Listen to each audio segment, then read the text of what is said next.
I don't know what I want to do with my hair today. I'm on my way to the hair store. Whenever I leave out the yard, I've been in my car for 2 hours. I don't know how 2 hours go by that fast. Maybe an hour and 45 minutes, not quite two. But good morning, good morning. I'm trying to figure out what I'm fixing to do with this hair. Y'all know I cut all my hair off, so if y'all hear some rumbling in the background, that is my car. I don't know if I need a motor mount or what, but if you hear something rumbling, that is the car. I'm trying to keep the yeah, and it's off. I'm trying to stay warm because it's like, to me, it feel like 30 degrees out here. But I'm waiting on the hair store to open. I think we got one that opened up at 7:30, 7 o'clock here. And let me see, it's warm enough, so I'm gonna turn the car off. So I'm waiting on the hair store to open to figure out what am I going to do with my head. Because y'all already know I cut all my hair off. But I told my daughter I'm thinking about perming my hair. And she like, what hair, mama? Some kind of style I want to do today because y'all know I hate wigs. They just emergencies only for me. My emergency is temporarily. I don't like to wear it the whole day. It may be over here in the passion side later on. But I'm gonna do my hair. I don't know how. I gotta make a few edges.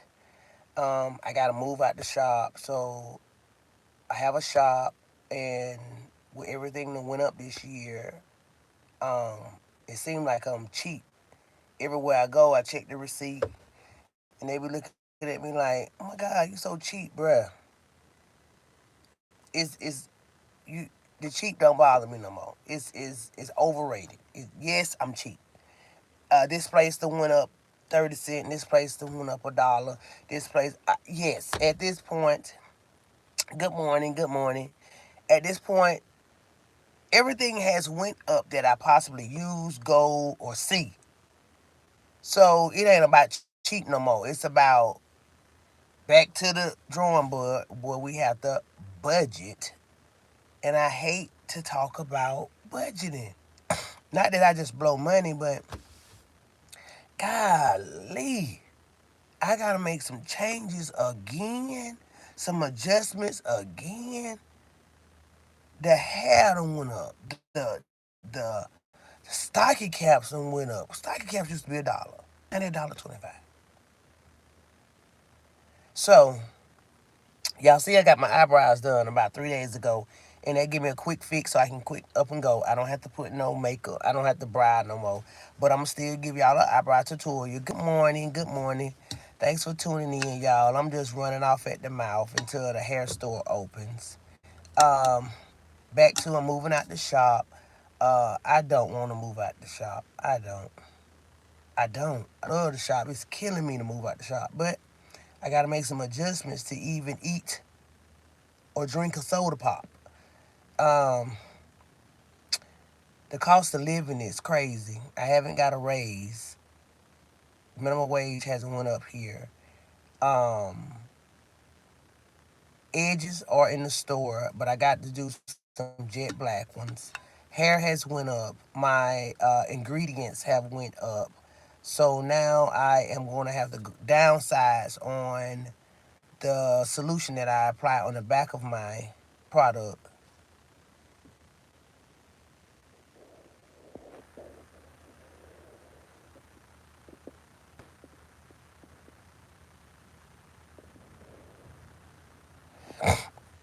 Good question, TM. How did I come up?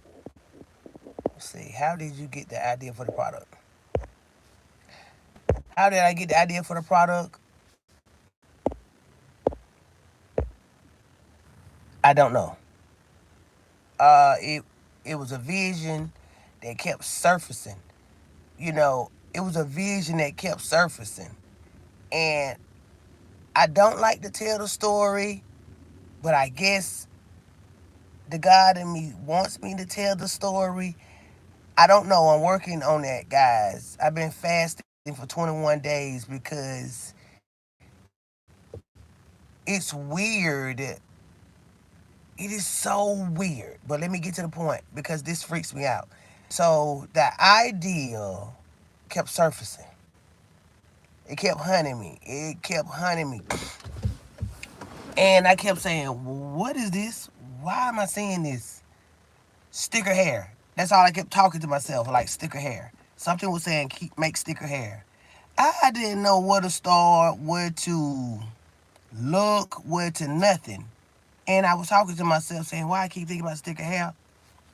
This thing I know, thought in my mind surfaced, Google this. Why am I Googling this? I don't know. I Googled it. I started looking into medical stuff that was safe.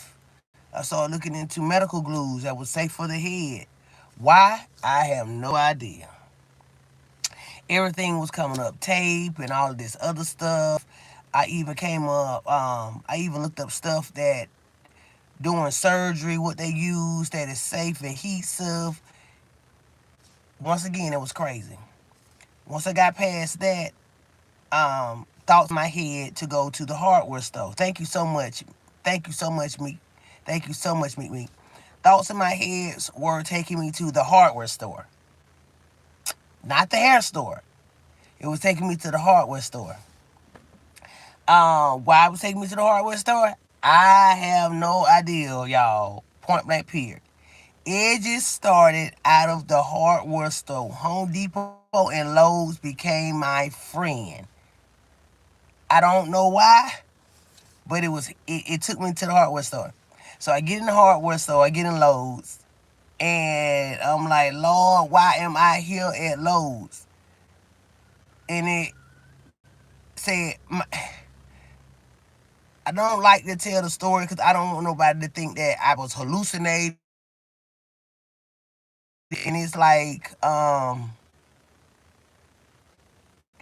where clips are. Okay, I asked the lady what the clips were. Um, I go to the clip section. Why? I don't know. I see all types of clips. I start learning different names of clips. Duck clips, C clips, U clips, everything. Stuff that was holding wood together. Then I start seeing these little bitty clips that really draw my attention like it was a magnet. Okay, I didn't get anything, guys.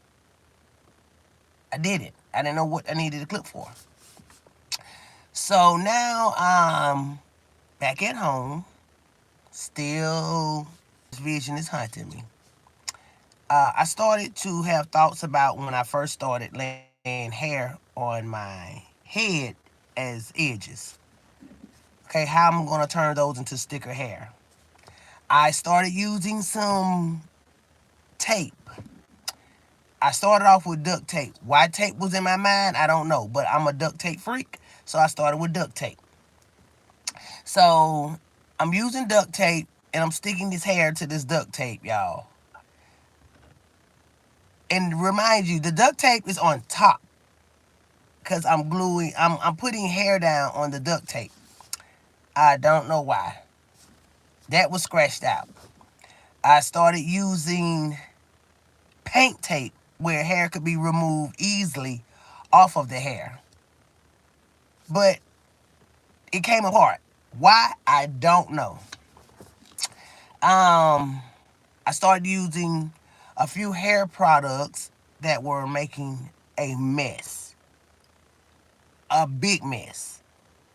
Remind you, all the stuff that I did that was making a mess was what I thought, well, hey, maybe I should try this, maybe I should try that. But everything, and I'm going to go ahead and say God, everything that God put in my mind to use, it worked.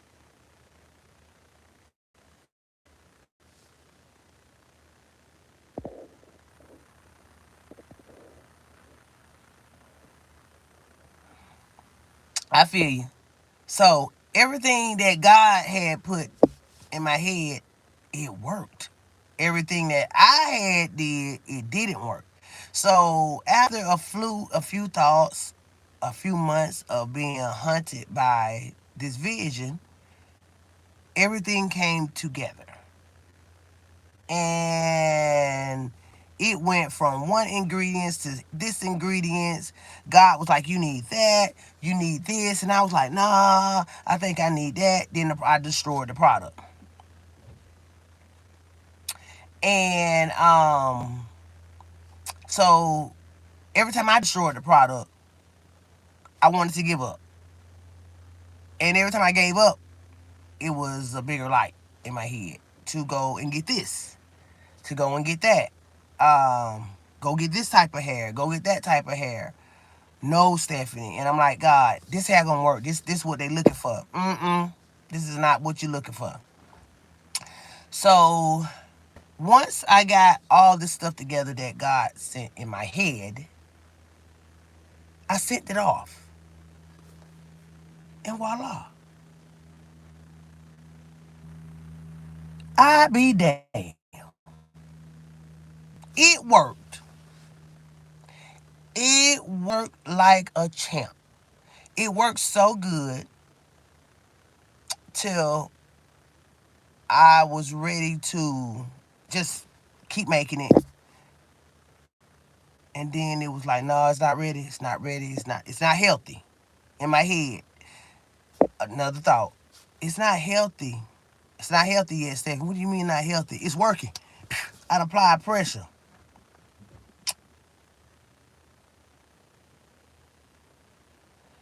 Um, y'all are so funny. Y'all are so funny. Thank y'all.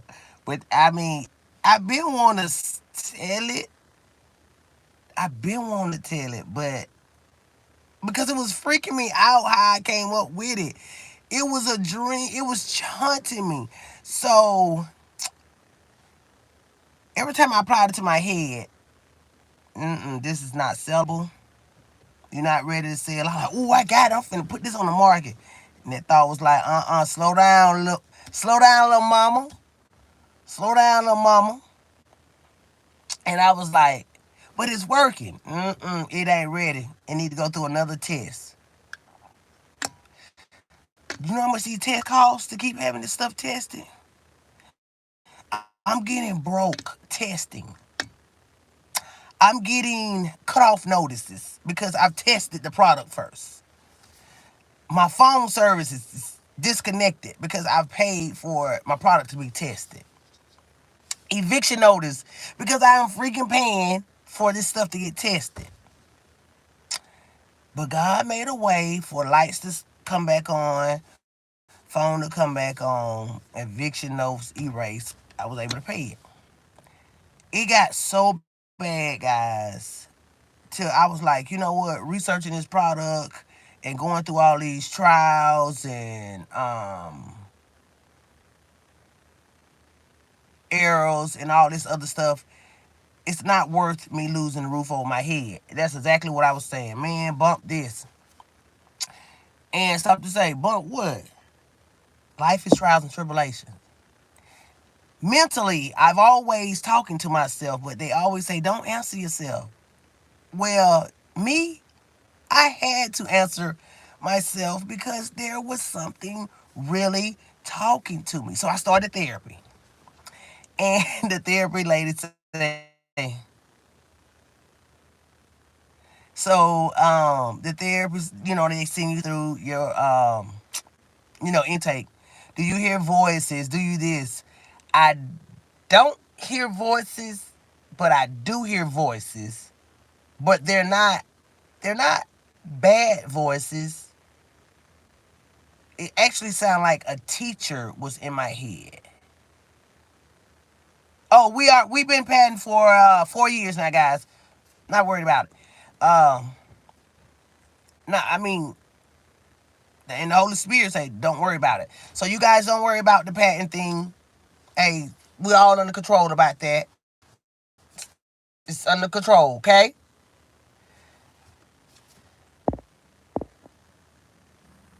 So, oh, my sinus is acting up. So I started going to therapy for the thoughts that were in my head. And when she asked me, was I hearing voices? And I told her, yeah, I hear voices. And of course, they wanted to write me some medicine for the thoughts in my head. So she was like, well, she wanted to diagnose me with some type of stuff. And I was like, diagnose me and give me medicine so I won't hear the thoughts anymore. But what if I need those thoughts? So I didn't take the medicine. I did it because reading the medicine would give you other side effects and may cause this and may cause that. I'm like, bruh, now it ain't that bad, but the thoughts were hunting me so bad. I thought I needed to see a therapy. And the first thing she wants to do is give me some medicine on top of some medicine because I could not sleep of these thoughts. So then I started, I guess I would say, people prayers. I guess. I don't know. But it was, oh Lord, I wish my edges come back. I would say that. Oh Lord. But I started hearing different voices of just, oh God, I wish my edges come back. And it was more like, do I hear these people praying at nighttime? Do I hear these people praying at the salon? Lord, what is going on? Just me, y'all. Me and God just talking to each other. And as I started to continue on my product, it started giving me clarifications that they need you. Who need me? Who need me? I do hair. Inbox me. I'll hook you up. Mm-mm. It's not about hair, Stephanie. It's about edges. Just edges. Why just edges? I'm gonna need you to go here. So now the thoughts in my head started having me to look into other stuff. My mom and my sister fell sick. Brain surgeries, brain tumors. Um, my sister get life flighted out of town to Gainesville. I go right behind her driving. While I'm in the waiting room, while she's getting, services, the healthcare people are taking care of her. Um, Something say go to the gift shop. Why am I going to the gift shop? I don't got no money. So I go to the gift shop and I just browse the gift shop. Just browse the gift shop. But when I get to the gift shop, it takes me over here to these head coverings. Why? They so ugly. I don't know. So I go over to the head coverings and I'm asking them, is this all y'all have? Because my sister's fixing to get her hair shaved off. And ain't no telling what she's going to have. But we hate ugly hats. We never wore hats. Went back into the waiting room. My thoughts sent me back to the gift shop. I don't know why I went back to the gift shop, but I went back to the gift shop. And I seen that it was just all huggable stuff that you can use and wear, and scarves you can put on and all this extra stuff. I don't know why I'm there. I didn't care to hear about it. So now I go back in waiting room. The doctors come in. They tell me what's going on. Remind you guys, my sister is deaf, so I'm here for her. The doctors tell me what's going on. I make the best decision for her, and I translate it to my sister, telling her what's fixing to go on. All right, surgery starts. About 3 days later, I'm sitting there, and a light bulb comes on in the waiting room. Sends me to the hair store in Gainesville. I'm in Gainesville while my sister having surgery, and it takes me to this hair store, and I get 3 different types of hair. I get 3, 4 types of brushes. I get all of this stuff that I have no idea what I'm fixing to do with. Um, I go back to the hospital, and in the waiting room, I lay out a throw that I had brought up there. And right then, I just started designing the edges, not the solution. the designing of the edges. So now that I've got the designing of the edges down, I was like, ooh, this is nice. So I applied it to some lace front tape. Broke me out. I put the design on some lace front tape, y'all. That tape broke my scalp clean out. Had it red flaming. Baby, it looked like I had an STD on the scalp. That's exactly what it looked like. So I ended up removing it and letting it heal. And I was like, man, I'm not finna do this. This is crazy. But I got the design down. Long story short, my sister recovers. I do go live talking about the edge thing. And I blow my Facebook blows up. A lot of people from New York start hitting me up and telling other stylists, look what she doing, look what she doing, look what she doing, look what she doing. And when I start seeing everybody saying, look what she doing, look what she doing, look what she doing, I deleted it. Why? I don't know. I just deleted it. So I deleted it. And this one stylist who's like, this is crazy. This is dope. This is mad. And I was like, "Ugh."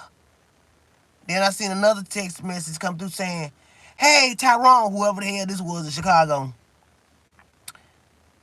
um, ain't it something like you was talking about doing? And I was like, oop, I think I done talked too early. I guess. All right. Never hit social media again. I didn't hit social media again. About a year going through after God then took me back to Home Depot.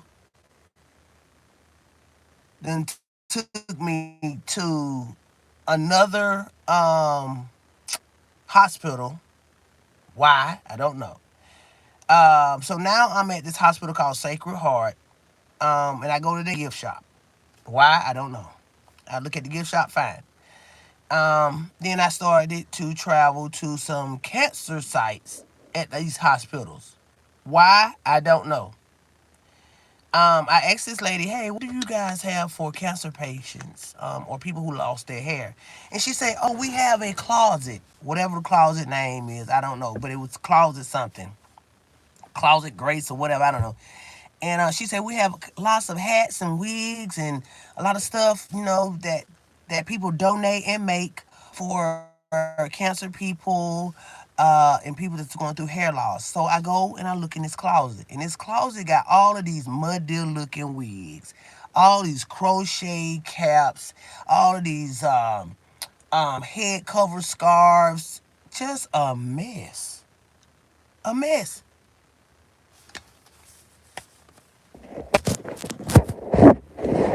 Such a mess, y'all. So I look around, I fold my arms like this in the room, and I go around the room in a circle, and I hear, this is where you want to be. Where I want to be. Where I want to be. This me, y'all. Where I want to be. And as I keep going in a circle and I look up and down, I see this nice mirror. I see this vanity where they fix the people up, and I'm sitting up here like, ain't no need to sit in that vanity putting this scarf on this lady head. I ain't finna wear no scarf if I go through anything. Lord, figure out a way. This is where you want to be.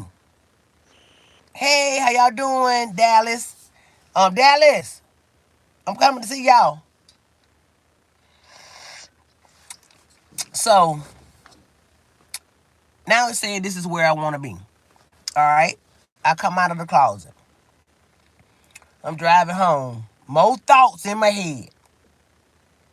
Man, y'all tell you, these thoughts in my head is not nerve wracking, but they're tiresome because this is why I got the bags under my eyes. I sleep and eat of thoughts of making edges for women and children who suffer for hair loss for any medical reasons. A lot of people come on here and be like, see it, stop wearing wigs, see it, stop wearing glue, stop wearing this. Well, first of all, you thinking little. because a thought never came to my head of the glue and the hair. It didn't. It started saying people are suffering medical reasons for loss of hair. People are losing their hair for medical reasons, Stephanie. Forget the ghetto stuff and the ghetto word and slang and the consumptions and all that extra stuff that they coming up with saying, oh, your hair coming out because of glue and all of this. But before there were glue, my grandma never wore glue, her hair out. And I started hearing people's stories of hair coming out, and then you start seeing all of the medicine saying may cause hair loss, may cause this, may cause that. So now it's like this is where you want to be. He sent you to this closet. Now you're reading all this stuff on medicine for that people are gonna suffer from hair loss.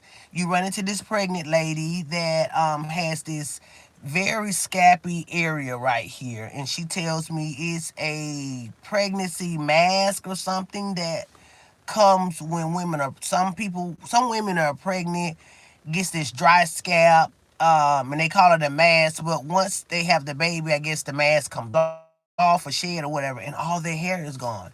So this lady is losing her hair because she gave birth, and now she don't have any edges. So now God has put me back down to continue to start back on edges.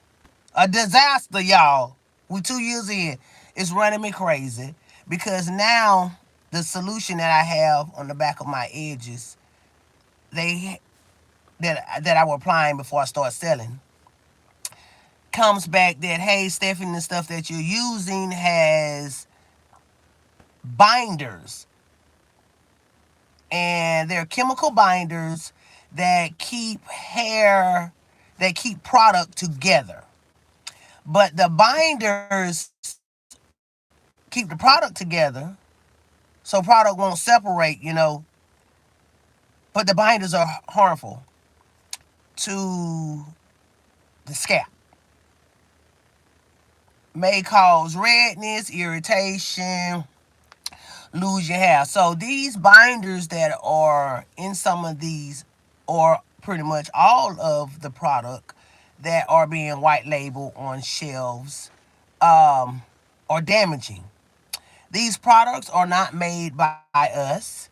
These products are not made by people that are suffering for whatever reason where they have came up with this concoction that hey you need this will work. No, it's simply white label a solution and it's a quick fix. Well, that quick fix, it really hurts us in the long run. So our quick fixes hurt us in the long run, where your hair is eventually gonna all the way be gone. Sis, keep using that same product for the next 5 years, and your hair will be gone forever. When I realized that and was told that these were damaging, I was like, hey, well, let's remove them. So my chemist removed them, and the product fell apart. He removed them, and my product went to shit. We started adding others, product went to shit. Till I got this little voice in my head saying, girl, go back to what was working. Then I had other side was like, no, we're not going there, because majority of these people that you're going to be fixing up, the majority of the people, Stephanie, that you're fixing to take care of are medical. They're already going through enough, so don't add insult to injury. Once you take off that wig after chemo and it'll rip half of your scalp off, or it's extra red, or just whatever. I didn't want to do that. You not fixing to do this, Stephanie. You finna have a product where these people put it on there, get themselves a temporarily fix, look very good when they get ready to enter wherever they're going to enter. They're going to look good whenever they meet whoever they're going to meet. And hey, when they tired of it, rinse it off. Water. Just water. So Now here I am, a year. Hey boo, how you doing? I'm telling my story how I came up with this vision, girl. I didn't how it came up. It was just honey me.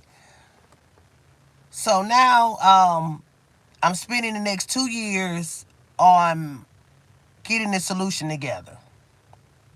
Solution one.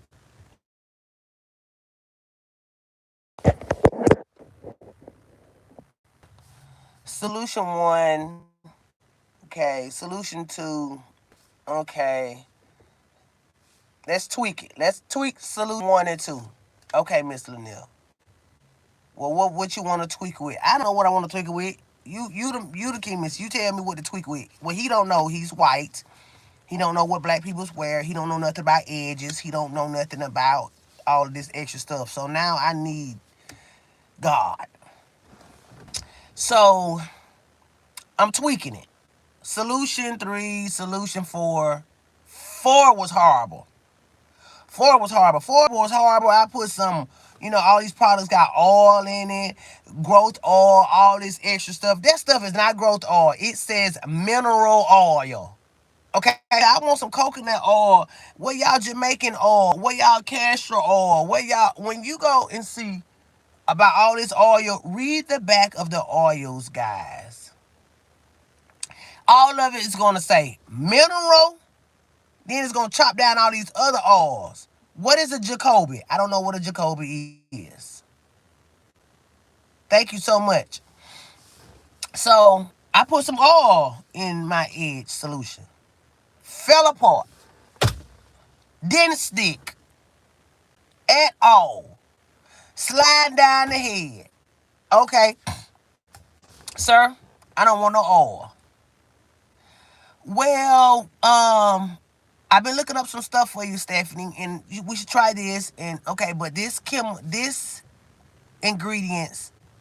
Remind you guys, I'm buying raw materials. This is raw. Hey, I'm whipping up now.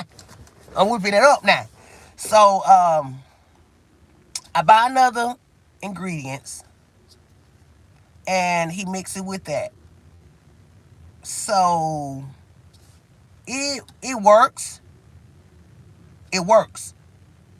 But now my drying time, it did not dry, y'all. It didn't dry. It did not dry at all. Okay, I let him know that. We tweaked that. Well, whatever ingredients he needed to put in it for it to dry, we added that.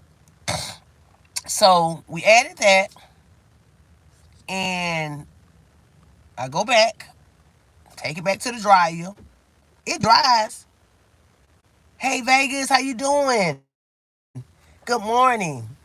It dries, but it does not peel up. It's stuck. It's stuck. I have ripped edges. Thank you so much, Texas. Thank y'all so much.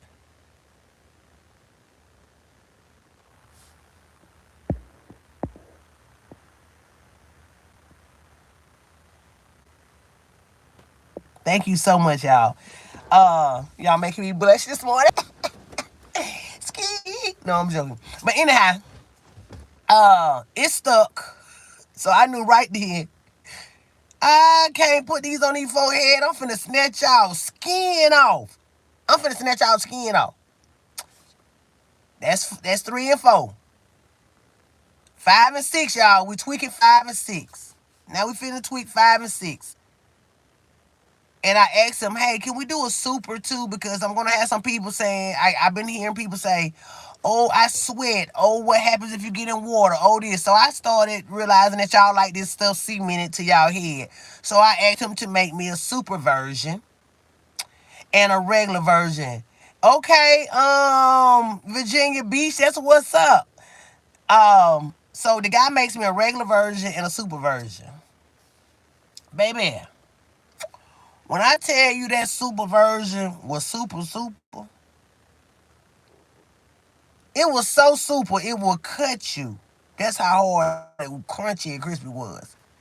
The regular version, It was right, but the drying process was damn near 24 hours. I needed my product to dry about 15 minutes. When I first got one that was working really good, it dried for about 15 minutes, but it was harmful. You didn't miss the live, just got on.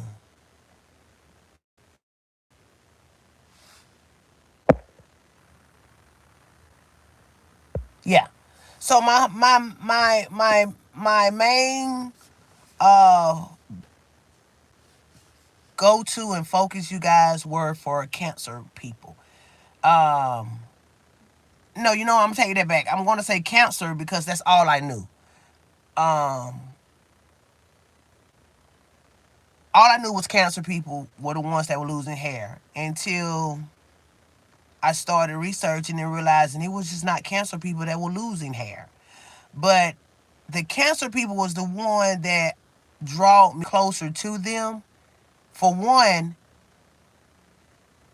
I'm an in-home healthcare CNA. I take my clients to their doctor's appointments. I'll be there with them. If you've never been in my field to witness when you take your client to their doctor's appointment and the doctor diagnosed them with cancer. Well, first of all, it's a hard pill to swallow. Second of all, you see deep breaths. Why do you see deep breaths? Because their thoughts are running through their head. And there are two thoughts.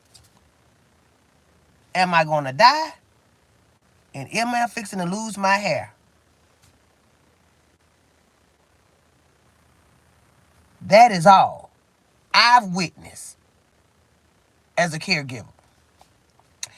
And the look on these people's face when the doctor diagnosed them with cancer is one thing.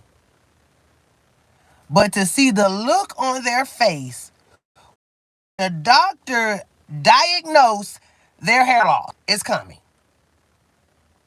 When he say, Miss Taliban, you have breast cancer.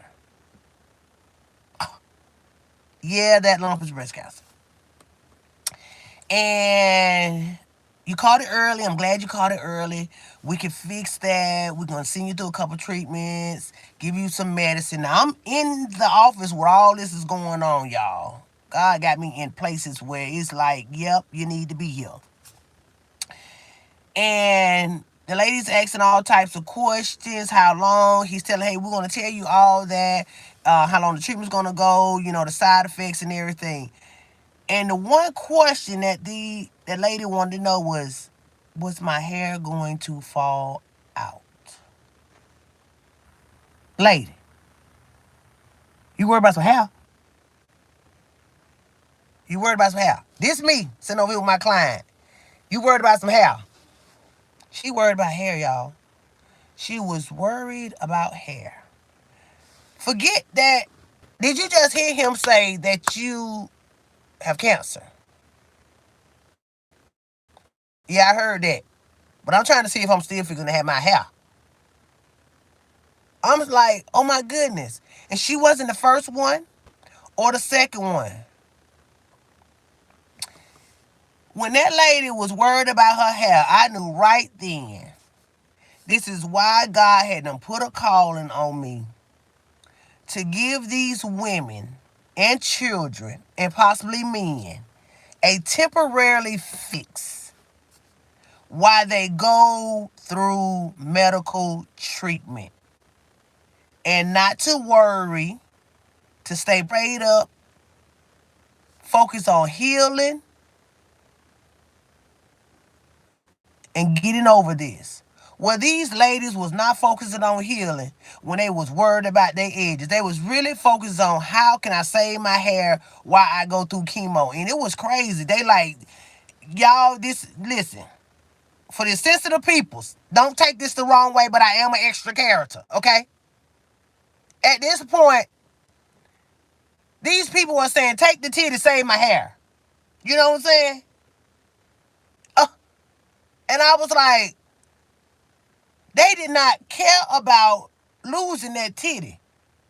They cared about losing their hair. And oh, I never wore a wig before. She got really depressed to know that she was fixing to wear a wig. So this made me go harder on my mission.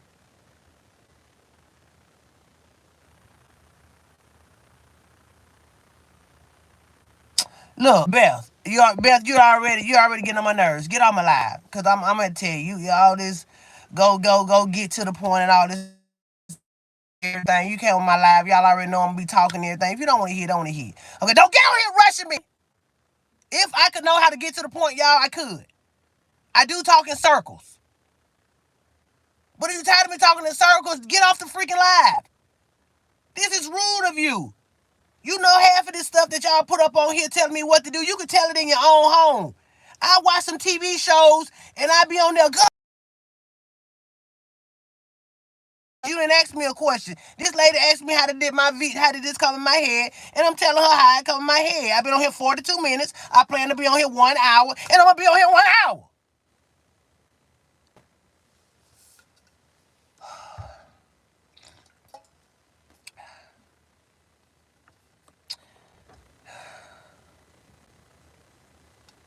Let me take a moment.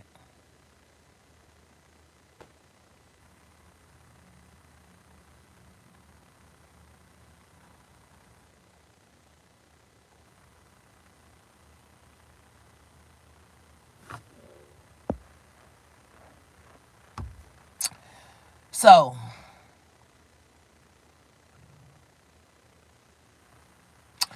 I think I need to take my medicine.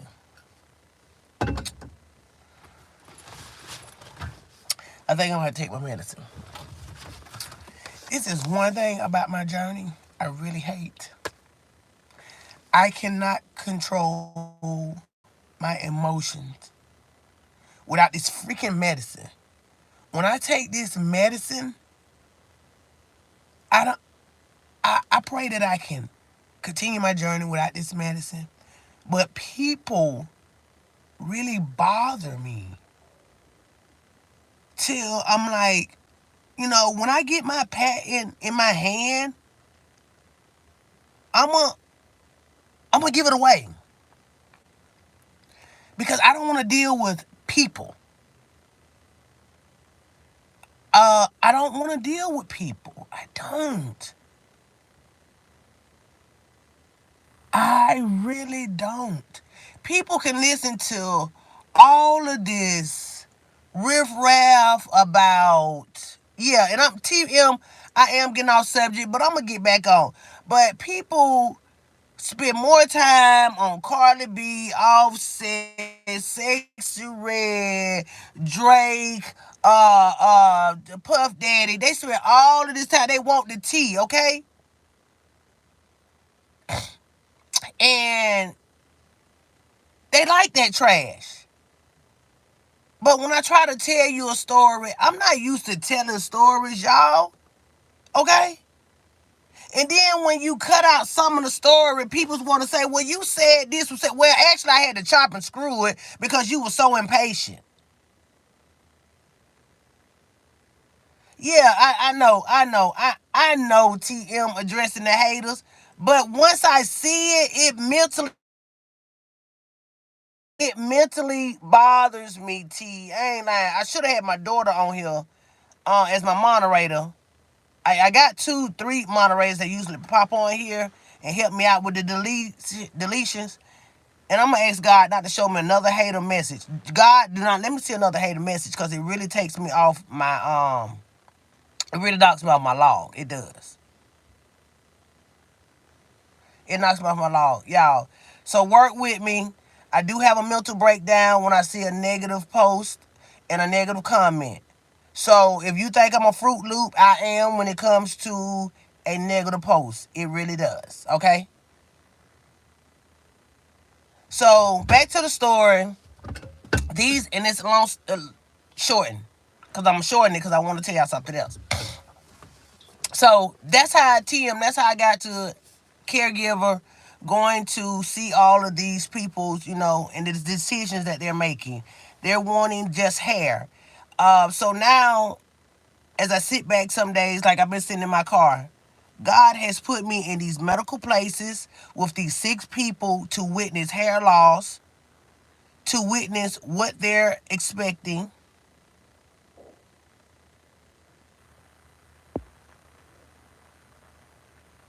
Thank you so much, Will. Thank you so much. Uh, Candy, Hair, and More. Good morning. Thank you so much. You working while listening to me. Thank y'all. All my salon people, thank y'all for listening to me when I'm up here preaching. You know what I'm saying? Because right here, yep, I am on a mission. And then that hater come up in here. And I don't even be want to holler at you or call you a hater, but I just had to treat you like my daughter. You ain't had to come up in here and do that. But anyhow, God had put me in these places. I've been trying to work other places and go to school. I done left school 4 times. I have gotten nicer jobs, call jobs, getting rolled up, getting fired. God said, you're not fixing to go be nobody, you're not finna be at nobody call center. You're not finna be at nobody drive through. You're not finna be at nobody doctor's office. You're not. I have a mission for you, and you're fixing to sit still. Well, God, sitting still right here in this hair industry is competition, and life is competition. Don't worry about it. I got you. Me and God talk a lot because the position He got me in, ooh, baby, so hurtful, crucial, crucial. God, why do I got this billionaire mindset? I know. And Beth, we cool now. We real cool because I have anxiety. And I flip out on some stuff. But I got to let you know, some stuff that people put or you put on here, it triggers me, girl. I ain't lying. So, Beth, you good? Because I got anxiety too. I ain't lying. I got anxiety on this journey. I used to tell God, why am I here? I used to tell God, forget it. It's not going to work. The people don't like me. I'm not cute. I'm not light-skinned. Look at my eyes. I can't go on live. And He made it, well, forget it. I've been working on my eyes to come on live, y'all. God say, will you cut it out? You're just going to have to go on live with them bags under your eyes. You just gonna have to go up on live with the bags on your eyes. See, you gonna do what you do. But the people out there, I can't go on TV like this. Come as you are. I told you, you come to church as you are. You just gonna go on live as you are. So my mission, God has me on. He has put me in places to prepare me for everything. God has prepared me to sacrifice. And when I talk to Him at times, I say, Lord, I'm going to have to leave these edges alone because I got another eviction notice. And He be like, and you do? So what?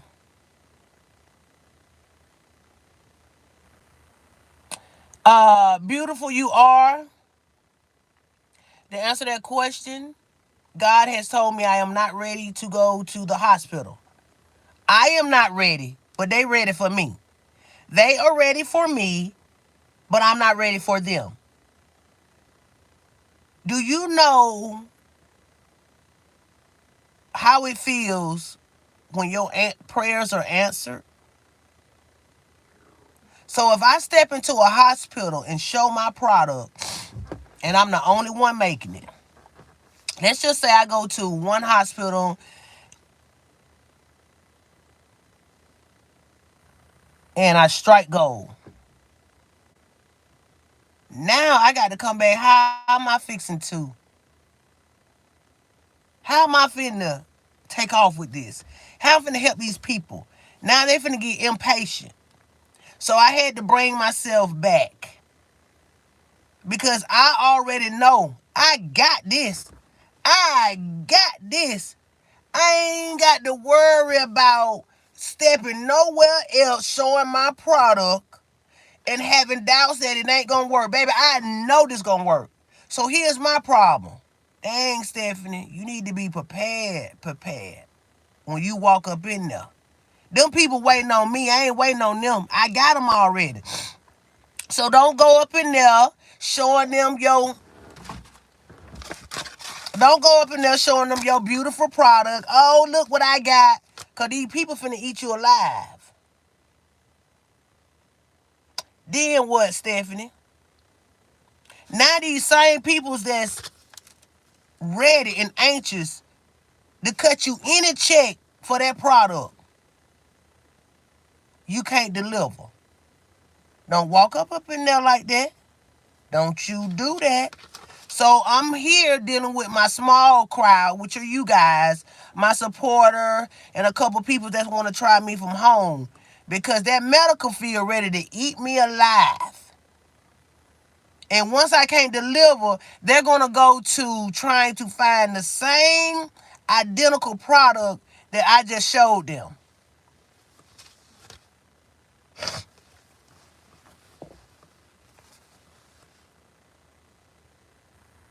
So I'm not fixing to tease the medical people for this. I'm not.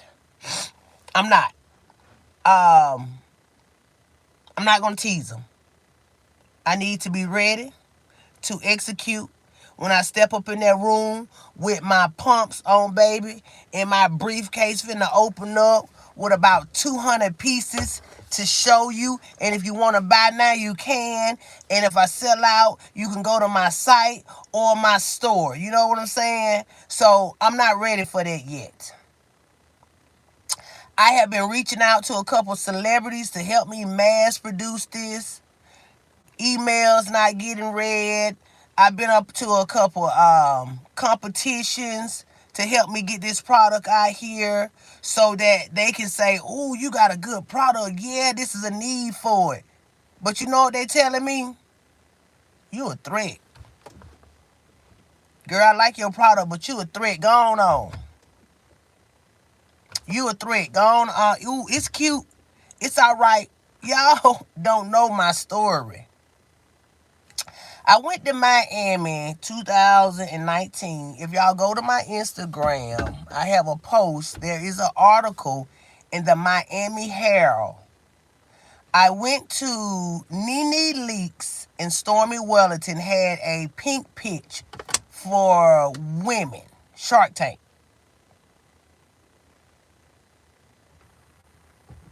Thank you so much. And I'm glad I got y'all on here because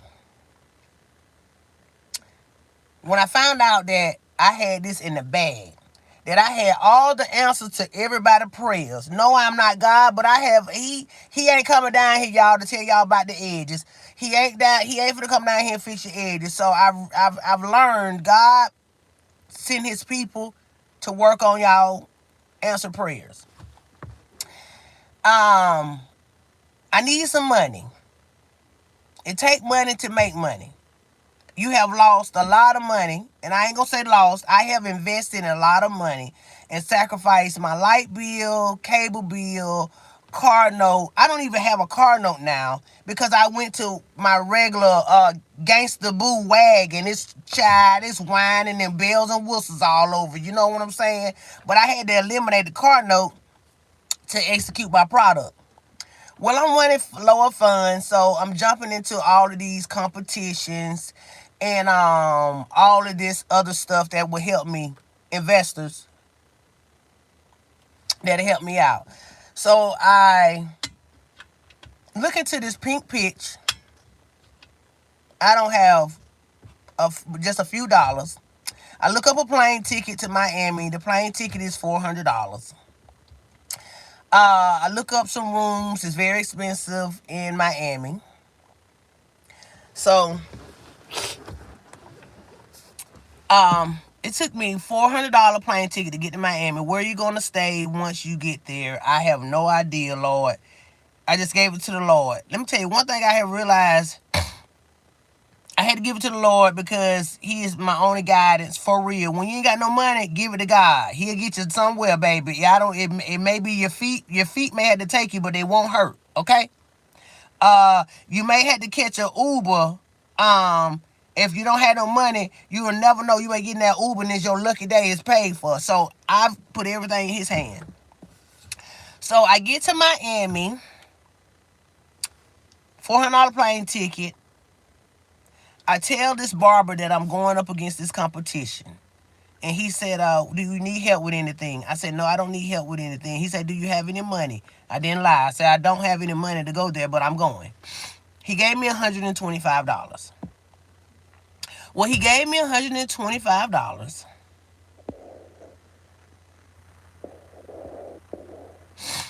He gave me $125, and I put that in my pocket. Y'all, I was so happy with that $125. Y'all don't even know.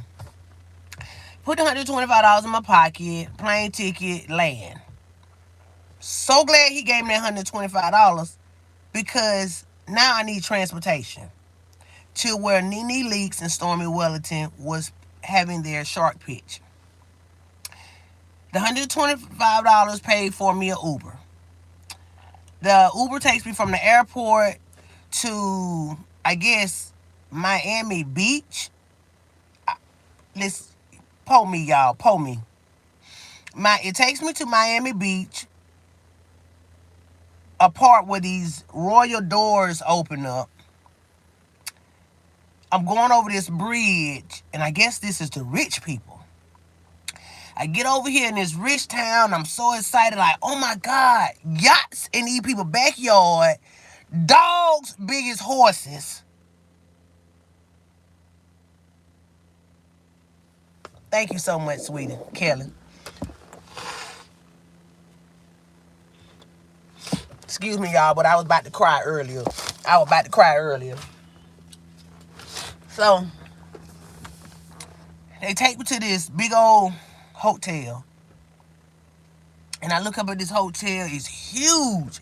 Baby, I get out there Uber. I pay the man with the little money I got. I think it was about $30. And the man said, ooh, you, what did he say? Something like, nice. And I'm sitting up here like, bruh, I'm hungry now. You talking about nice, I'm hungry. And you done took $30 of my $150. So I get up here and I enter this hotel. Y'all, it's so exotic. These glass doors, everything. And I don't want to mess up your anxiety, baby girl, so I would get there. But I was up in there like, oh my God, this their life. I got a feel of it, y'all. I got a feel of the rich life. So it felt so good. I started spinning in circles, and they was looking at me like, what? So I got myself together. I went to the desk to ask them where were the women of success, which is me. But they said, oh, the women of success is on the 7th floor at the penthouse. Da, da, da, da, da. Okay, they told me to take the elevator. I get to the elevator, y'all, and the man say, what floor? Why, y'all, I did not know PH meant for penthouse. I didn't know. So I was riding this elevator. I had rode the elevator 2 times and came back downstairs and had told them I cannot find the penthouse. You got to have a key for the penthouse button. I did not know that. So he gets on and he was like, oh, you going to the... And I was like, yeah, I'm here for the Women's Success. Showed them my email. I get to their floor. It's nice. It is nice, baby. You hear me? I see a couple of celebrities from Love and Hip Hop. I kind of see a lot of people, everybody I know. Then I see all these other women that have joined the Women of Success. I guess they're in a mentorship or something. I don't know. But I don't know none of these people. So I'm like, hey, where's the shark pitch going to be at and everything? Oh, the shark pitch is going to be at 7 o'clock. At 7 o'clock? Yeah, they start the pitches. The lineup is at 6. It's 11 o'clock, y'all. Remind me. It's 11 o'clock. I'm in Miami. I am hungry. I am in a penthouse, so everything is expensive. I only came for the pitch because the pitch was free. Remind you, I'm gonna be careful about free stuff. So the pitch is free. It's 11 o'clock. Now I'm hungry. I have my suitcase with me. So I asked where the bathroom was. Well, the lady escorts me to this bathroom, and I go in there and I see all these beautiful women getting themselves together, going back and forth until where Nene Leaks and all the other people were at having success. Well, I did not have that ticket to go into the success service or whatever they was having, child. I don't know. I came for that pink pitch. Well, whatever they was having, I could not get in it because I had not paid. So I stayed in the bathroom the whole time. The bathroom was beautiful. It had a couch, toilets, and all this extra stuff. I'm in the bathroom, hungry, pains kicking me. I'm damn near finna eat my fingernails, y'all. They coming in there putting on makeup. These girls got these red bottoms. They taking a break. They all bougie. They so bougie. I'm feeling uncomfortable. Very uncomfortable. I'm in a rainbow outfit. I borrowed my heels from my homegirl, and I had an iron-on shirt representing my business. I came out the bathroom and started walking around the little floorway, and this lady was like, are you here for the event? And I was like, no, I'm not here for the event. I'm here for the pink pitch. Oh, you here for the pink pitch? I said, yes, ma'am. Oh, what you pitching? And I was like, my sticker hair. And she said, sticker hair? I said, yeah. She say, this is November now, y'all. She say, sticker hair? I said, yeah, you apply it with water for women and children who be suffering hair loss. And the young lady said, oh my God, I seen you. You went viral in July. And I was like, yes, ma'am. So she called her daughter.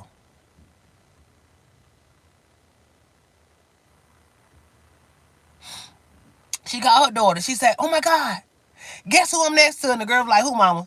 The girl that went viral with the stick of hair. And she was so excited. This lady was so excited. She made me feel good. But she wasn't a celebrity. She was somebody in the Women of Success that owned a nursing home, that did her own in-home health care, but people live with her. And she say, well, why you out here? I say, because I don't have the money to go into the event. She say, girl, just go on up in there. I said, no, I'm not finna go up in there because the way I'm set up, if they booze your ass, look at me any cockeyed way, I'm going to take all that Maybelline off their damn face. Point blank period. Point blank period. And I don't want to show my ignorance while I'm up here. I don't. Because bougie people don't like us regular people. Bougie people don't like us regular people. They look at us like we spit on the ground. And that is so sad. Because you got on all this makeup, lady, and ain't got sense of cat hair. And I don't have nothing but bags under my eyes with a millionaire mindset. And I'm going to stay humble. Sit down, ho. Okay? So she said, girl, you with me?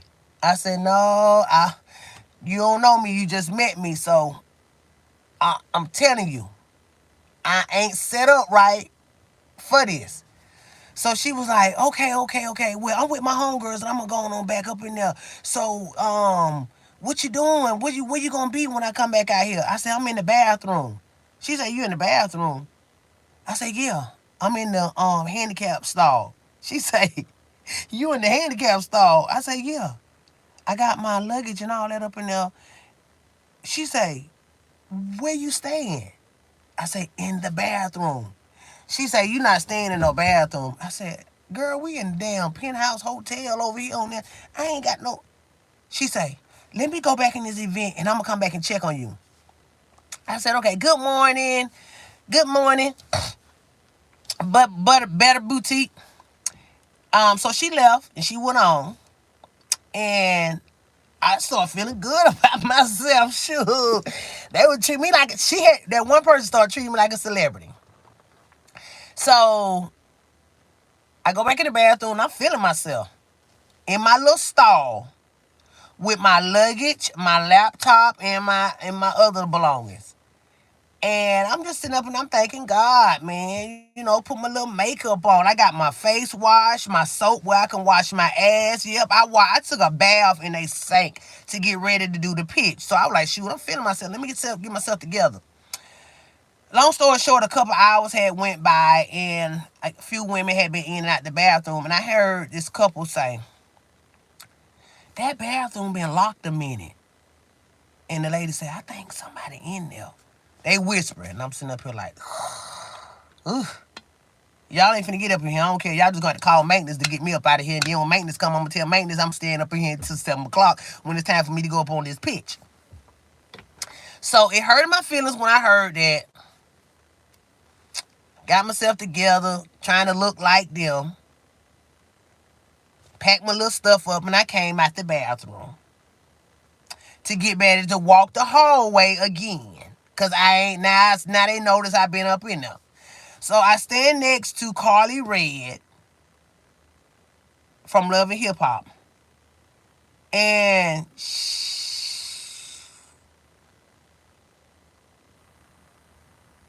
I ain't gonna say nothing. I don't want to talk about baby girl. I ain't gonna talk about baby girl. But the meltdown she was having, going through all these relationships and stuff, and now I'm looking at her, how beautiful you are. You in a penthouse suite. You next to all these celebrities. What is wrong with you? I should be crying. I'm trying to be in your position, big booty, little booty, wop booty to the side. So I'm looking her up and down, but I'm trying not to look at her because I feel less than her. I do, y'all. I feel less than her. But I see that she looking less than me. And she feeling like I'm feeling. But why are you feeling like this, girl? You on TV. I'm trying to get where you going. But everything wasn't right about her. But she was beautiful. So I get myself together because now I'm next to her and everything. I walks the hallway again. The lady that I had met that called her daughter, "Hey, what you doing?"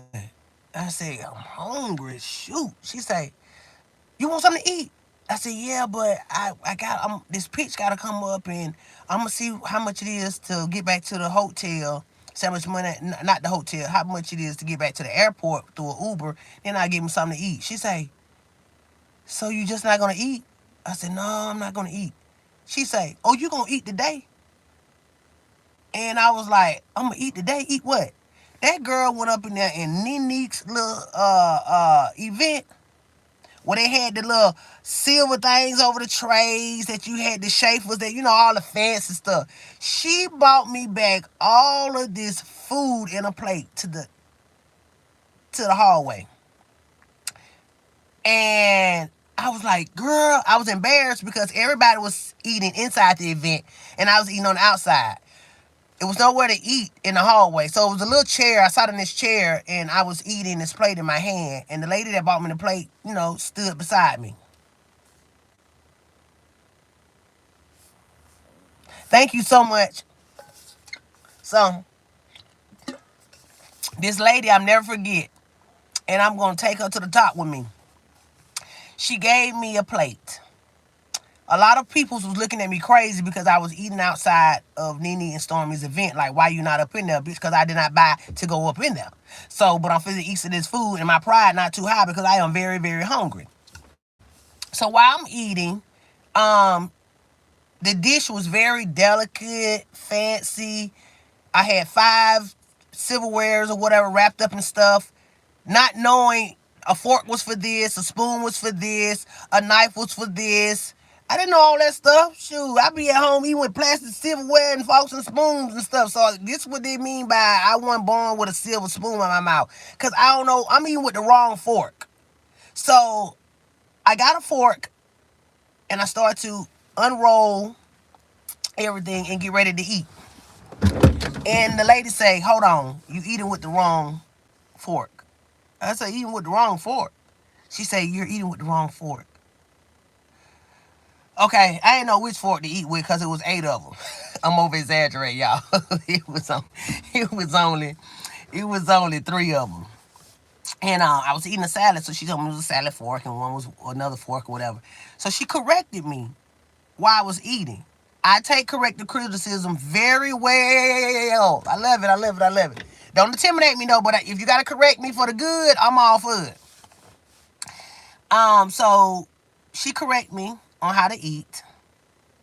I got ready to take my hand and bite this whole thing that I had ghetto, and she said, you don't eat that like that. I'm like, damn, man, I'm hungry. Let me eat this. She corrected me on how to eat my sandwich. She corrected me on the way I was eating and the napkin that I had where it needed to be. Put the napkin where? Put the napkin here on my lap. Put this here. Okay, cool. We did all that. I ate my food. She said, I'm gonna go back in here because I don't want to miss out on what she got going on. Because this lady paid $700 to follow Nene. So she leaves me with my food. I thank God. Now I'm at 8. I'm feeling better about myself. I'm looking at the time. It's about 2 now. It's about 2, 3 o'clock now. All right. So what are you gonna do now, Stephanie? Just chill out here. Now that the event is over with, something else is fixing to start. So now I see everybody come out the event. I see Nene and her entourage, and everybody's like this. Everybody. I'm so happy to see Nene, and I'm looking at her like God. But as she passed by me, it was like, girl, you ain't all that anyway. Because how she passed me. When she came out, I was excited to see her. But baby, how she passed me with that shoulder.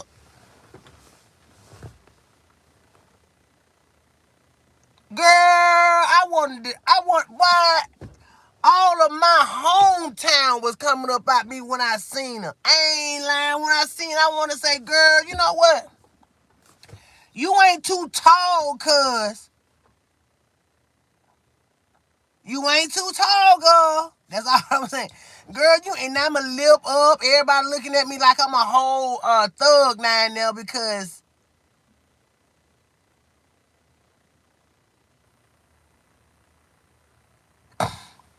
now everybody looking at me now. I'm like, Stephanie, pipe it down. You don't want nobody scared of you. You don't want, this ain't what you want to do here. You maybe cut your blessings off. But baby, I want, at that point, blessings was just going to have to be cut off because she need to be told something, girl, because you walk around here like we paper on the floor or something or whatever, or lint on your sweater. God, I was aggravated. I was too done with her. I was. Baby girl, you're beautiful, but you bought that. Okay? So you need a refund. If you got to be walking around here passing people like me, you hear me? You passing people like me, I ain't worried about it. I ain't the one to toot my horn, but I would toot my horn this way, you hear me? Because I ain't had to sleep to the top, you feel me? I didn't. So when she did all of that, I was done. I really didn't want to do no more. I said, man, I'm finna go up there and kill it. So now I started meeting the other women that was going to go up against me. There were 18 other women for the pink pitch. And as we gathered, everybody started talking about what they were going to pitch and what product they had and all of this. Ain't nobody had nothing like me. Oh, they were so fancy. They were in their best jewelry. I got the hairstyle rings on. I got the hairstyle earrings on. Had to clean the green stuff from around my ear so it can look like a real diamond compared to they stupid Stacutians. You know what I'm saying? So I'm starting to feel bad now about what I got on because these girls bad. They got fur coats coming out their neck. Now I'm feeling bad about my wardrobe. I meet this lady named Kathy. She wants to hear, hey, what are you here for? And I tell her what I'm here for. And as I'm talking to Miss Kathy, She said, can I tell you something? Can I introduce you to somebody? So she introduced me to, I think, this guy, this pastor guy or whatever. I'm not sure. And as we were talking and they heard my pitch, well, she asked me, you mind if I hear your pitch? And I was like, sure. I wanted her to hear it because this is something I put together. I don't have friends or family that have heard my pitch to correct me. So what I'm fixing to pitch is what I gangsterly wrote. So when she heard my pitch, she was like, nice, nice. But I need you to speak this way.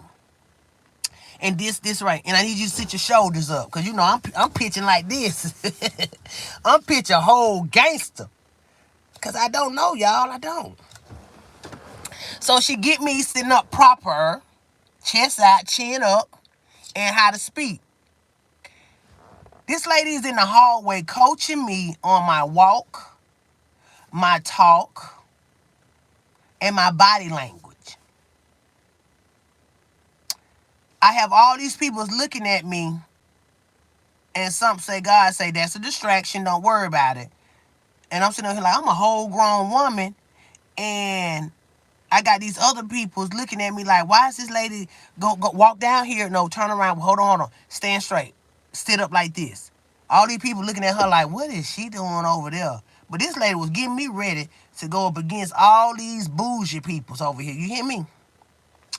And I guess my body language and how I speak going up against Stormy and Nene them, I guess they was going to look at me like scum or something, or I didn't know how to talk or whatever, and they was going to eliminate me before I even showed them my amazing product. So she fixed me up just enough to get their ignorant attention. Yeah, just enough to get their attention. As I got my walk and my talk together, she say, your outfit, we got to change it. I said, we got to change it. Remind y'all, I borrowed my homegirl heels. I got a shirt out my mama closet. And some kind of skirt I already had. She say, that skirt, My shirt was an iron on. I had iron on a little logo. My little jewelry and stuff. She say, She say, do you mind if I take you to my hotel room to try on some of my clothes? I think me and you wear the same size. And I say, okay, you already borrowed your homegirl shoes, girl. This lady up here in the penthouse looking nice and everything. Child, go with her and put on some of that what that Versace, all this and everything. So I did. We got in her car. Nice. The car was nice, y'all. She take me to a hotel room, and she give me her shoes to try on her shoes. To this day, I still got that outfit and shoes. The shoes fitted, which means I ain't had no room, y'all. That means you got that little fat piece of meat part standing up over your shoe. That part. The shoes fitted. The skirt went to my knees, but it fitted. She put me on a freaking turtleneck. I don't know why. I hated it. Baby, I looked at a mess. But she had me ready for success. Baby, she had me ready. I did not complain. Because this whole time you've been following God. He won't lead you here. And you decide not to follow him. So pay attention, Stephanie. Pay attention. I got this toe up. To me, the outfit was toe up, baby. The outfit was toe up. Baby, she had got me back up there to that penthouse. Now it's about 5 o'clock. The line up for it at 6 o'clock. I feel out of place because I look a church service mess. I look a church service mess. So now I'm ready. The girl that fed me, y'all, now sees me. She want to know where I had been. And she said, you changed. I said, yeah, this lady took me to change clothes. And she looked at me and she say, "You look nice." That's what she did. She said, "You look nice." And she say, "What are you wearing?" I said, "What you mean what I'm wearing?" She said, "Cologne wise."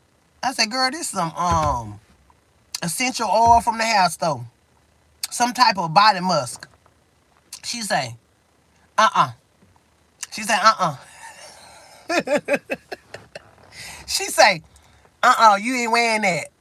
I was like, "It smell good." She said, "No, you need to smell like money." I say, "How that smell? How that smell?" She say, and she went in her purse and she got out some kind of, ooh, y'all.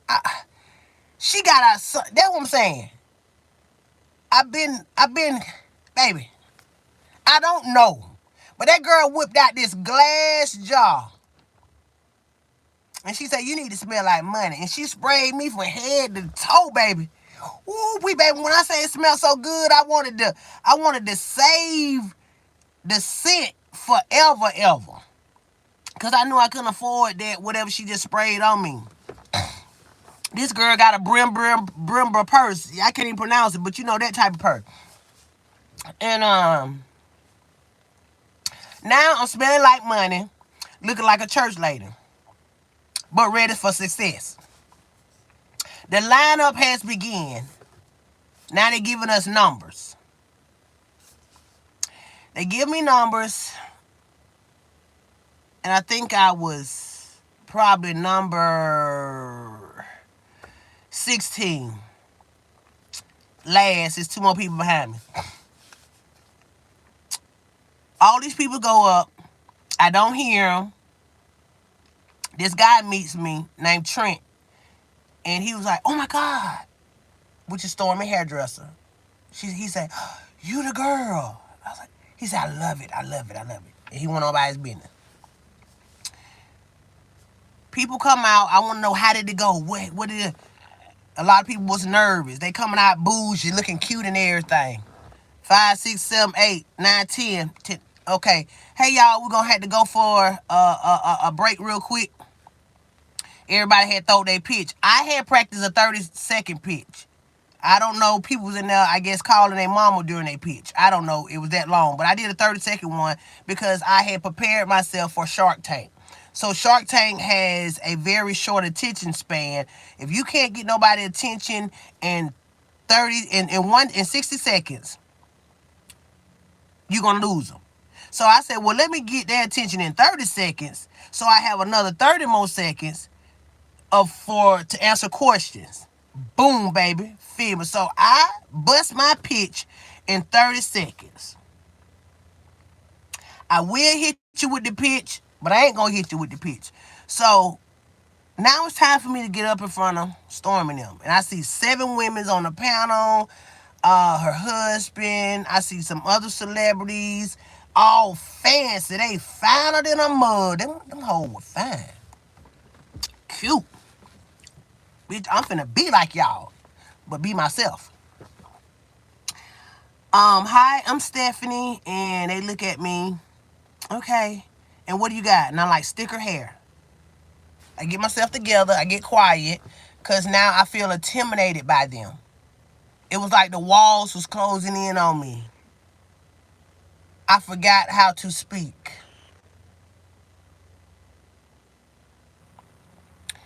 I said, wait a minute, y'all. Let me get myself together. Them hoes sitting up there looking like they looked like they was getting irritated.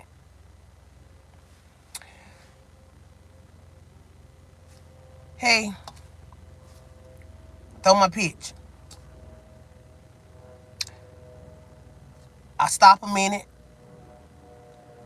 I say, you know what? Give me one more second. I come back.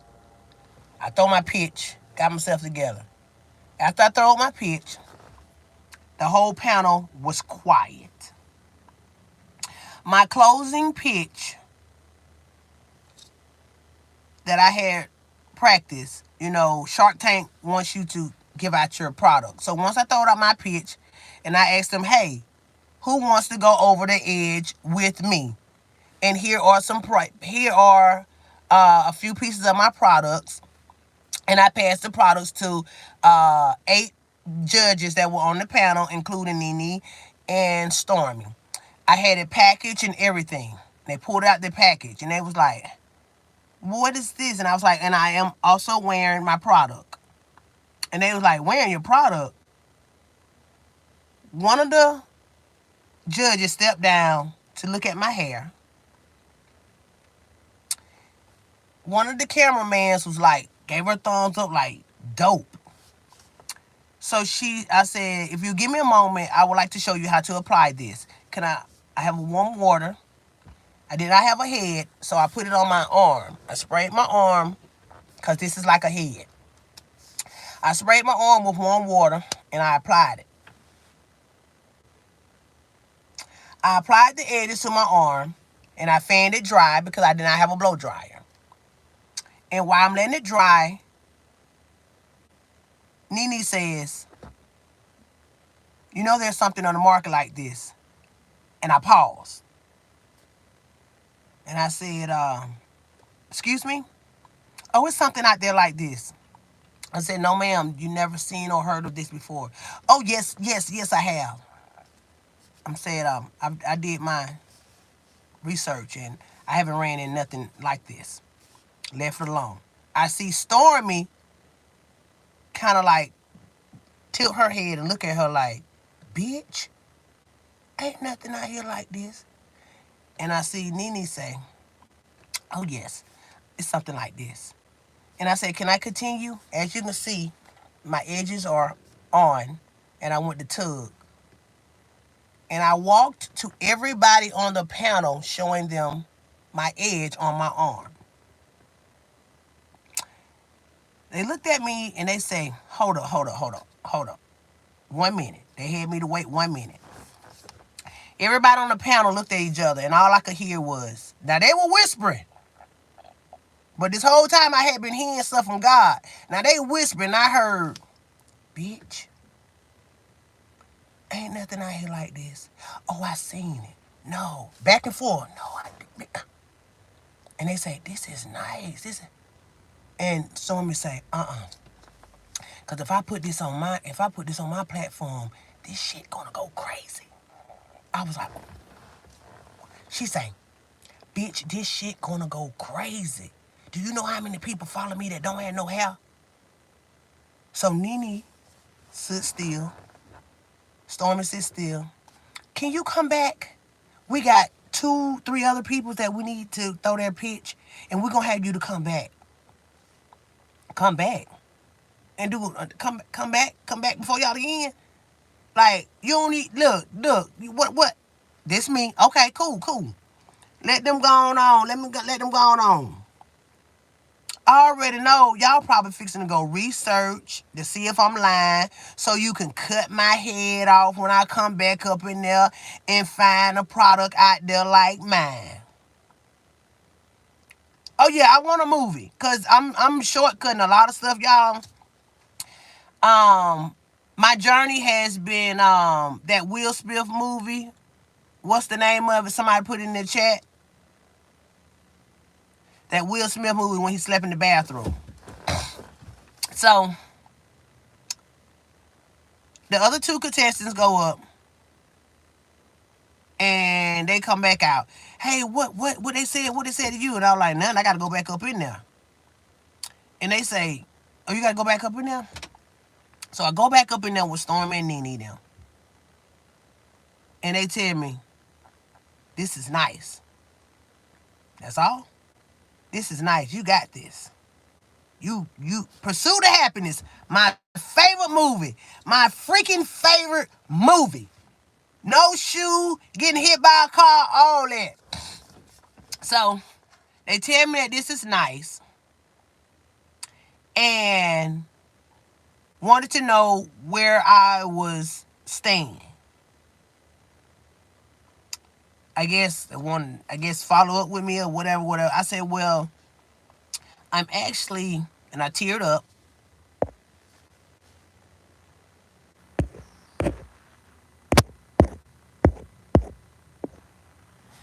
I actually teared up and choked up and let them know that I was in the bathroom. And they was like, "You in the bathroom?" Stormy said, "You in the bathroom? What do you mean in the bathroom? I didn't have enough money to come here, but my product is $1 billion product. So I had to get here by boat, train, or feet. I had to get here."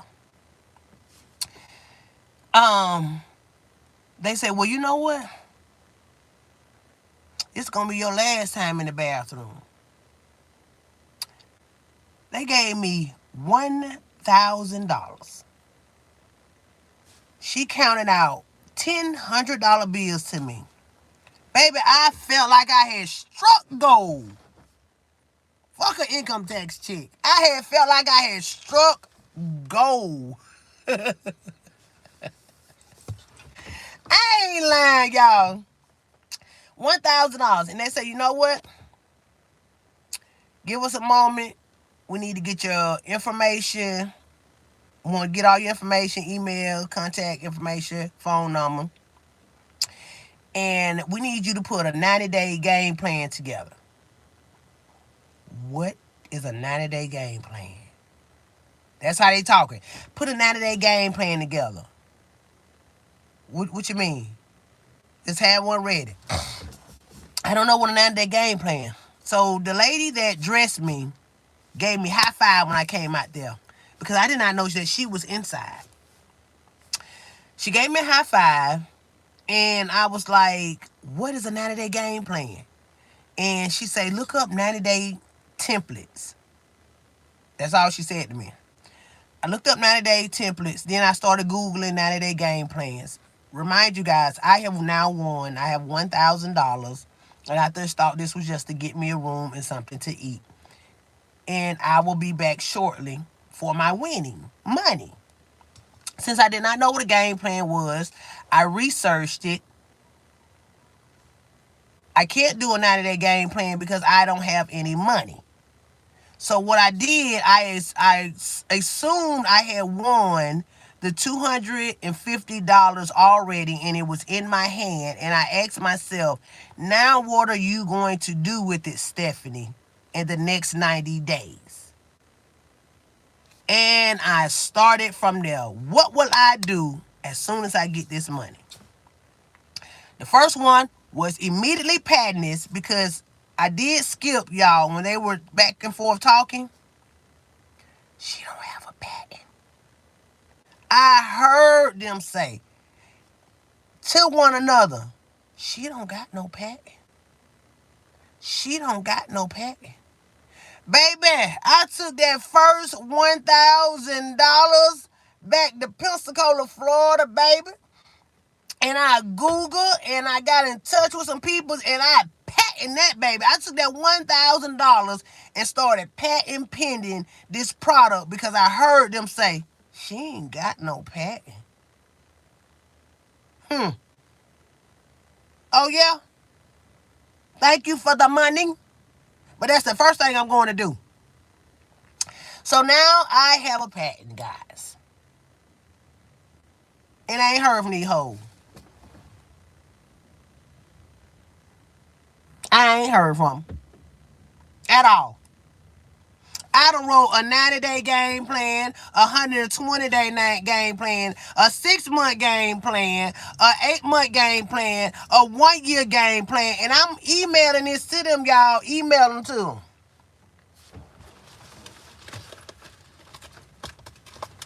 I am emailing this to them, y'all. So now I done emailed them to them. And I ain't hearing nothing. I contact Stormy DM.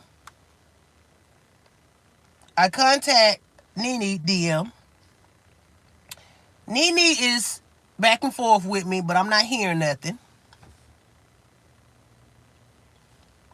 I'm not hearing anything. Nene tells me, she calls me. On my mama, she calls me.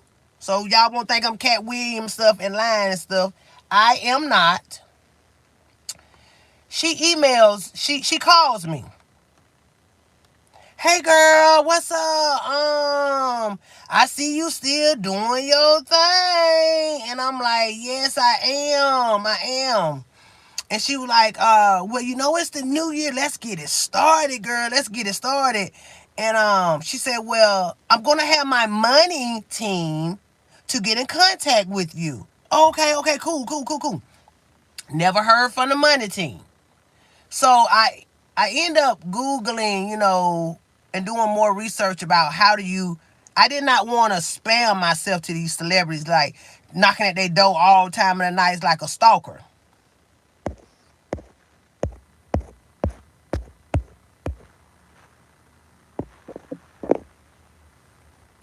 So this is about over with, y'all. Like a stalker. Um, so I had learned that, hey, when you get in touch with celebrities or people like that, you may want to do a check-in every other month. Just, hey, I'm here, Um, let's reflect on the last conversation we had. So I learned that because I wanted to be at a door every day. So Nene wants to work with me, and this is me and her feed.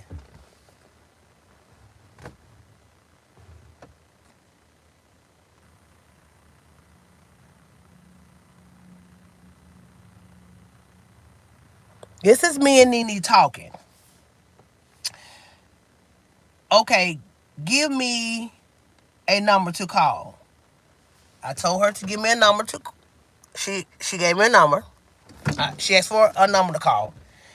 Then she asked me, "Can you post this picture and link in your story, please?" Okay, first of all, I came to a pink pitch and won that. What is this posting stuff got to do with the pink pitch?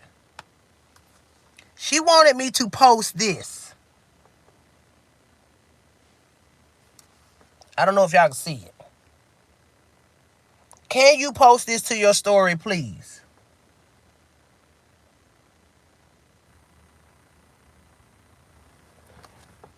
My ghetto-ness kicked in.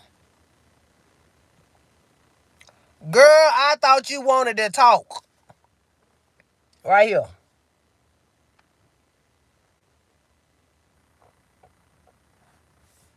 I thought you wanted to talk business. So I click on what she wants me to post.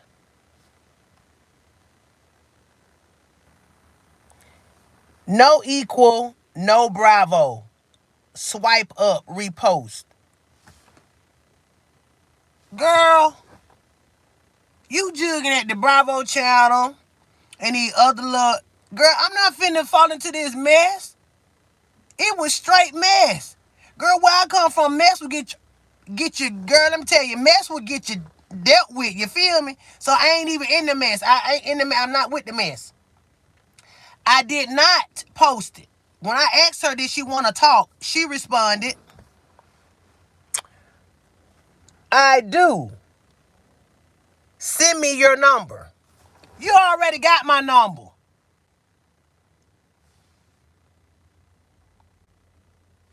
This was around Christmas time. Hey, let's get Black Friday popping and all this. Okay, cool. I made edges for Black Friday. I don't hear from no Nene. Same number I got now.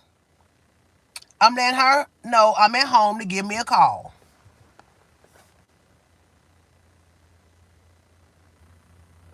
She responds 6 months later.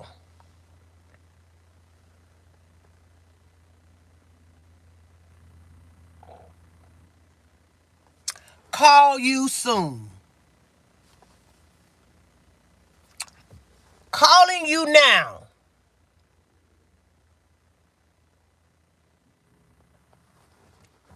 With her money team on the phone.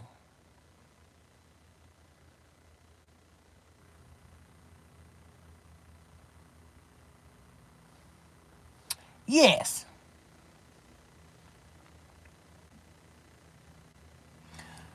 Okay. The money team, I don't hear from them no more. I respond. That was July, y'all seen. I let a couple months go by because I don't want to spam people's, and I'm waiting faith. I'm waiting. I'm patiently. I had to stay humble doing everything. I text her, hey girl, want to follow up about our conversation a few months ago. I really want to set up something. She responds,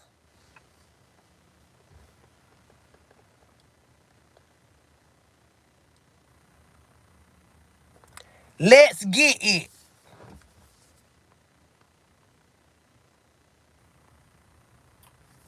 Let's get it. In October.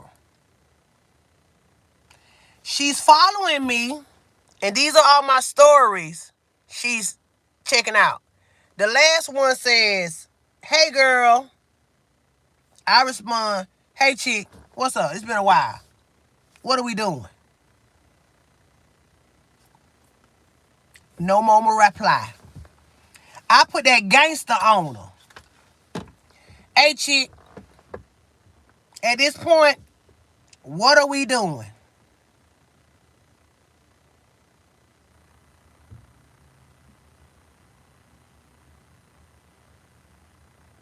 What are we doing? Stormy ain't answering. What are you doing? I know damn well y'all ain't had me to sacrifice, borrow money, get there to that boo-boo ass pink pitch. Then an article come through. The article. Y'all ain't seen the article about me? Okay?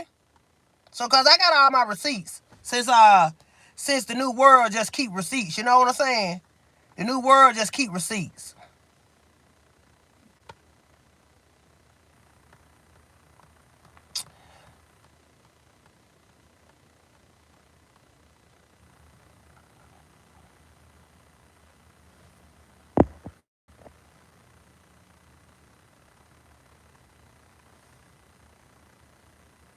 Oh, she got the wrong one. If she got paid for thinking, she'll be rich. Cause baby, I'm the wrong one to push over. You feel me? I've been wanting to eat for a long time. I love my mom, my dad, them. They did what they could do. But I was raised in a beautiful crack house. It was a crack house. It was a trap house. But my mom and them covered up them rat holes and repainted over the roach spots and stuff in there. My mama decorated the heck out that house. You hear me? So where I come from, I ain't got nothing to lose, girl. I've been lost for a long, long time, cuz. But if you think you finna get up here and play on my top, it's another thing coming. Another thing coming. Sure live. Ain't scared of nothing. Jail? Who? Girl, baby. All my life in the front door. That's all them folk did. We took people to jail from across the street.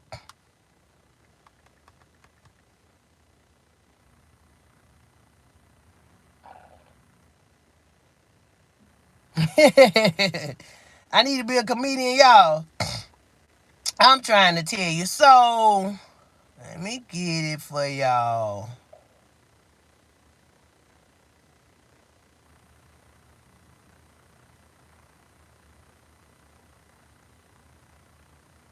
Talk to me, y'all. Because I need y'all to go to Miami Herald. Nene leaks successful. Nene leaks successful women's in Miami Herald article.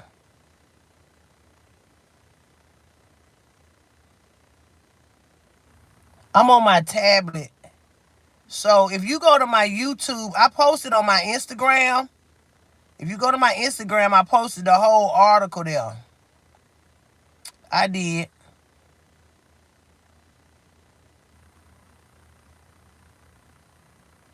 Let's talk, y'all.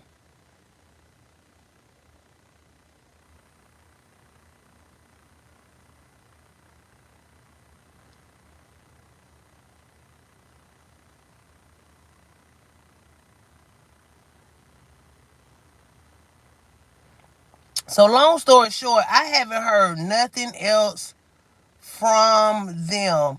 I gave them a piece of my product and everything.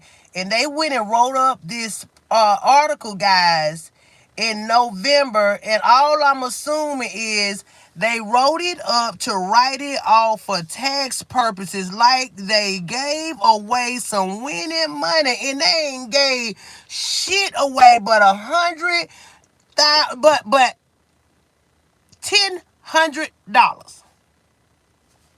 So here's the article.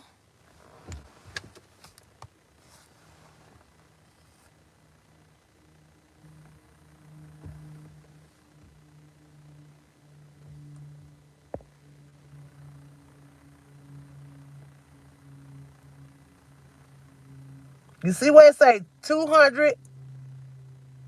You see where it say?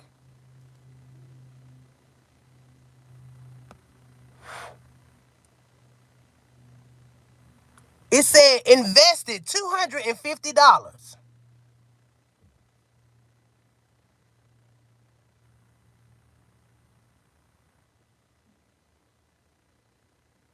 So for y'all don't see it, go to Nene Leak's successful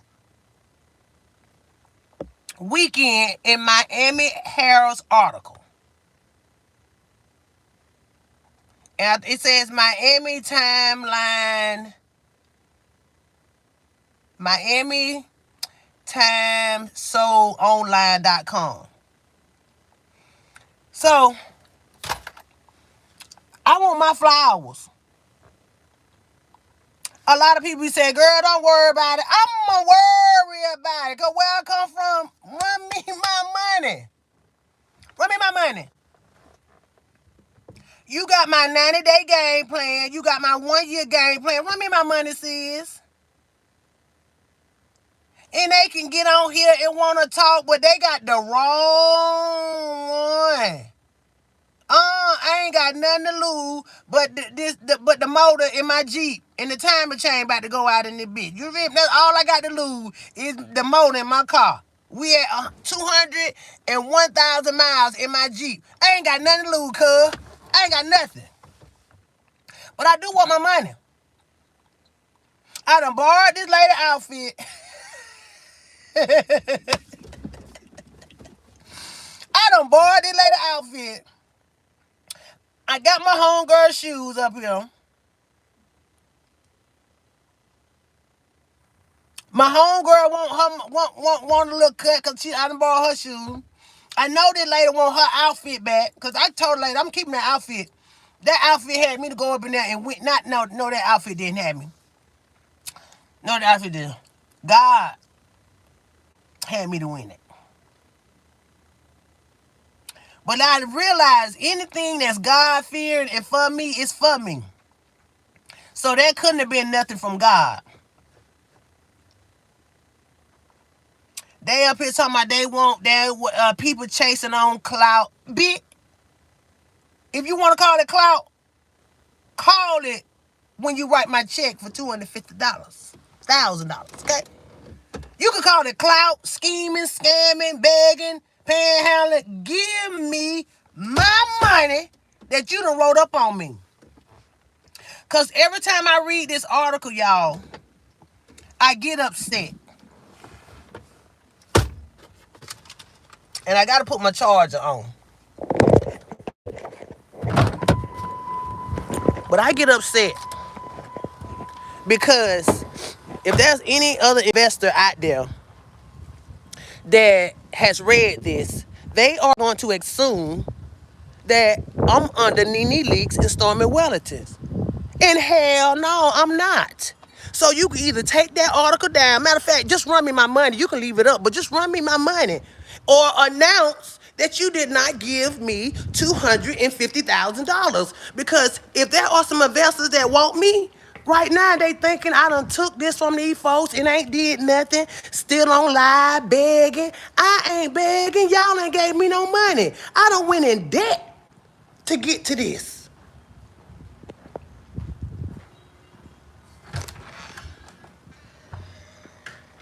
Yeah, you're right. It didn't say up to.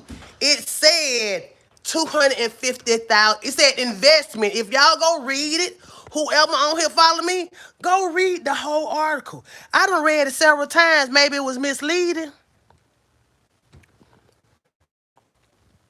I heard that too. You need a lawyer. You need a lawyer.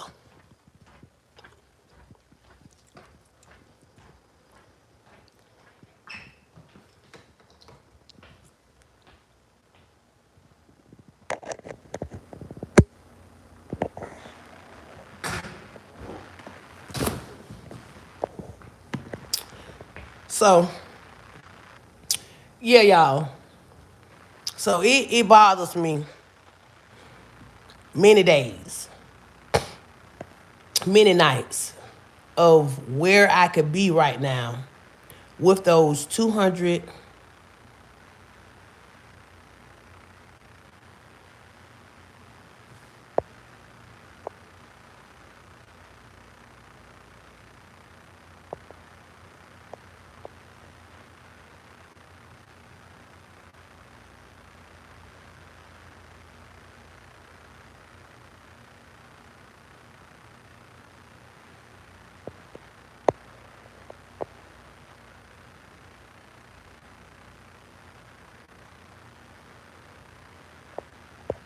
So it has been bothering me, you guys, because if there are some people out here that are just not for those two women, they have scarred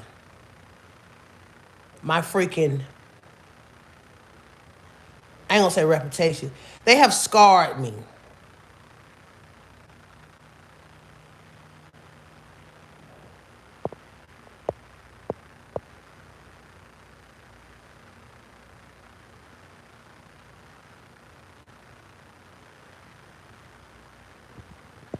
So if there are some attorneys on here, or y'all know some attorneys, because these one right here in my hometown, So if y'all know some attorneys, um, um, they sure do.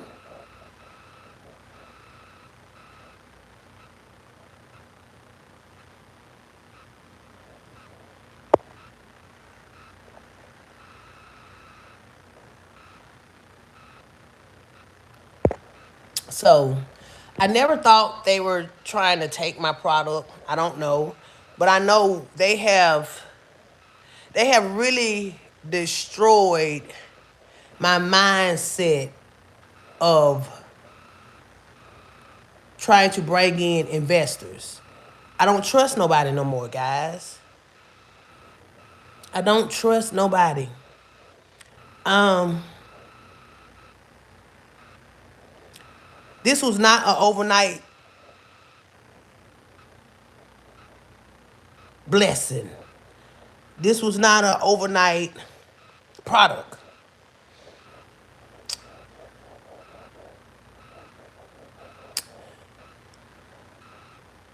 I spent lots of nights, places I didn't want to be. I spent lots of days eating stuff I didn't want to eat.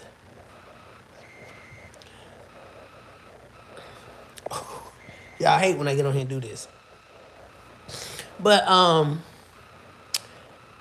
it was times when I would make edges with my cell phone flashlight.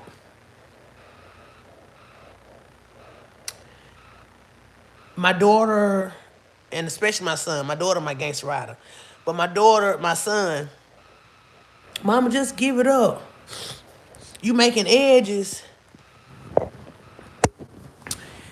and you in the lights getting cut off. I don't get it. My son don't get it. My son don't get it.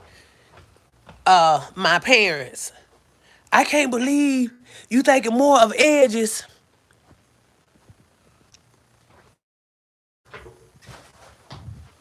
than your bills. And I said, Mom, but I got it. I won, and I'm waiting on this money from this lady, and I'm gonna be all right, and I'm gonna be all right. Shh. Child, who? Give me 1 minute, y'all.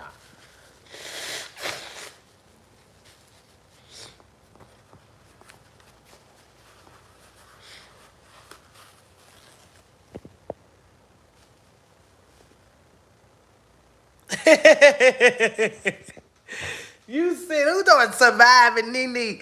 Girl, let me tell you, for years, I was scared to do this. Me and my mama have got into it about this article. Just leave the shit alone, Steph. This is my mama. Just leave it alone. I'm like, nah, mama. You don't understand. When I went to Miami, my mama didn't even know I went to Miami because they was not going to be for supporting me to go to Miami broke. Mama, I have sacrificed, slept in a bathroom stall until the plane come. And as I'm doing all of this, y'all, I'm reading the Bible. It's okay to walk by faith and not by sight. Don't worry about you can't go there because you don't have a room. Girl, just get there. Sleep on the plane. And that's where it's been. And that's how it's going.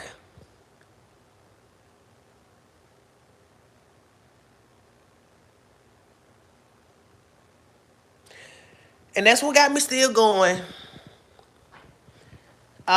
It's tough though, y'all. It's really tough. It's really, really tough.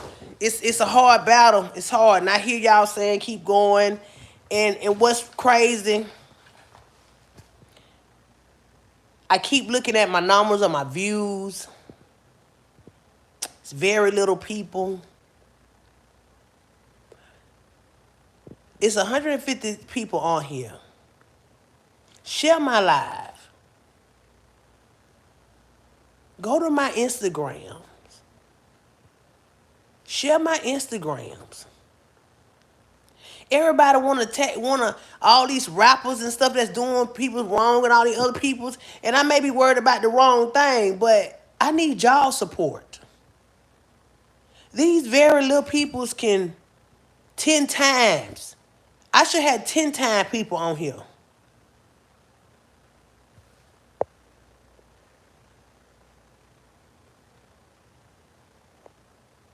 Yes. I had to stop following her because I started getting disgusted of when she gone live. She got all these people on live. And I want to bust through the live, but I watch her on her live. See, you got to watch people like them. You got to watch. You got to watch people like them. Don't just eliminate them. I had to watch. And as I watch her on her live, if you say anything negative, oh, baby, she ready to quit. She ready. She ready.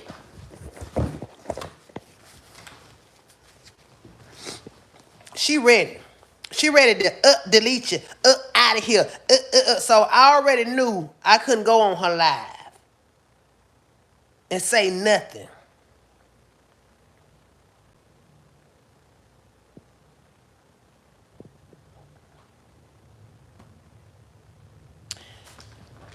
Find somebody to write this story.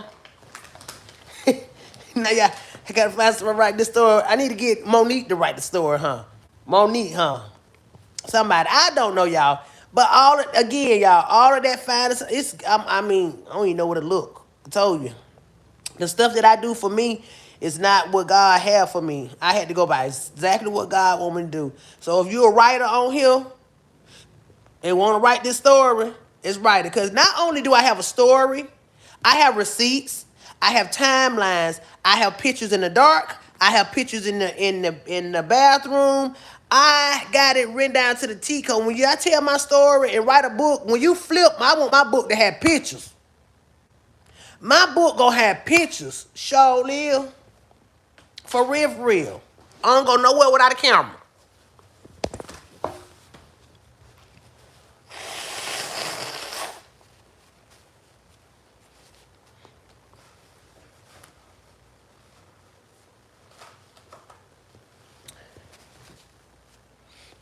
So what got me talking now, y'all? I see everybody want to come out and expose people. At first, I thought, ooh, you're supposed to keep it quiet or you're going to get in trouble. And Cat Williams got up on that baby chest out, chin up. And when he said what he said, people talking about be scared and folk gonna come after you. Man, you can't be scared when you can't be scared when you got God by you. I ain't scared. And I got God by me. So I'm ready for him to come on they live. Cause I seen her last week. They exposed some girl. She was talking about some girl and some girl. And I'm sitting up here like, girl, the day you call Stephanie, the edge lady, I'm gonna be ready to be on that live. Big eyes and all. Mm-hmm. Synthetic wig and all. Yep. I shaved my head a couple weeks ago. And I be damned if I ain't go on Stormy Live and she done shaved her head. Now, how much energy you got to keep cutting off, young lady? Talking about you cutting off negative energy. All this money you got, all these Rolls Royces, all of this right there. Come on, lady.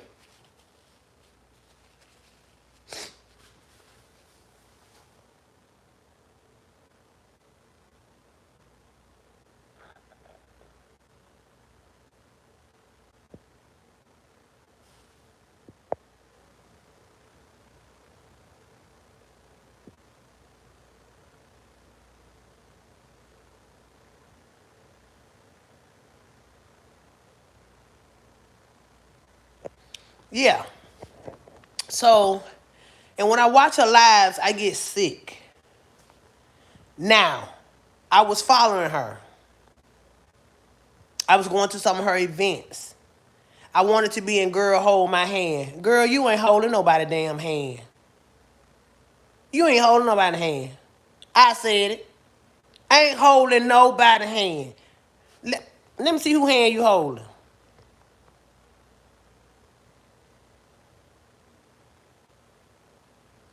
Yeah, do I got pictures? So I'm finna show y'all this little ugly outfit. And I got this outfit because that lady, I like that lady. And I like the lady. I do. I do. Well, look, what my little ugly outfit is that I wore.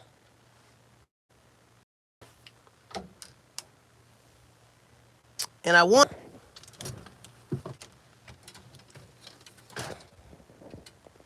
to show y'all my shoes, but I got them too. I got shoes. They probably on the bed. I just don't want to bend over now. So I got the outfit. Yeah. So if you write my book, I do got the outfit. I got the whole outfit. Got the whole outfit.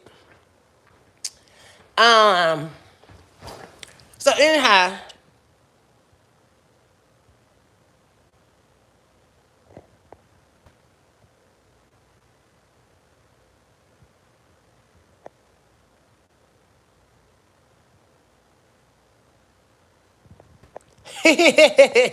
so y'all so crazy. Trust me, I'm not. Thank you so much. So I'm not gonna hold a hand. And I would like y'all. I want to end this live so it won't be too long. I want to end it and come back on in 5 minutes. Can y'all come back on 5 minutes so I can tell you some more tea?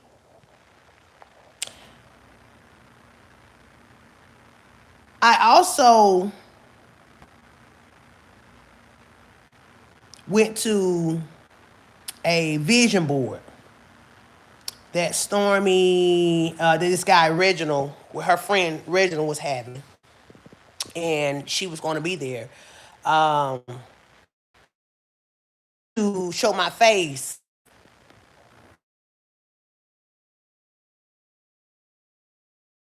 board party because I'm not for the shit.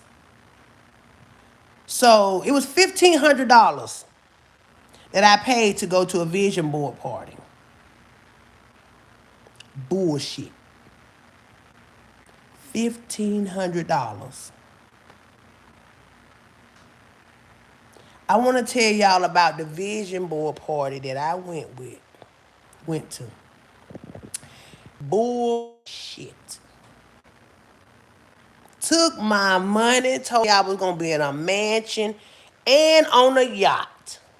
I wanted to be on a yacht so bad with Stormy. Got up there, it was a carnival boat with every bells and whistle ringing on it for $1,500. I was in a mansion. I want to say it was 5 bedroom, maybe 13. Slept on the floor in the same bed, and one slept in the bed with me for $1,500. The one slept in the bed with me had paid $35 to come to this event, and I had paid $15. So I have been robbed of all these events that I have been going to.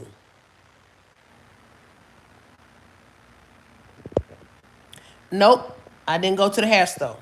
I'm not going to go in the hair store. When I sell edges, I'm going to have my own store. I want to have my own little store in places. I don't want to go in nobody Korean hair store. I worked in a hair store over 20 years, and I watched them reps come up in there and want to know what the latest trend is, and they go back home and they take it. My IG is going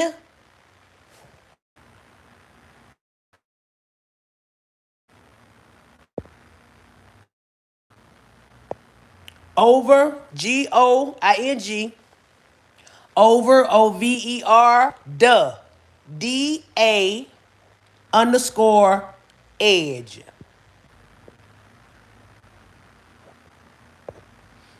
So, for everybody that done tuned in, I need y'all support. And yes, I'm crying out for support. Not a helping hand, not a couple dollars, but it's fine if you send a couple dollars. But your support, I need that. You know how many supporters the fake got? Do you know how many supporters the frauds got?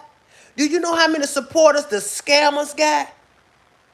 The real don't have much support.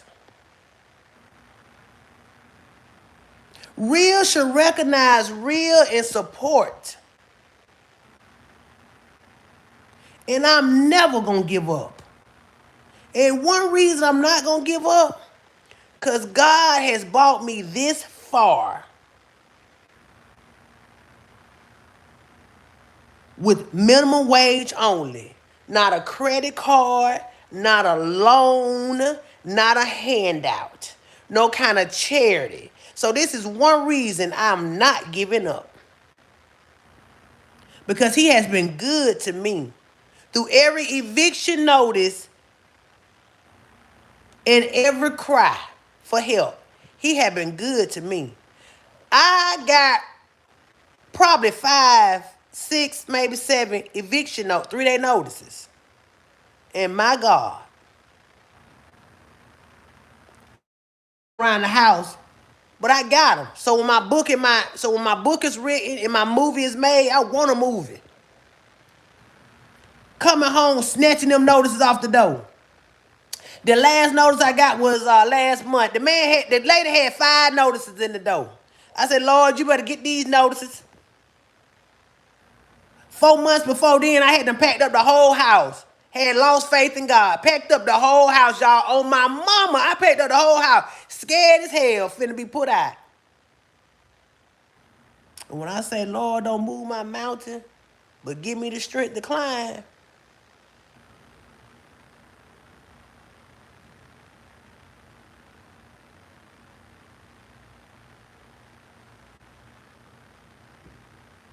Paid in full. No charity. No nothing. I just end up getting paid that Friday looking at my paycheck. Ooh, that time and a half worked. It took the whole paycheck to get me out of eviction.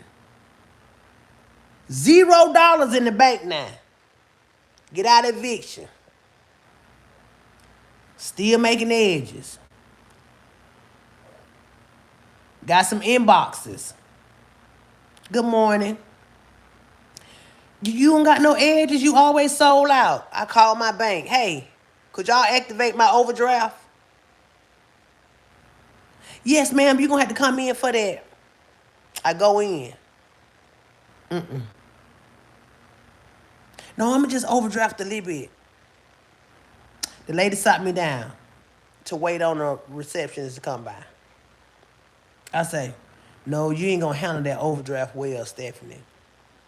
They're going to give you they're going to give you 650 over a limit overdraft.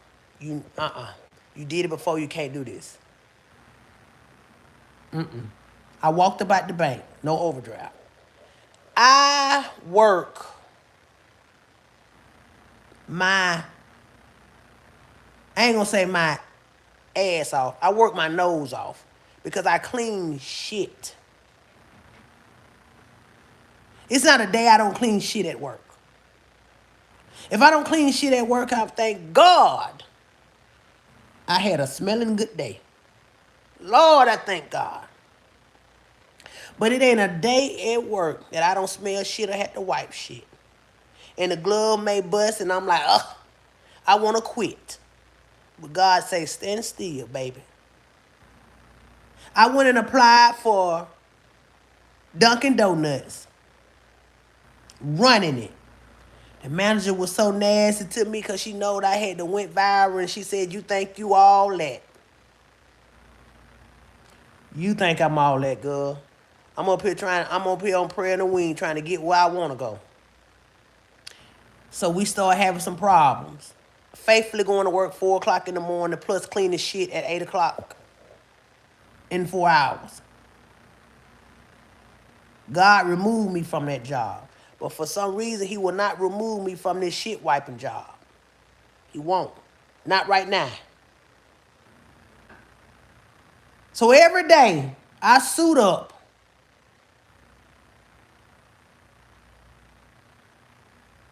Oh, ain't nothing wrong with wiping it. Ain't nothing. It is one problem wrong with it, the scent.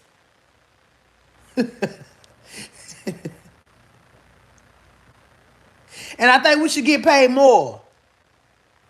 I get paid $14 an hour, y'all. I only work 30 hours. My son said, Mama, you need to pick up more hours. Baby, I don't want to pick up no more shit wiping.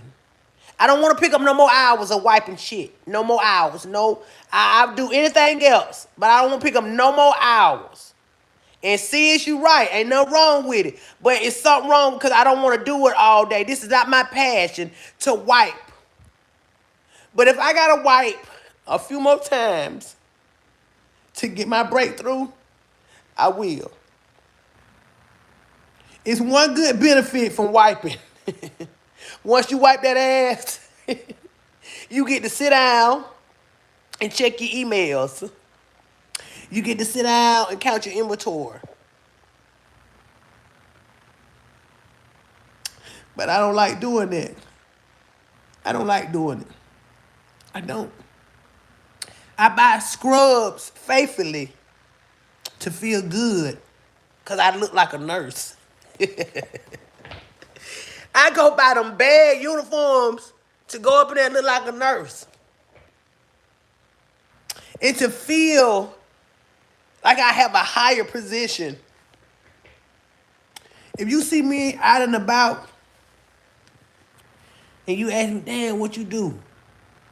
What you think I do? What, you a nurse? You work in the doctor's office? No, none of that. No, none of that. None of it. So,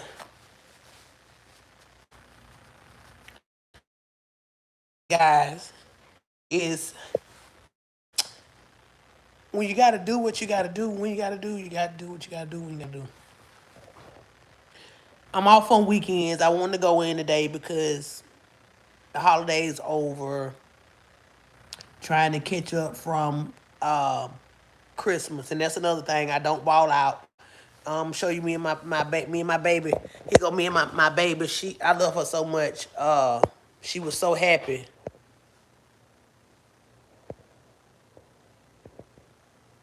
Oh, that's nothing. But this is my baby. We still got our Christmas tree up.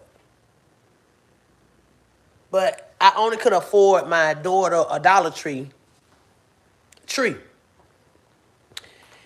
And People say, but you got the business. Well, I'm not running this business like a person that ain't never had nothing.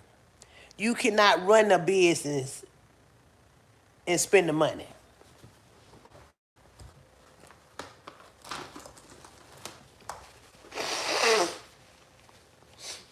But ain't you making sales? Yeah, I'm making sales. And them sales making sales. The IRS wants some of that sale. The renewal of your company want to be paid. You need to buy more inventory. So am I making enough in this business to stay afloat? To not go to jail for not paying taxes? Yeah, I make enough of that. Do you make a profit? I made some profit, but the cost of living went up. So what that means? That profit is now has to be used.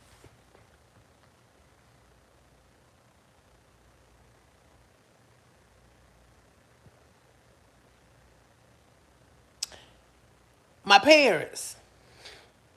Baby girl, if you ain't making nothing up in it, you need to cut it out. Ooh, cut what? Daddy, I don't want to talk to you no more. I don't want to talk to you no more, daddy. Uh, I ain't cutting nothing loose. I done came too far to get here. If I done came 4 years and got this far, imagine the next 4 more years. I know I ain't gonna still be standing in the same position because I'm not standing still. I've rebranded. I've got another website. I've started making more edges. Then I can't stop here. For what? Somebody to pick up where I left off at? You got to be crazy, daddy. You got to be crazy, daddy.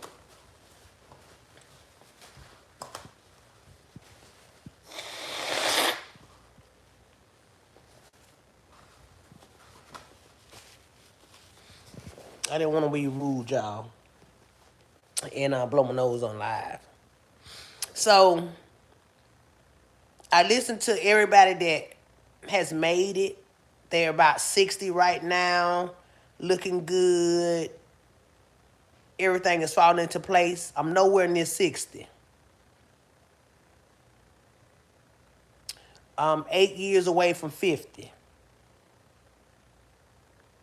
So in 4 more years, if I'm 8 years from 50, in 4 more years, I'll still be in my, in 4 more years, I'll be 46. So that's 8 years that I have sold into me. And as well as these people that are losing their edges. So if I done took 8 years and sold into me, my God, I'm going to retire at 50. I'm retiring at 50 with a big check. Big check. Big check. Good health. Good health. And health. Oh, retire 50. For real. That man ain't hunted. That good Lord above ain't hunted me with all of these dreams and these people prayers to get here. I ain't no entrepreneur. I'm an inventor.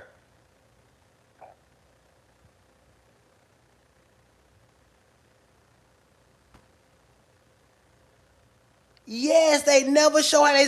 I want to show how I'm started. People tell you, oh, it's gonna be hurting and pain. You ain't tell me it was gonna be the lights off. You did not tell me that my car was not gonna crank when the seasons change because the battery done went dead. All they say is keep going high. The car don't start, sis. Well, everything ain't easy, but everything ain't like you said is just hard. This shit is tough. This stuff take on your mental mind. You be cussing out the children because the children don't got faith in you. I be telling my children, go on. I don't want to hear that. But mom, but listen here. But I'm just, no, baby. Wrong one built overnight. The Bible one wrote overnight. So I'm not looking for nothing fast. Anything fast won't last. But I do want my money. Run me my coins. I want coins. I want my money and I want it now. Let me tell y'all something about that $250 that I keep seeing. Man, that $250 could have got the gold out my mouth. Could have gave me a bridge on the side of the four teeth that's missing. Now I can't even eat steak no more. I want my money. And I want it now. That $250 could employ me 20 black women that was ready to go to the top with me.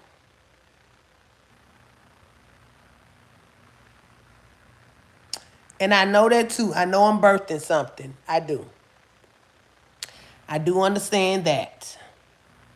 But to keep everything quiet, y'all, I could not. I'm watching these heifers get away with. I'm watching these heifers get away with scheming people and all this stuff, and they behind. I'm not a scammer. Well, if you're not a scammer, why does that say that you invested in me? You did not invest in me. You didn't.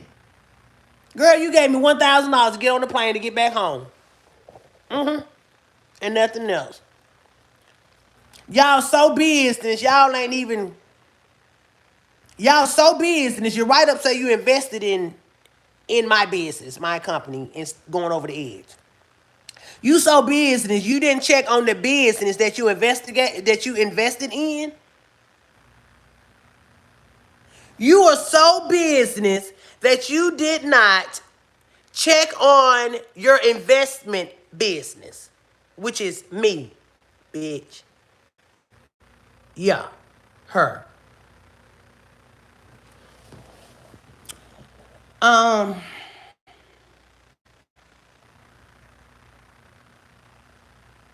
I watched a comedian go live the other day, and he had 17,000 people in his chat on his live. By the end of the night, I want to say he reached 101,000 views. And I say, God, why ain't I reached them views? This hair thing is serious. This mental is serious. This hair loss is serious.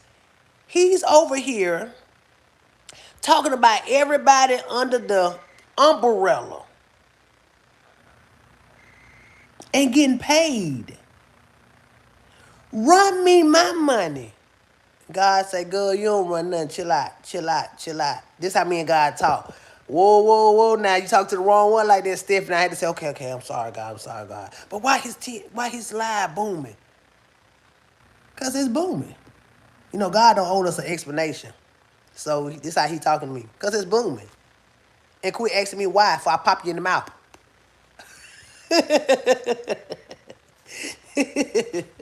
So God threatened to pop me in my mouth if I ask him one more thing, so I'm not gonna ask him nothing else. You know, our Father say one more, my dad used to say one more thing and I'll pop you in the mouth. No, my daddy wasn't abusive, but he was abusive for a reason, you feel me? But it was abusive love. I ain't say nothing else. I ain't say nothing else. My daddy backhand me one day, y'all, for talking back and popping my lips. He ain't knocked me out. He just, poof. I told you don't talk back. So, from then on, y'all, sister ain't talk back. But I want to pop these in the mouth that's lying on this thing. Did y'all go and check my receipts to see if that article up? Cause they wrote that on a write-off. I know they wrote that on a write-off, and they did not give me my money. And then you know what's so crazy? If I go apply for any benefits and they pull my name up, they say, Miss Lanier, where's this 200 and something dollars that these people say? Man, them folks ain't gave me no money.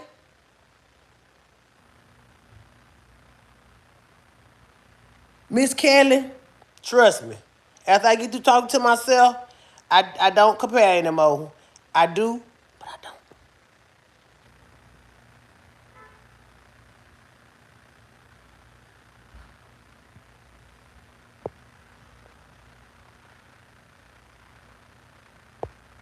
Y'all good, right?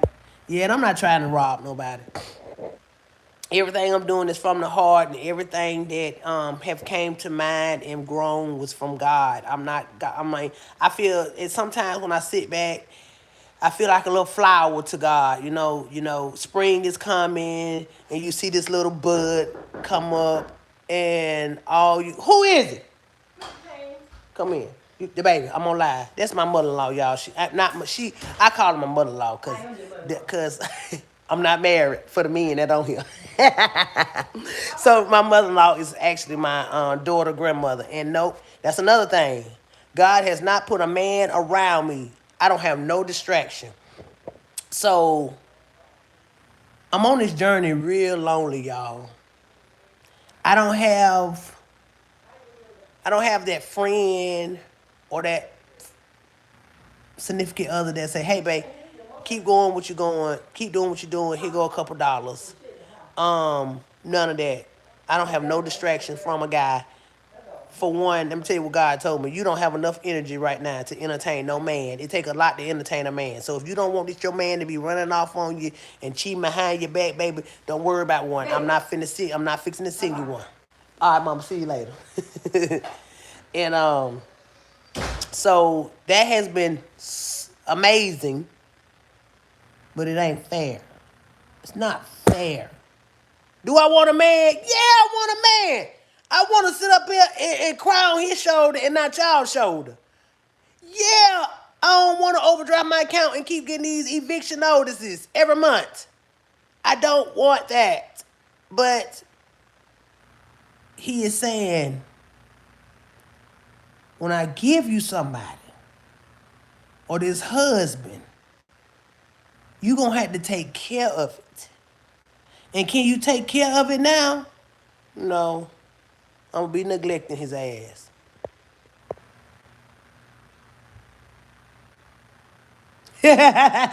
Felicia, stop talking about $250. Felicia, go read that article. $250,000 supposed to be. Felicia, ain't that $250,000? Go read that article. It's under Women of Success. Nene Leaks Women of Success in Miami Herald article.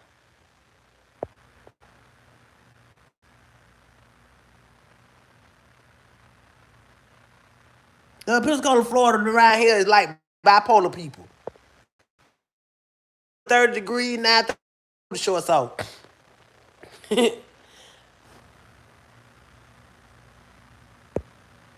So, God has not blessed me with my soulmate. And he has not allowed many souls to even just be around me. There are a few guys that I am liking, but baby, when I say he put them blindfold on me like this, stop looking over there. And I'm like, damn, he fine, God. I'm finna get his phone. I'm finna text him. God said, no, you not. You not for that man, right now, that man, you may want that man, but that man is no good for you right now. What you got going is way more important than Netflixing and chilling. And I'm like, man, I ain't had a movie in so long. He said, my girl, don't worry about that. You gonna have plenty of movies, girl. You gonna have a movie theater. So we're gonna have a movie theater. And that is crazy. I got off subject, y'all, because ain't nothing funny about me. I had guys ask me, why aren't you dating? Why are you still single? I guess God got me like this for a reason. Why did Mary get pregnant? Out the blue. We never know how God work and why he work. A man cannot get connected to me for some reason. Okay, how you do that, girl? I don't know how to do the descriptions and stuff, girl. How you put it in the chat box? I probably had to do it when I get off the live. So yeah. And for people that watching this, even the haters, I know y'all like watching me too. When I put them in the description, I pray to God they not coming back with no bull stuff. I'm just speaking facts. And if you want to jump on here and straighten me or call me out, because first of all, you can't straighten me. Straighten yourself and straighten out that report that you wrote up on me. That's what we need to do for one. Before Nene Leaks and Stormy get up on here talking about straightening somebody, let's clear up this debt that you owe me. And then we'll go from there, sis. Okay? So I'm not gonna put this in the chat, y'all, for this to turn into a mess. I don't want no kind of mess. I want that check to clear though. It clear. Please. And all the emotional distress that I done went through because I could have been 2-3 years in with somebody else investing in me.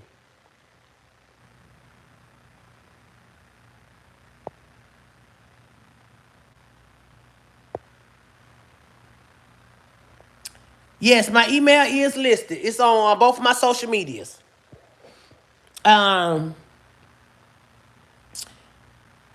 So the guy thing. Bay ain't home. I'm ready for him. Baby, come on home.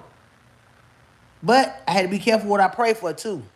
Because God has sent me a man and I be trying to focus on taking care of him.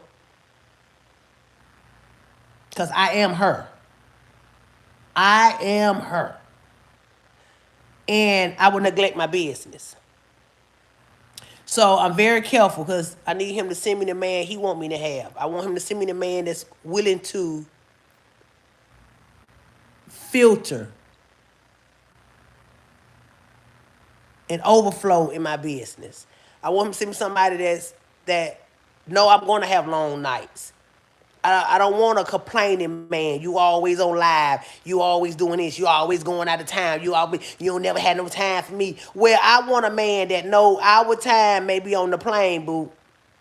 I want a man to know that our time may be I'm fixing to go up and speak before these peoples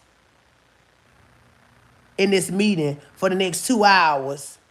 And you can prepare to find us somewhere for lunch when I get up out of here. I don't need you at home waiting on me to come back and not knowing what's going on. Because I got kids and the children grown. So my man ain't going to have no kids. So if you're going to be supporting me and on this journey with me, all that, and he know I don't want a man for clout. I don't want one for this. Now, I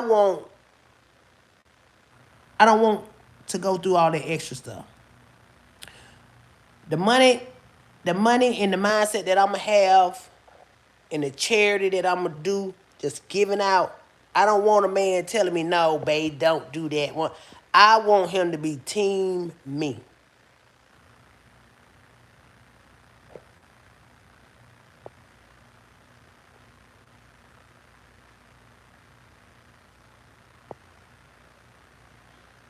So,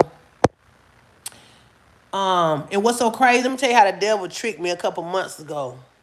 I met a guy online, and the devil had me to really, really like him. Really like him. He was all for me. And then God was like, shh, you getting brainwashed. That is not what's it. So when he washed my eyes, God washed my eyes, I started to ask this person more questions. And the more questions I asked him, the more he got tripped up. The more questions he answered, the more I researched. I'm an inventor. So, nigga, I'm researching you too. And he was not who he say he was. And I said, I researched you, right? I Googled you. Why did you Google me? Just ask me anything you want. I was Googling and finding out stuff. Now you mad because I'm Googling you. Yeah, you ain't the one, cuz, but keep talking because I'm trying to peep some stuff out real quick. So I kept Googling and I'm telling him, hey, send me a picture here, send me a picture. Hey, send me a picture of this. Hey, can you come on camera? No, I ain't got all this doing. I can't do this. All right, all this stuff. So he started sending me a couple pictures. Now do you believe me? So I started putting the pictures together in collages.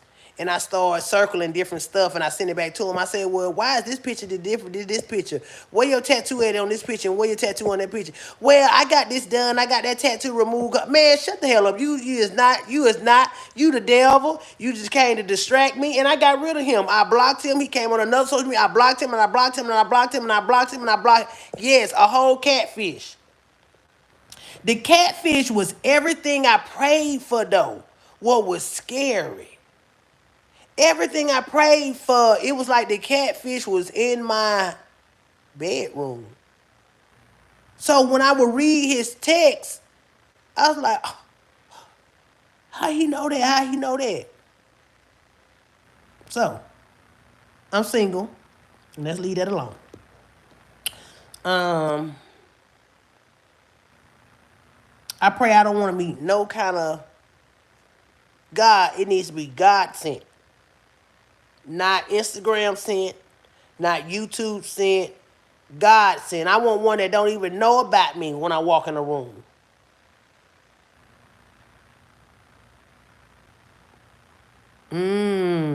Okay. Yeah, I want one that don't even know nothing about me, but want to know about me. I don't want to be judged by my gold teeth. I don't want to be judged about the way I talk. Where I came from, I got 40 years of this whole hood and country bunking in me. So yes, it's gonna come before you many a times. If I embarrass you at times, I'm sorry. I did not mean to, but baby, work with me. I'm a work in process.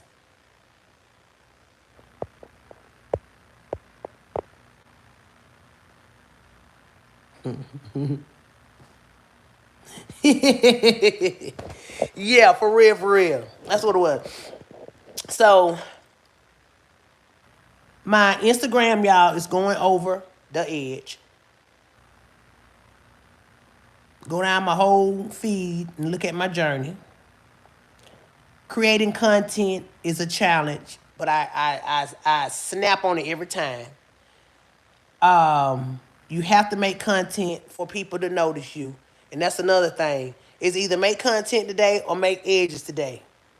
Well, I got about 30 edges right now, and I'm sold out of black.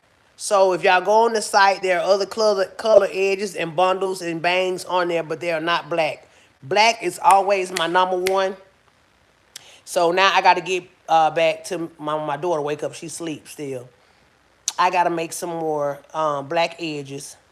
First of all, I got to check my banking account to see if I have enough money to re-up on all the supplies. You know how you got some here you can kind of deal with this and deal with that. Okay, you got enough to make 14, which is a total of 28 because it's double. It's a left side and right side. So I got enough to make 28 edges, but you only have enough packaging for 15. Ooh, okay. So now you got to go back and be like, all right, cool. All right, I need some more packaging. Oh, Stephanie, but you ain't got nothing but 5 labels. 5 labels? Oh, my God. So now this is how this go. Y'all support me as an inventor and an entrepreneur. On top of, this is the first of the year, guys, which means my annual report on my business is due. If the report is not in within the next couple of days or months, I will get fined $500. And it's time to file income tax on the business. And Lord forbid, if I got to pay anything back and don't got it. Oh, you gross this. You don't get any money back. Nah. Wait a minute. I need my baby on here because I need to write in the chat. My Cash App is going GOING over OVER the THE. Wait a minute, y'all. Keep the same E. Put a DGE on the end.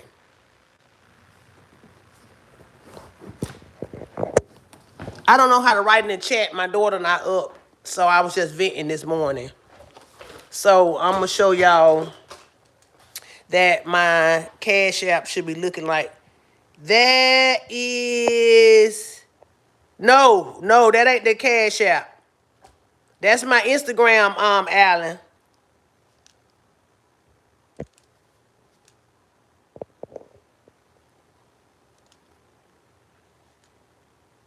Hold on, take that down.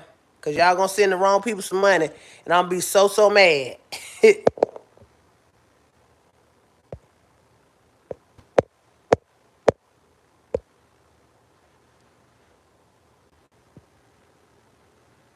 Thank you so much. Thank you so much, K07. I really appreciate that. So this is my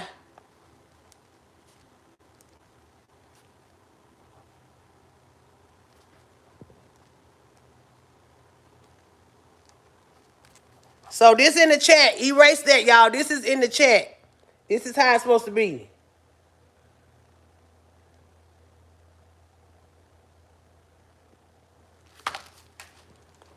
So somebody put in the chat so I can make sure it's correct. It's the, and use that same E for edge. So ghetto. I don't know how to operate this thing, y'all. I don't know how to operate this thing.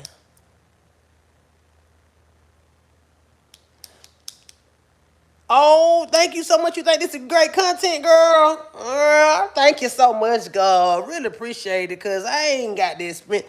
So did y'all redo it? Yes, that is it, girl. That's the Cash App right there.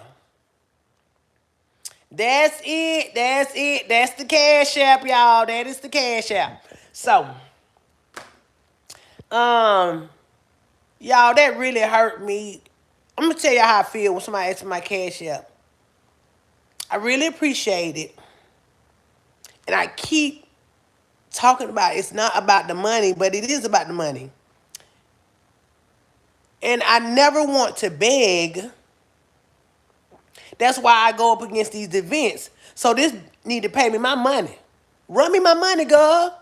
So I don't have to sit up here and take out of my supporters' hand. I appreciate y'all for supporting me.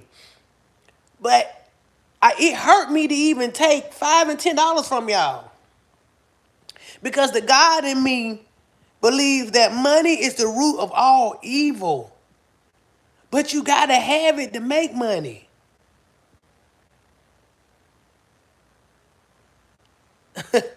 Thank you so Thank you so much. I see the Cash App. Miss Hinton, thank you so much. Thank you so much. And I didn't want to put money. I hate the word money. I hate putting it before my business. I feel like I'm gonna put a damper on it. That's why I want people to hear my story. And if you want to invest in me or sow into me, do it out the kindness of your heart. Don't do it because, it sounds like she asking for money. It sounds like she just wants somebody to feel sorry. That was another thing. Somebody in my hometown said, she get on this live and it's like making people feel sorry for her. I don't want nobody to feel sorry for me. These are hurt feelings coming out. This is hurt. Ain't no feeling sorry. And I'm big mad because The person that belittles people and scamming people are making way more money than me. You are scamming and will not give to a needy person. You are making all of this money and will not give into a home, a family where their mother is suffering for cancer and she's taking all her money for treatment, and now this home is being neglected. You Stormy is not going to donate to take care of this lady home. You Nene has not donated to somebody wealthy. You know what I'm saying? Y'all go on sites and be bad and bougie, talking about you gave back. Give back and dress down. If you gonna give to somebody, give some red bottoms away. Get the best wig away. Yes, that is it. That is it. That's it, Alan. So when I go back and look at Stormy and Nene, I knew God was just sending me through a test to show me there are some fakes out there. And you are going to run into people, what? Wolves, sheep with wolves with sheep clothing. That's it, Vanessa.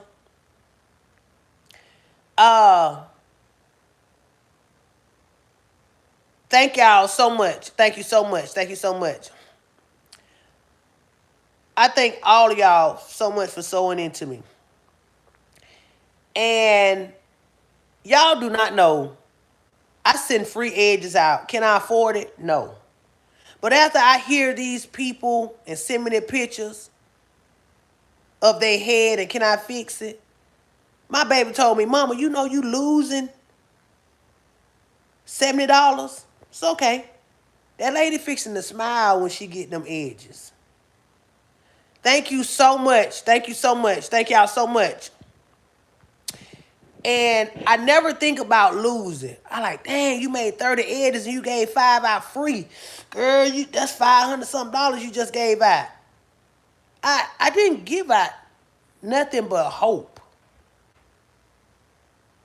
Hope one day I'll be somewhere where you can purchase my edges.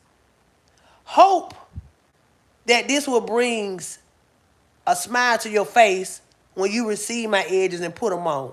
Hope that you would tell somebody about me. I give away edges for hope.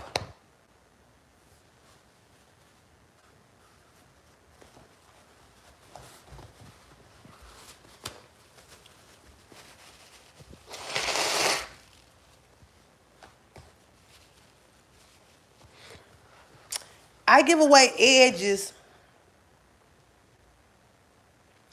and hope my dream will come true one day. Knowing I can't afford it.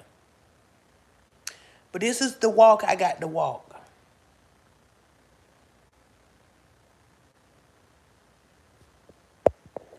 No Amazon. No Amazon.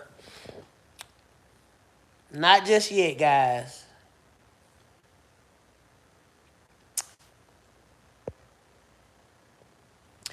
So that Cash App, y'all, it really touched me and it really bothered me because people on here can take it. Nope. New Beginning, take that down. That is a scam Cash App. New Beginning. Going over with them 2 E's is a scam. Take it down. That is a scam I had to report.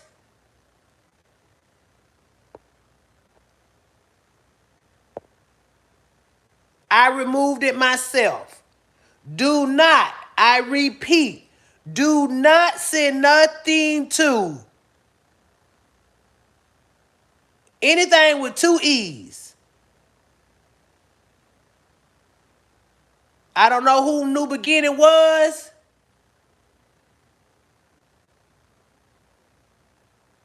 And I pray to God that you ain't on here intentionally trying to destroy me or steal from me. Because I have reported that Cash App several times.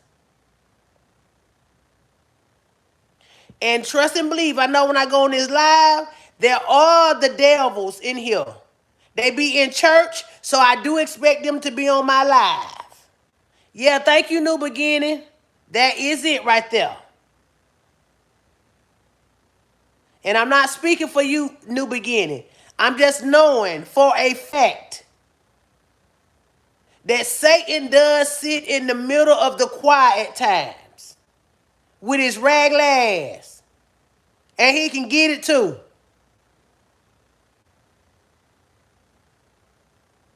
But run me my money since you sit up in the choir. You need to go over there and tell Nene to cut my check.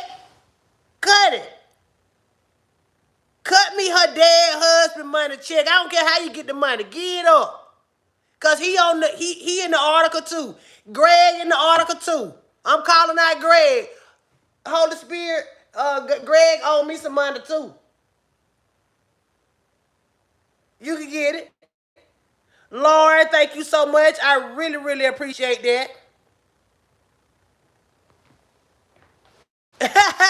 Lauren. Lauren ain't sent much, but Lauren, do you know how much that was to me? Because I feel you, baby. I feel you. If you only got $1, anybody on here, if you only got $1 to sow into me, I appreciate it. I appreciate it. And I'm going to take each and every one of y'all names that donated to me, and I'm going to put that in my war room. I'm going to put y'all name in my war room. Because I know it's a lot of ladies in here, or probably men, that's sewing into me. I read a message the other day. A lady said, I wish I had the what she said?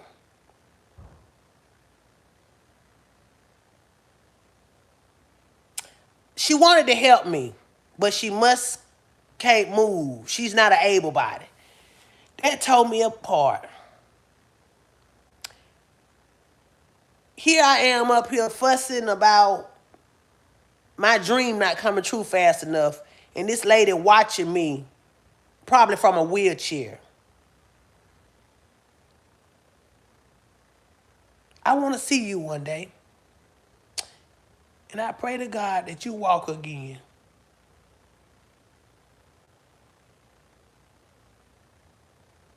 I don't know why you in that situation.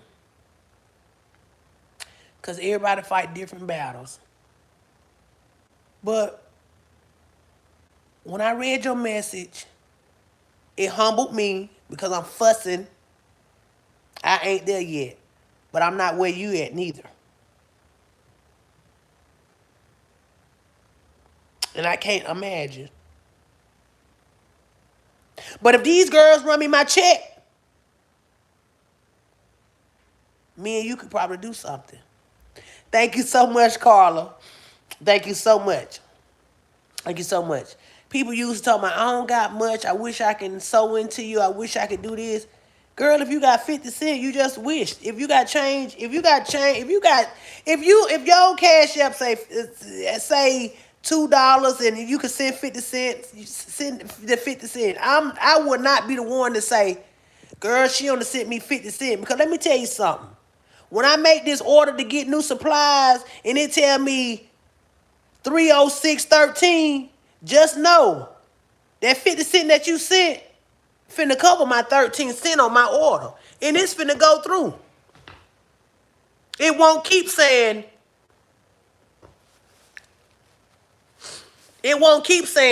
decline or insufficient funds.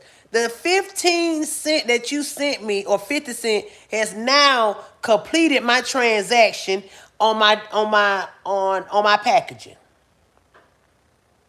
And I want to get off of the money thing because I'm out here making sacrifices, y'all, to go get the money. I'm getting off of my butt to get the money. I'm not making a YouTube for YouTube to pay me and not do nothing with the money. I watched the guy the other day. Oh baby, oh yeah, YouTube finna cut me a big check. And now what you finna do with it? What you finna do with it? I'm gonna go buy me some new wigs. I'm finna go buy me some new this. You so selfish. I'm gonna go buy you a new wig. and the world coming to an end. You fixing to go buy a wig to look like a fool. Well, I'm finna take my coins and make somebody feel good. I'm fixing to take my coins to get me a little bit more closer to answering everybody prayer that want their edges back. Everybody, let me tell y'all something. And I'm fixing to get off of that. Because my vision is to walk into chemotherapy.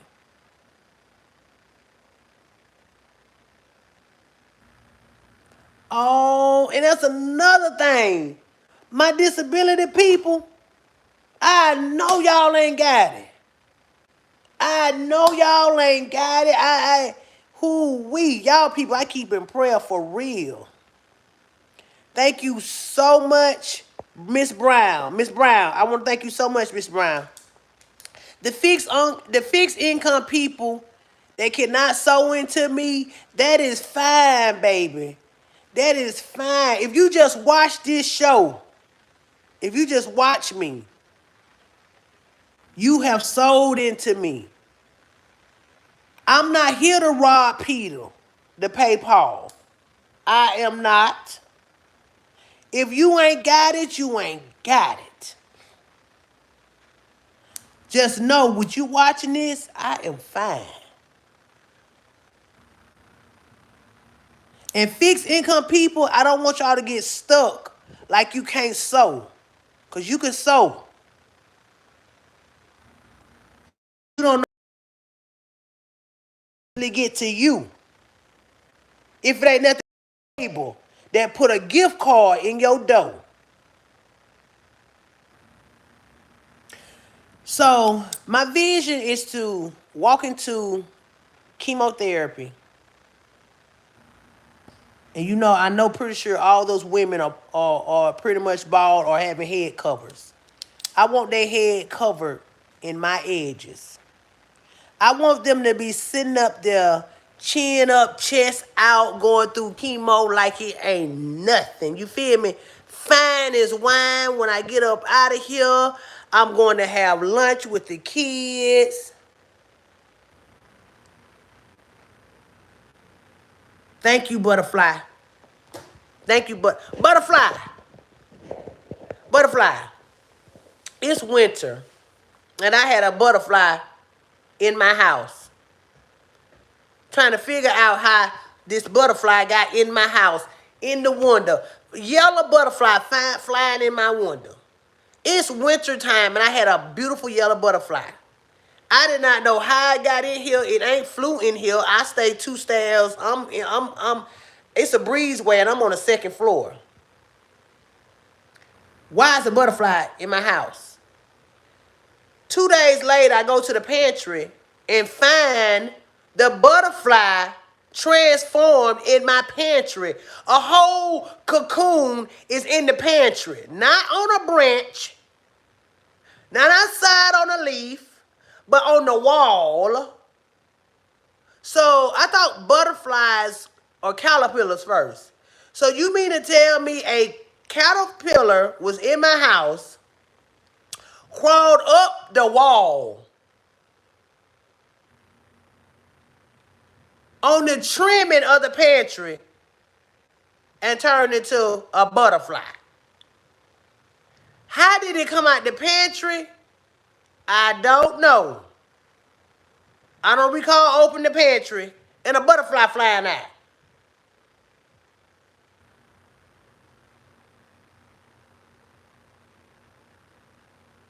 So, butterfly, when I seen that, butterfly, for real.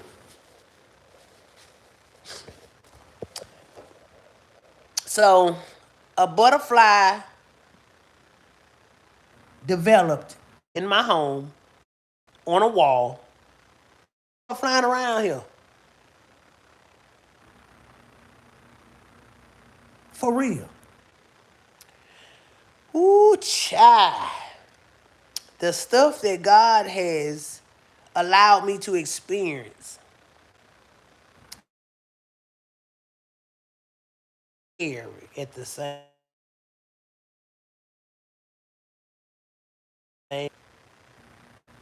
And I've always liked the butterflies, but lately I haven't seen them. So I have them tatted on my feet. I have them tatted on my back. I have them tatted on my arm. I don't know why I like butterflies. Because I don't like caterpillars. But I love the butterflies. But the journey I'm on, I guess I am. Thank you, Miss Vanessa. Miss Vanessa, yeah. Thank you so much. But yeah, y'all, I wanted to share that with y'all. But back to, I want to walk into chemotherapy, and I want to see my girl sitting up, chin up, chest out.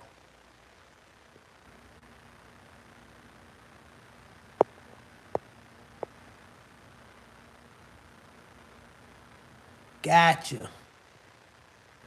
Thank you, Miss Renee. And okay, yellow. Yellow was the color. Wow. So I want to walk up in there and see them taking chemo like a champ. Like I'm undefeated. I don't want them to be up in there worried about their hair. Get well, sis. Get well. Don't worry about your hair. But they ladies are worried about their hair. And I'm here for it. So I can't wait till the day I go up in there and one of them coming up in there and saying, "Ooh, that's nice. So you haven't experienced hair loss?" And the next lady say, "Oh yes, I lost all my hair." Well, how did it grow back so pretty? I want her to respond back, "It haven't grown back. These are instant edges." What? That's what I want. That's exactly what I want. And I want her to keep looking at that lady side, that lady head, keep side that lady head, keep side that lady head, keep looking at that lady. Where you getting them from? Where is this black lady that invented and she been working on it forever, and I just finally end up getting in touch with it, and I want her piece. I want one. Then I want a domino effect. And I got all them ladies up in there fighting health. But all of them smiling because they bad up in there with them edges. But they is bad with the turban on and the edges. You feel me? They like bad. For real. I want to see that. A smile is like a healthy heart to me. No matter what y'all going through. You look good. You look real good. You look real good.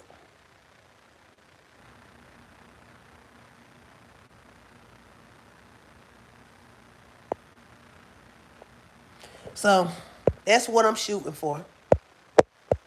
For that crowd of people, it's just to be feeling good. Another thing, it's not just for older people, guys. My teenagers. That I got one lady I talked to, and I need to call her. I don't know if you're on here or not, but her daughter suffered from cancer and lost all her hair at 14 years old. You don't want your 14-year-old wearing a wig. She still want to have her ponytail. She still want to have her slick back. She still want her edges. The thing is popping is edges. So if y'all know a teenager or somebody in their 20s and 30s going to school, still got they groove, attracting peoples, but they just having a hard time. They done lost their hair and now they got to bundle up. 14 years old looking like she 50. Come on, get her some edges. I want to be able to get her some edges. I probably don't have her color now, but this is my dream, y'all. I don't want her to stop going to school because her hair lost. Put baby girl them edges on so the girl next to her with the fire hairdo can say, "Your hair is nice. That look good." This lady is suffering something internal.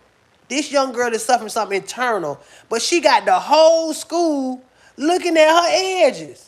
And they want their edges just like her, but they're not knowing what she's facing.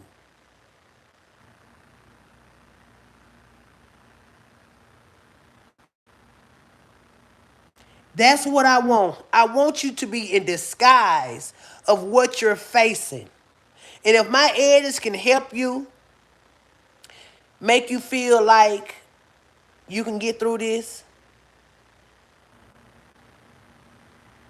and that's what I'm saying, Miss Brown and Miss Renee and the other peoples and everybody else, you know somebody. And a lot of us women are getting ourselves together and leaving the kids like, oh, she young. That's the problem. She's young. Don't have her feeling old. She can wear it too.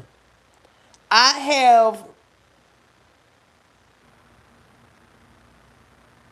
been researching my product enough where it'll be healthy enough for the youth to wear.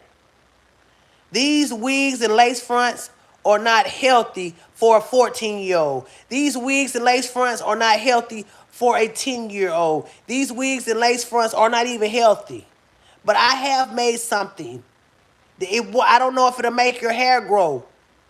You tell me.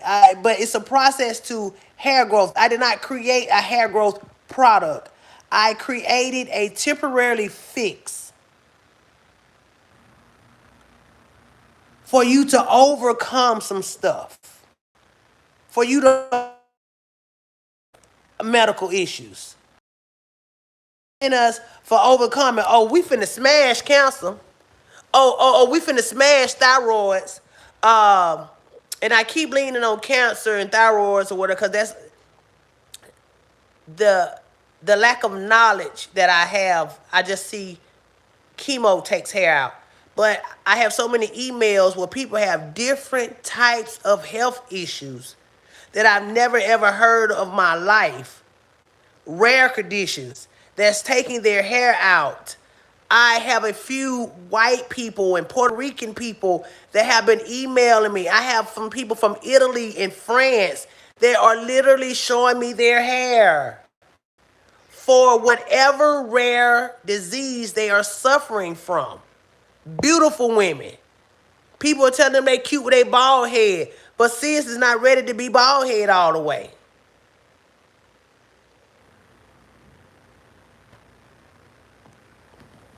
So yes, and I did not create a hair growth product, and that's because it's saturated with hair growth. All of the stores are saturated with hair growth products to the point that people are putting needles in their head.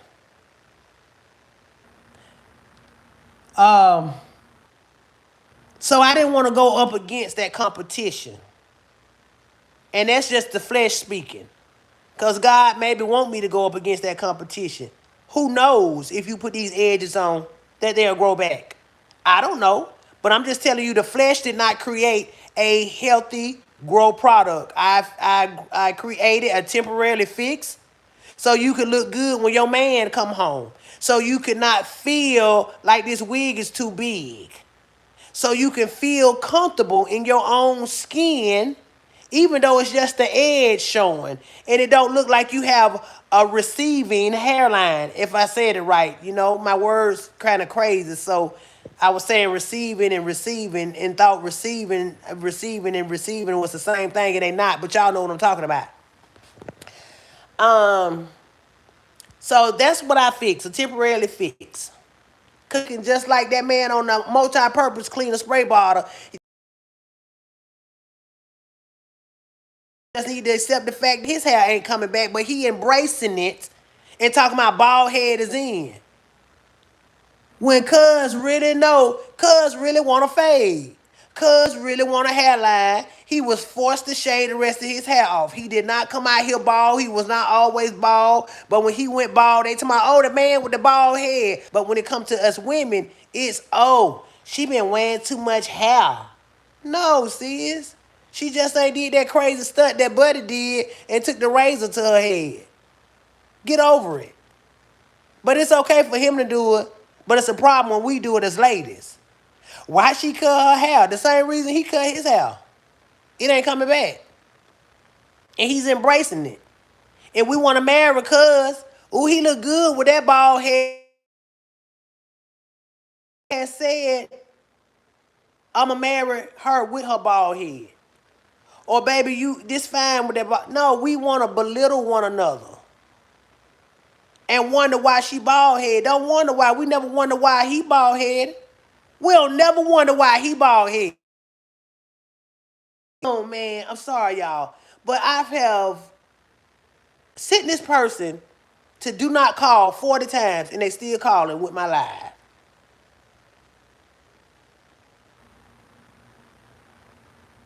Now back to the men bald head. Us as women have embraced these men with the bald head. He got alopecia. Head is a head. He done got alopecia. He done took a whole razor to his head. And he is fine. He's so fine. Girl, the dude over there with the beard and the bald head. Well, what about the lady with the long hair and no edges? Girl, she shouldn't have wore her hair out like that. You need to tell bruh man too the same thing. He shouldn't have wore his hair like that. Steve Harvey look a whole milk dud fool. But y'all talking about, Steve Harvey look good. He look good. He very handsome. He's a handsome man. But there's a problem. Why is his mustache so thick? Why he didn't shave off that mustache to equal to that milk dud head? Why is Steve Barber still trimming that bush of a mustache? Bring it down, Steve. Bring it down, Steve. Steve, I'm a comedian, you a comedian. Bring that beard down. You look like Mr. Potato Head for real. Steve got mustache like this and a bald head.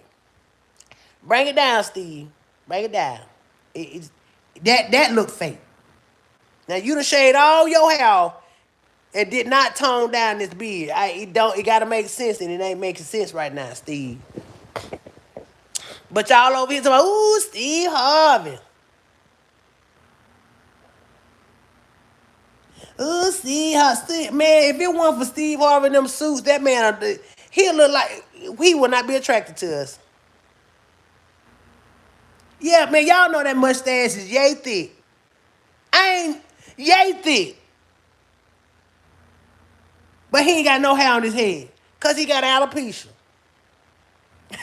And Steve, I'm just saying that you probably ain't got it. But I'm just saying to Steve, because the people, head is a head, has hair.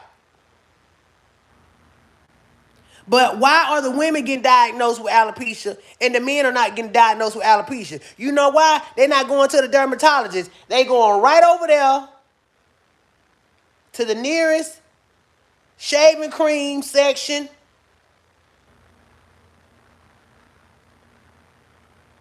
and 3-blade razor packages. And they going on and fixing the problem. Right, let me fix it right now. I ain't finna let nobody diagnose me with no alopecia. Then you got the next man over here doing that. What's the basketball player? LeBron James. That's my dog. You know, he thinning. He thinning real, y'all. He thinning. Hey, he thinning. But he ain't gave up hope. He just letting it thin. He gonna let it thin away. He just ain't ready to go get. I'm ready to shave Mister's blade right now.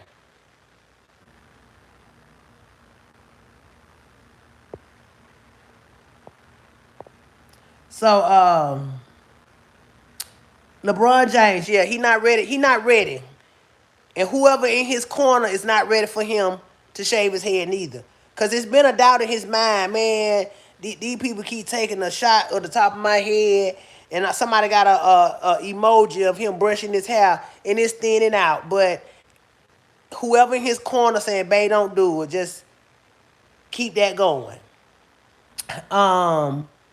You look nice like that.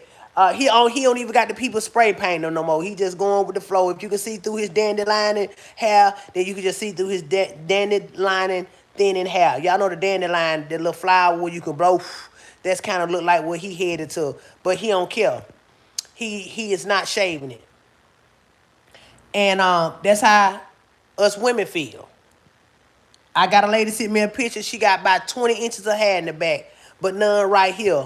Sis, don't cut your hair off, sis. Just keep your hair.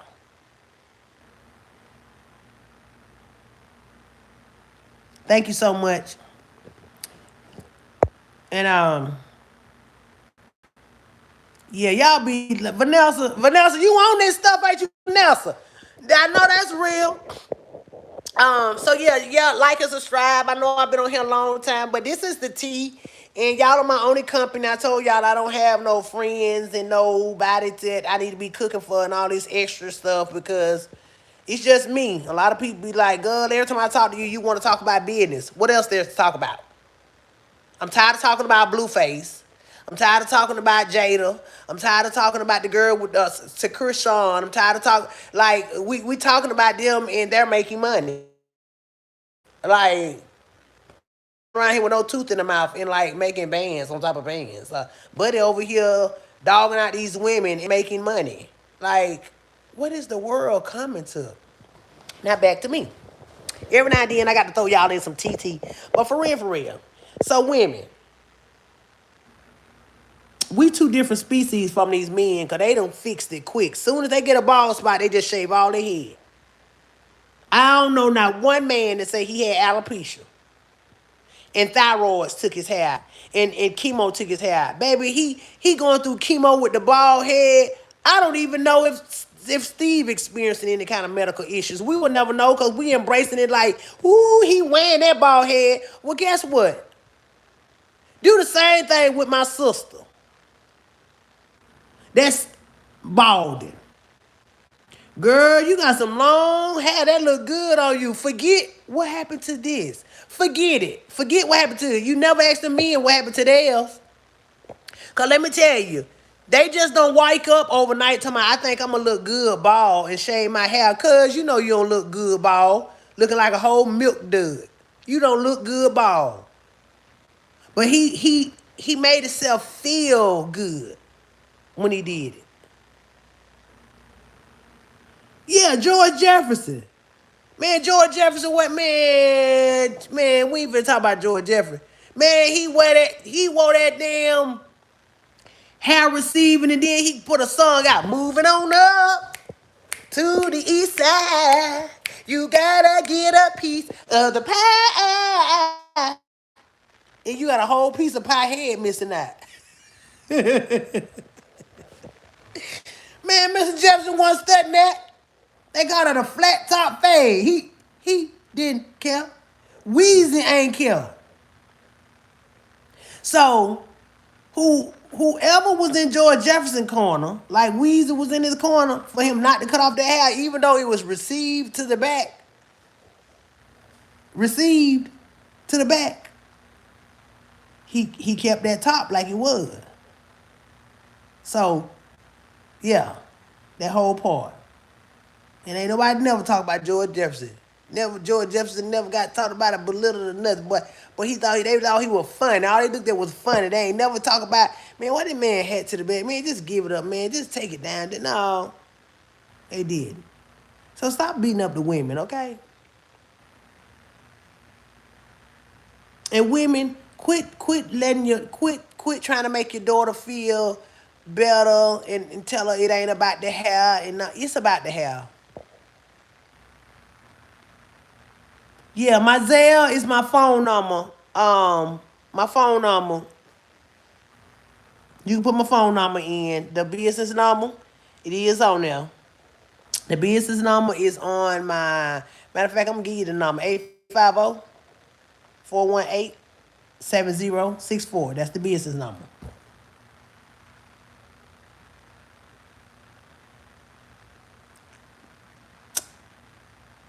I just put my phone number on here.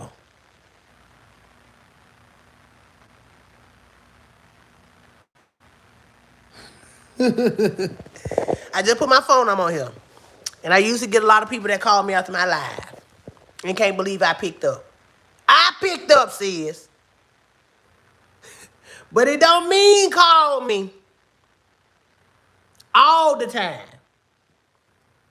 Because one day I'm going to be unreachable. You will be getting the phone service. But in the meantime, I would like to hear your story.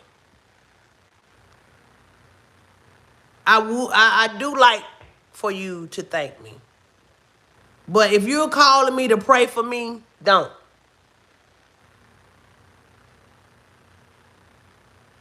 Don't. I'm scared of other people's prayers, y'all. I am scared of other people's prayers. That's why I pray for others and me. I pray for others and me. You see what I'm saying? I pray for others first, then me. Good prayer. Good prayer.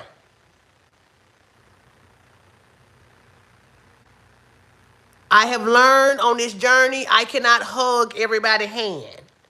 I cannot shake everybody's hand. And now that I think about that Stormy and Nene deal,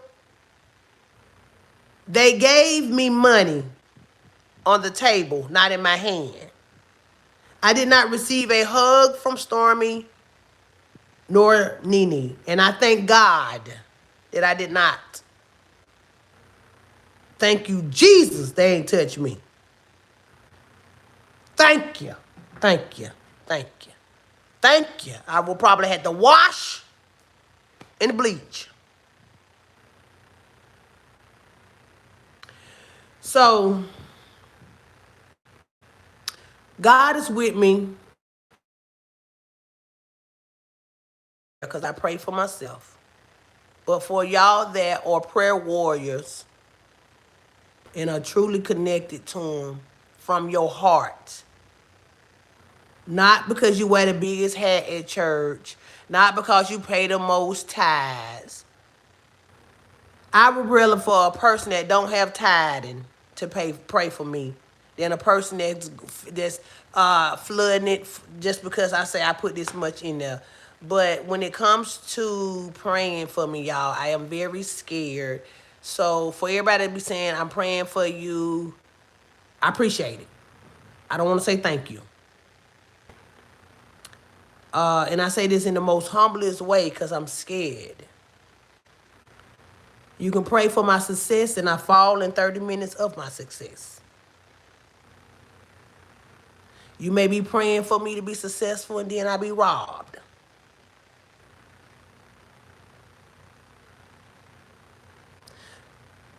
So the best prayer that you can pray for me is to watch this live, hit like and share. The best prayer is to watch my live, like and subscribe. I am going to be more on YouTube with my journey. I don't know if this is soothing to y'all, if it's funny, if it's like a soap opera, but I really appreciate everybody watching. And I don't have to act a fool. I don't have to downgrade nobody. I don't have to all of these clothes to get y'all attention. I really, really appreciate that.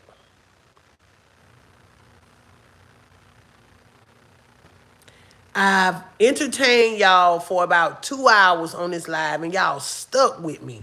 And I have had people come on here saying, girl, your live is too long. But I also have people that don't mind watching this live. You done watched the whole series of Ghost. You done watched the whole series of Sisters. You done watched the whole series. Like just one day, you done sat right there all day popcorning and cheering every sister that there was. So, then I am the new soap opera for y'all, okay? You know? A little tea in here and there, a little tea in here and there, a little tea here and there. But that's only because I'm goofy like that. And God has made this journey amazing. And what's so crazy, y'all, I don't know if y'all follow Michael Todd. I don't know much about him. But I have been following him. And I'm only listening to him because he's speaking to me like I feel like God talking to me. Like he be like, girl, so really, Stephanie? So when I heard him preaching, I was able to connect with him. I used to watch TD Jakes and Sarah Jakes, but when they got the when they got to doing that, I got the deaf ear. I don't know why, but I couldn't understand it anymore. But I can watch this guy, Michael Todd's, for hours and hours till I'll go to the next one and watch it. And then he'll put a picture, which is a demonstration picture. And I'm like, wow. The moral of this is 5 nights ago, I was scrolling. Papa Ivory, I check him out. And I don't even know how I got to Michael Todd's. But I don't know if the pink drawed me to it or whatever. Or the action that he was, the examples that he was giving me, the examples that he was giving to the peoples, the examples was dope. The painted pictures was dope. Back to the moral of the story is, I was scrolling the other night about 2 something in the morning. And I had seen a picture of me. They doing their likes, girl. I know that's real. So anyhow, there was a picture, my picture that took me viral of me put my edges on. And I said, dang, this video of me still floating on different people's platforms. Before I could realize that it was his platform, I had seen a statement said, getting my edges back. And I really thought it was just somebody putting out a growth serum or something or whatever and was using my video. And I've been getting so mad about people using my video and getting coins for my video. I don't get coins for my video, y'all. Maybe I'm not set up right or whatever, but I keep telling y'all once again, it's not about the money for me. So I'm not focusing on, is YouTube paying me? Is TikTok paying me? Is Facebook paying me? No. I mean, have I focused on it? I can't, because I'm focusing on God has got me on a mission. Don't worry about change coming in between, checking this count, how many coins I got on TikTok, how many coins I got on Facebook, because I have it. Facebook sent me some coins one day, $5.36. Is these the coins I'm expecting? F Facebook. I ain't even worried about the coins. Yep, I set up a banking account for it to go there, but I think the last time I checked, the $5 had turned into $70 over 8 months, because I've been getting 5 and 6, 5 and 6, maybe 2.22. I'll show y'all them receipts. So it ain't about $1 here. And I'm like, dang. So I reposted this guy that had posted my video.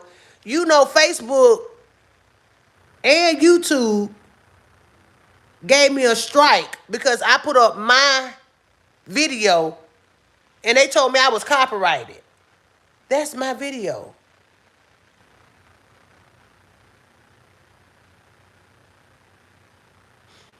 So back to the Michael Todds. I see I got my edges back. Why it say Michael Todd? I was not following him on Instagram because I'm on Instagram back and forth and I just do it to post. But I follow him on YouTube and I go to him every morning. Why? And I'm not even subscribed to him, so he don't even know this me. Why Michael Todd service 21 days of fasting It's about I got my edges back and he using my video. I immediately go in the chat and explain to peoples that were laughing at my video. I can't take you serious. Don't do this, Todd. Don't do this. And I know they were laughing at me, my edges. And I took it upon myself to tell them I created this product for women and children who may be suffering with hair loss for varieties of health reasons. I put that in the comments so I can shut up all the laughing, because ain't nothing funny. Nothing funny. The video cute, but ain't nothing funny about the mission that this young lady is on. There is nothing funny at all for the people that are laughing.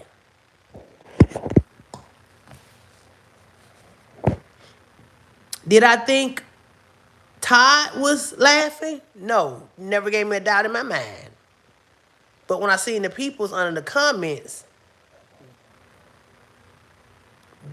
they laughing because it's funny to them.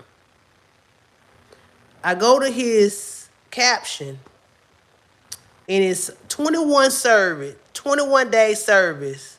Tackle, that's it. Church transformation. And I just subscribed to them, and I may be joining them online because my little small mind was like, what is this got to do with me? What do his service got to do with me? I listened to the first day of fasting. And when he was talking about getting my edges back, mentally, I wanted to tune in because what do this got to do with edges? Spiritually, it was fire. The message was fire, bruh. It was telling me that where I am today is because I need to sharpen my edge. I need to get my edge back. Not my hairline. I need to get the edge back, which means in order to fight the battles that I'm going through with these snake scams of celebrities and all these other people that's trying to take from me, I need to sit back and sharpen my edge so I can slice their ass in half. And that's exactly what I started to do. I listened to that whole service, and I have been fasting for the last 5 days, running to the TV at 6 o'clock p.m. to watch the prayer service, because it's just prayer. It's not preaching. Prayer service, because I need to know where I am going in this next season. And if I do not be humble and listen to and see the signs that God are giving me, because I could overlook that, and Satan was going to have me overlook it because I don't follow him. But for some reason, I'm just scrolling and it just come up. There is a service about getting my edge back because I got lost from Nene and storming them and did not want it to keep going. And my knife had got dull. My light had got dull. Everything had got dull around me. I started not to do edges no more. Everything was just fading. Put my Cash App in for her, guys. It's going over the with one E. In edge, you use the same E for the on edge. Renee, if you there, could you put that in there for her? I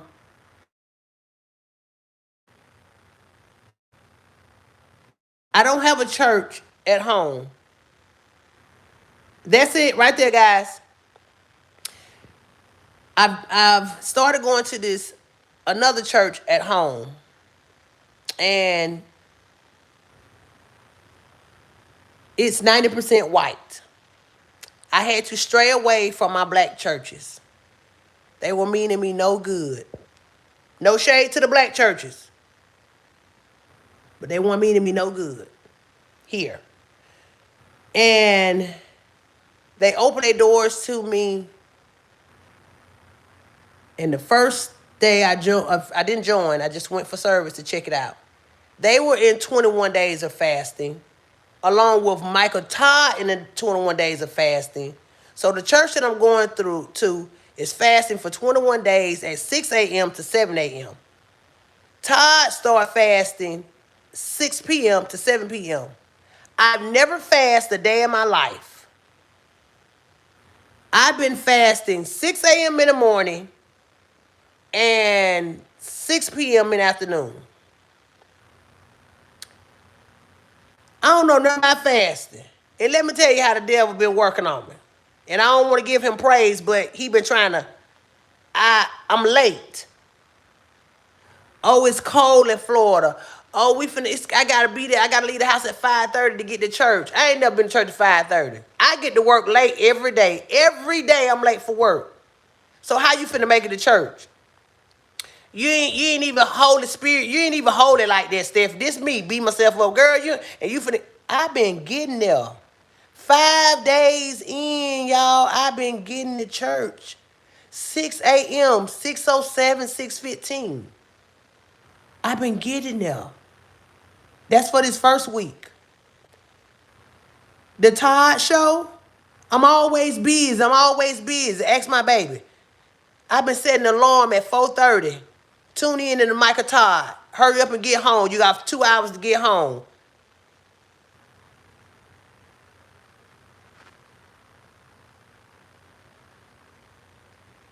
$4:30. You all see me in traffic. Well, man, I got to turn around. I'm too far from home. I need to get to a safe place. If I don't get home, I'm pulling over in the nearest parking lot. And I fast from 6 to 7 in that parking lot. My daughter be like, Mama, come on, can we watch it at home? I need to grab the service. Until during service, he said, I don't care where you at, what you got to do. Play it in your ear. Clean up and pray. Clean up and fast. Clean up and listen to this service. And when he said that, they gave me the go to go on to get home, but keep it going. Just keep it going. Just keep it going. So it's 21 days of prayer. Thank you, CC Blessed too. Thank you so much. So why I'm up here questioning myself, because I'm not getting there on time and I'm not fully listening to the service. I'm not fully into it. I'm beating myself up because I feel like I'm faking. I'm cutting it too short. I'm not absorbing it all in. And he delivered a message saying, it's okay. You got 21 days of it.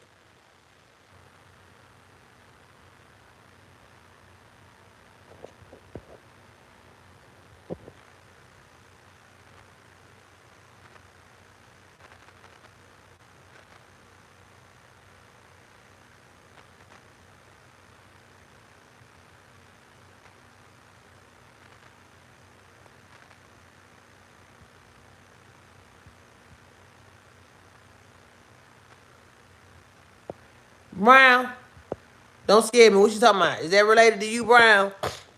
I don't want to get off. So,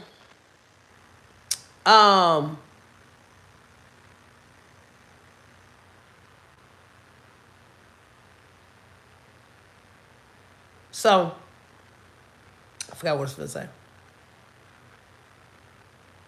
Brown, you lost me, girl. I thought you talking about me.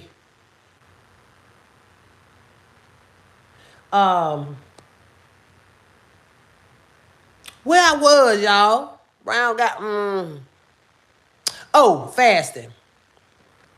And I had been making it. So yesterday I got to church at 6:07.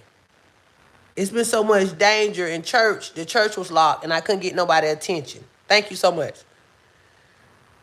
I couldn't get nobody to open the door in church. I was so mad I missed church yesterday. By the hair of my chinny chin chin and a red light. But God said, chill. This is the point that you got up and did not use no excuse nor the weather to not get to church. The door's locked, and you got 21 days. I felt really bad I missed it. I came back home. I got to that Michael Todd one though. I got to that one. And when I got to that one, I was like, woo, that's what I'm talking about right there. So now that the week has gone, I got up this morning, I'm off today. I'm like, ooh, girl, I've been going to church before work. So that's been a challenge to me, y'all. I don't know if y'all ever been to church 5 days, 7 days in a row and go to church. That is a lot. But if I can go to the store and to the house store and over here to visit so-and-so and here and still go to work and get off work and go, I can do all this too before God. So get your butt up, Stephanie, and go add church to, instead of going to the service station for coffee this morning, take your butt to church this morning. I got up this morning and the clock said 5:20. I said, oh, the devil is a lie. I'm finna get ready for church. Baby, when I said I got ready for church this morning, baby, it looked like 12:40, 5:45, and I was getting up out of here. Y'all should have seen me on I-10. Vroom. I like, yeah, devil, I'm off today, baby. You finna start my day off right. I'm finna get to church, baby. They ain't fast today. The 21 days of fasting does not include the weekend.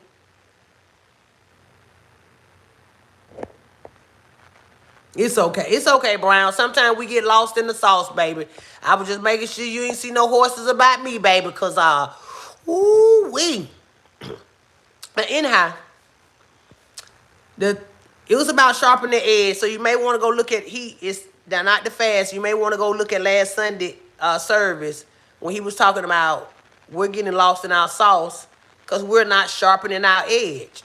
God has showed me everything I have done, but not one time have I sharpened my edge to continue to move through this force and chop shit down.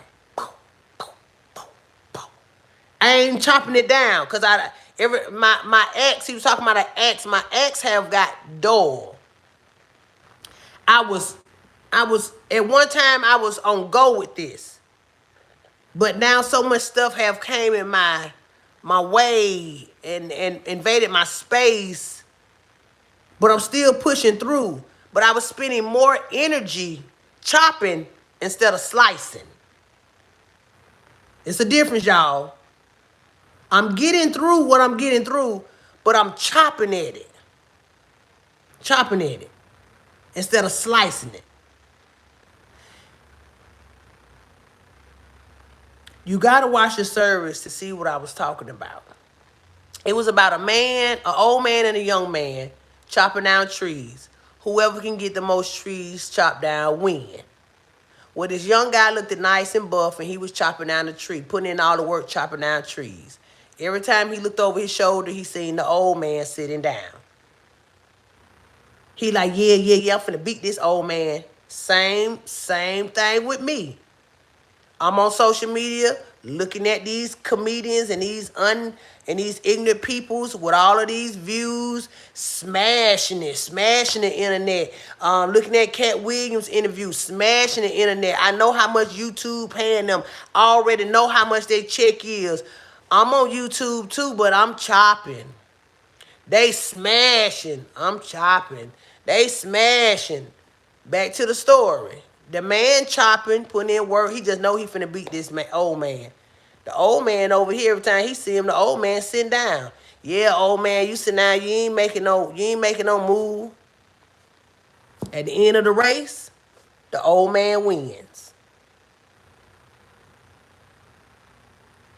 The young guy is wondering how this old man win. He old, ain't got the strength to outbeat me. And the moral of the story was the young guy was doing more chopping, putting more into getting the trees down, looking back over his shoulder like teasing him, yeah, old man, I got this. But not knowing The whole time the old man was sitting down, when he got ready to look back and pick at him, the old man was sharpening his axe. He hadn't already chopped down the tree. He had already chopped down the tree. So he looking at this young man, but he chopping down the tree. It fell. But the old man had already sliced. Whew. Tree down. Timber. Old man sharpening his knife while Buddy putting in 9 chops. The old man was putting in 1 slice. Yes, like the turtle in the hair, yes. So when I realized what the service was going to be about getting my edges back, I was needing to sharpen my mind. I need to sharpen my next go-to. I need to be sharpened about my next move. Not just move. Stop looking over there because he got more views. I need to sharpen my mindset. Stay focused. Keep moving. Yes. Take a break and think back carefully of what your next move is going to be. Don't just go through here getting on live, or I made a little live, or I made some more content. Yeah, I'm smacking. I got this, I got that. No. Chill, Stephanie. This is not a race. Your timing is on my timing. So who gives a care if you're trying to get to 1,000 views? Your 1,000 views is me looking at you. I done looked at you 1,000 times, Stephanie. And I was like, bruh, this me and God, y'all, bruh. For real, God. Yeah, you trying to calculate your views so you can calculate your dollars. But little have you look back at, you've never got evicted. You had every eviction notice every month, and you never got evicted. Your views is not going to stop you from getting evicted. I got you. So be grateful with your 100 views that you get to. Be grateful. Be grateful with the $100 that you get from your views. But God, it ain't enough. He got 177,000 views. I know what YouTube feed. I know what YouTube paying him. So he ain't God fearing either.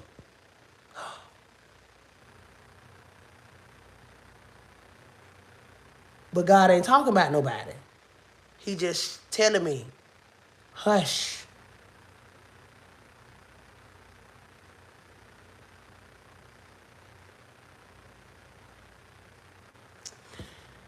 So I have to sit back, y'all. I'm not laying back. I have to just sit back and sharpen my edge.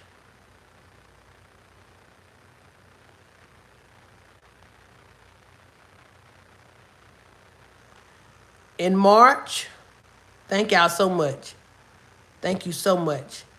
I'm going to tell y'all right now, everybody who has put something in my Cash App or Zelle, I really, really, really, really appreciate it. I am going on a tour with this special person that has gotten me where I am today, and she have not gave me $1. Her name is Judy. The real BB Judy. The brat wife. No judging, guys. No judging. She mentored me, and a lot of people thought she invested in me. Thought she was going to get me to the top. And I'm going to tell you something. She did, but it was not by money. She gave me 3 things to do, and I did those 3 things. And it got me in the limelight. When I started to crumble and fall, I went to go back to her. Did she answer? No. Was I mad? Yes. Why? Because I thought, oh, she a celebrity. She finna help me out. She finna give me this and give me that. And she did it. But I thank God she did it. Because I don't have the mindset now, and I haven't had access to the devil gifts neither just yet. So I can know how to identify Satan's blessing versus a godly blessing.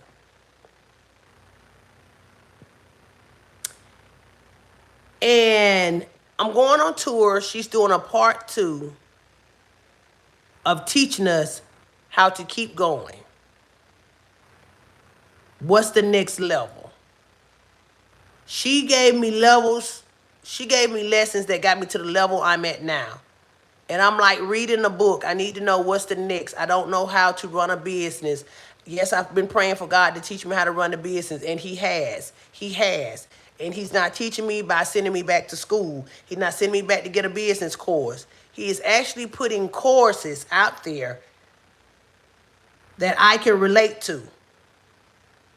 I messed up by trying to join everybody's course, and they just give me a course to get a Rolls Royce, 6 figures. Baby, I've been made 6 figures.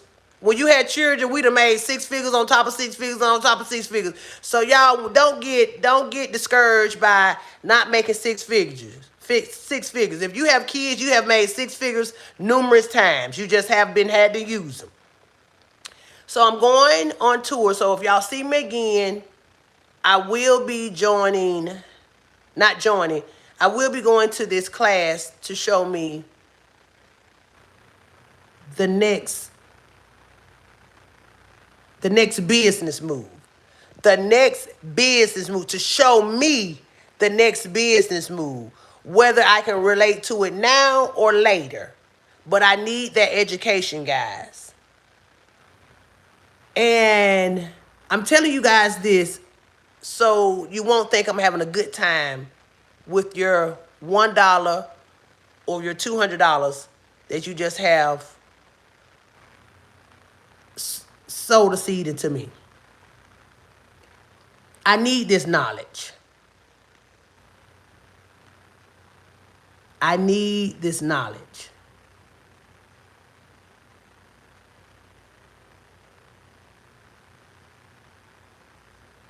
Yes. So all of us have been 6 figures. So don't get lost so much you ain't know. You had 6 figures. We all was millionaires.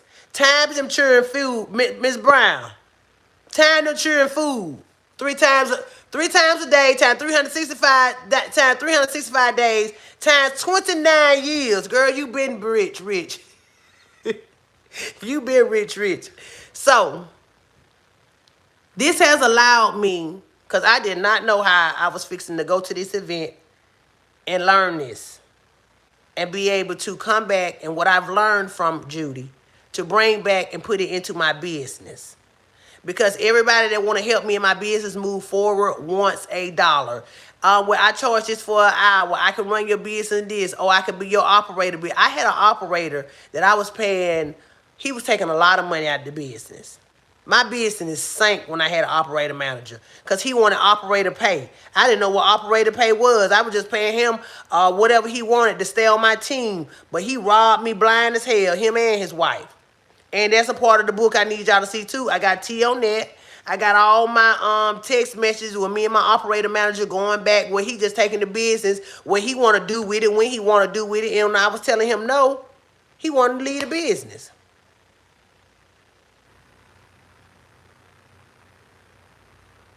Yes. So so in March I will be traveling for education to come back to my business. I will be going to get gems to prosper. along with praying through this process. So what I don't know, guys, I am going to seek for it. But not again would I pay $1,500. Last year, I was going through here taking classes and memberships and mentorships. Charged me $200, $300, $400, maybe $1,000.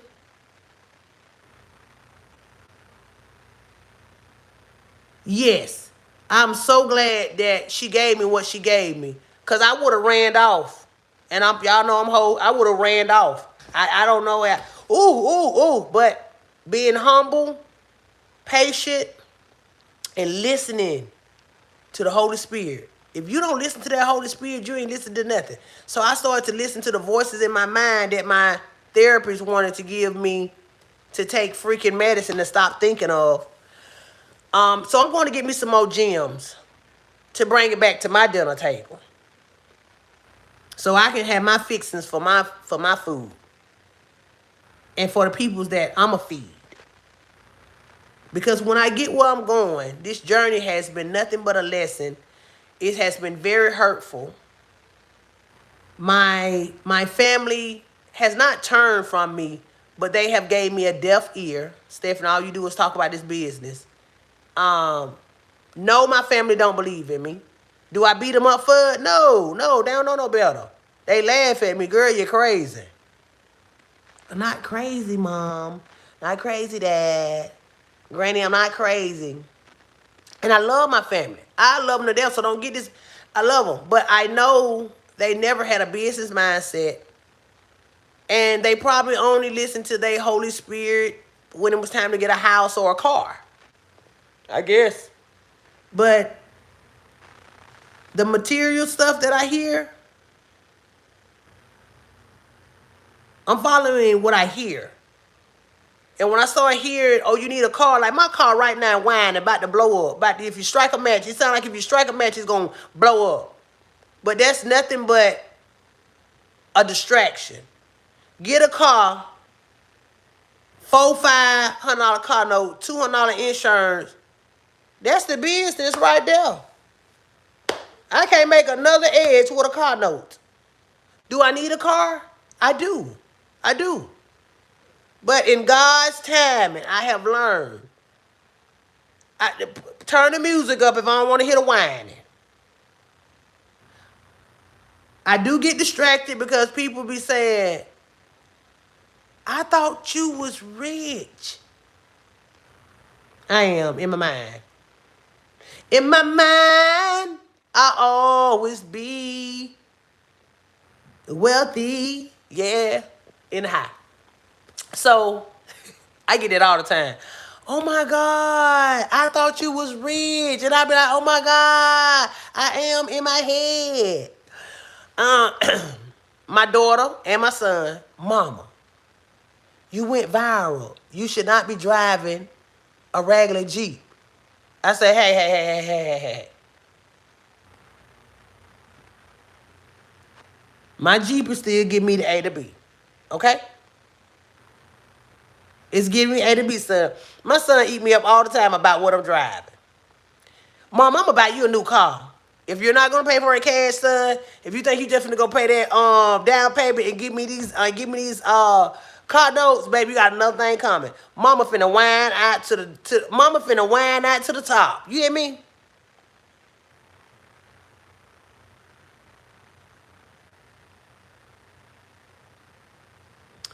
Oh, baby.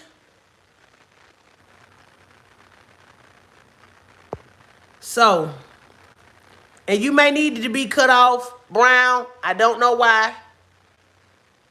But don't take it. Because it's they don't just cut you off to cut you off. Something else in store for you.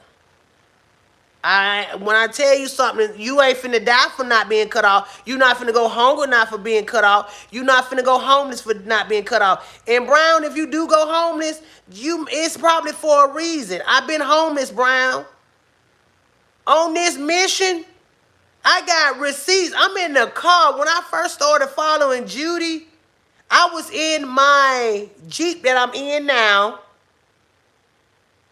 and I was living out of U-Haul storage. It hurted me to go to a storage. But Miss Brown, let me tell you, when I went to that storage, you know how uncomfortable it was? It was so uncomfortable every day I pushed till it got comfortable. It used to hurt me so bad.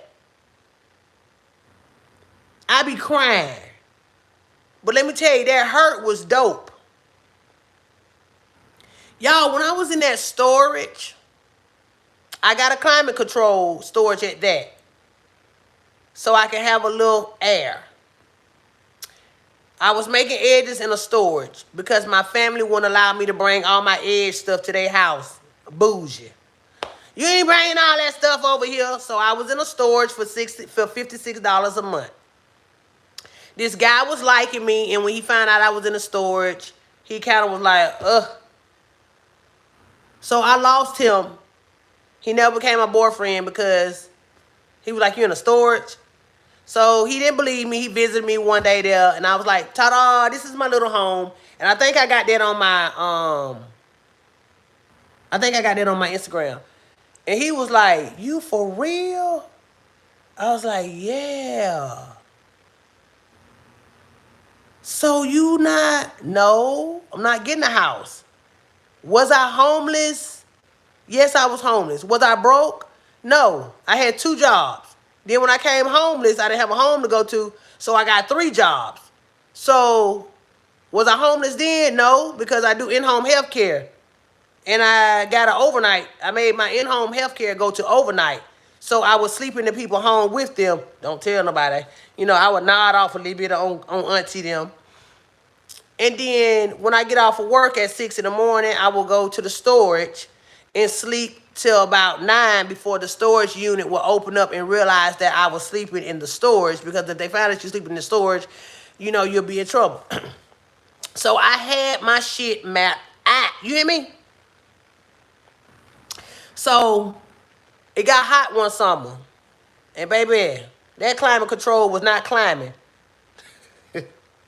So I bought me a box fan and a 6-foot stitcher cord. And I had the box fan going up there sweating like a Hebrew slave. Making my edges.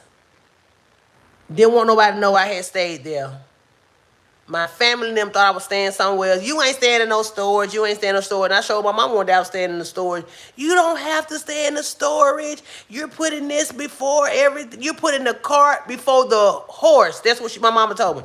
I was putting the cart before the horse, which means I was putting my edges before me.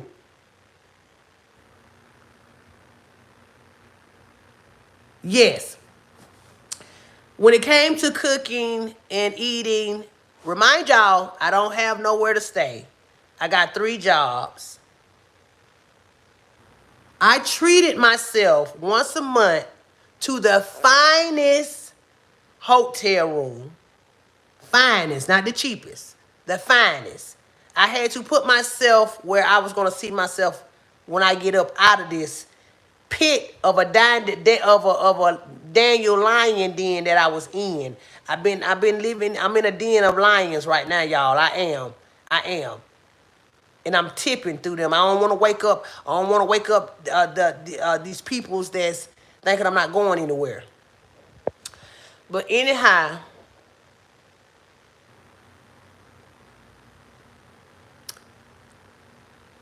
I will go get the finest room. Not all the time.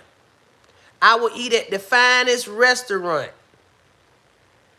Sitting up here talking about, oh, I want that lobster and I can't afford it. Oh, I want this and can't afford it. Let me tell you, when I became homeless, everything I said I couldn't afford, I got it. Not all the time. But it was enough to give me a token to say, you got this, Stephanie. I want to go eat at this 4-star restaurant. It's expensive, but I don't have any rent. So, Stephanie, you can go and eat there today. You're going to eat there one time, though, Stephanie. I bought a suite. I got a suite at a room. Never had been in a suite. The suite was $200. I got up in that suite and I praised and I danced and I juked and I had my little wine and I put my little cucumbers on. Baby, I felt, baby, who? Baby. I was, woo. I'm talking about I was in there. I would kick back like this. I ordered me one dinner and I sacrificed breakfast. Yes, I put myself in the area. And then I would have to go back to my shed or my what they call it, my storage Sunday. Had to go back to my storage Sunday. Back to the real reality, y'all. But more of the story is stay humble. I could not apply for no food stamps because I was working and I did not have a house with bills. So they denied me of food stamps. They told me I was making too much money not to have bills. But ma'am, I'm homeless. Yes, turn the music up on the little rattling out car. That rattling out car today still rattling 4 years later. I done got 2 cars in between this rattling car. But nobody but God has took both of them new cars from me because I was suffering and drowning trying to pay the car note. Trying to not get looked at by my peers and other persons because I'm embarrassed of this rumbling car. Okay, I will. And I got 2 cars in between this rumbling car. So nobody won't look at me differently. And when I say God took every last one of them from me, girl, I need a new car because this car finna tear up. I went and got a nice Impala. Ooh, drawing everybody's attention. It won 7 months later before God had to repo the whole car.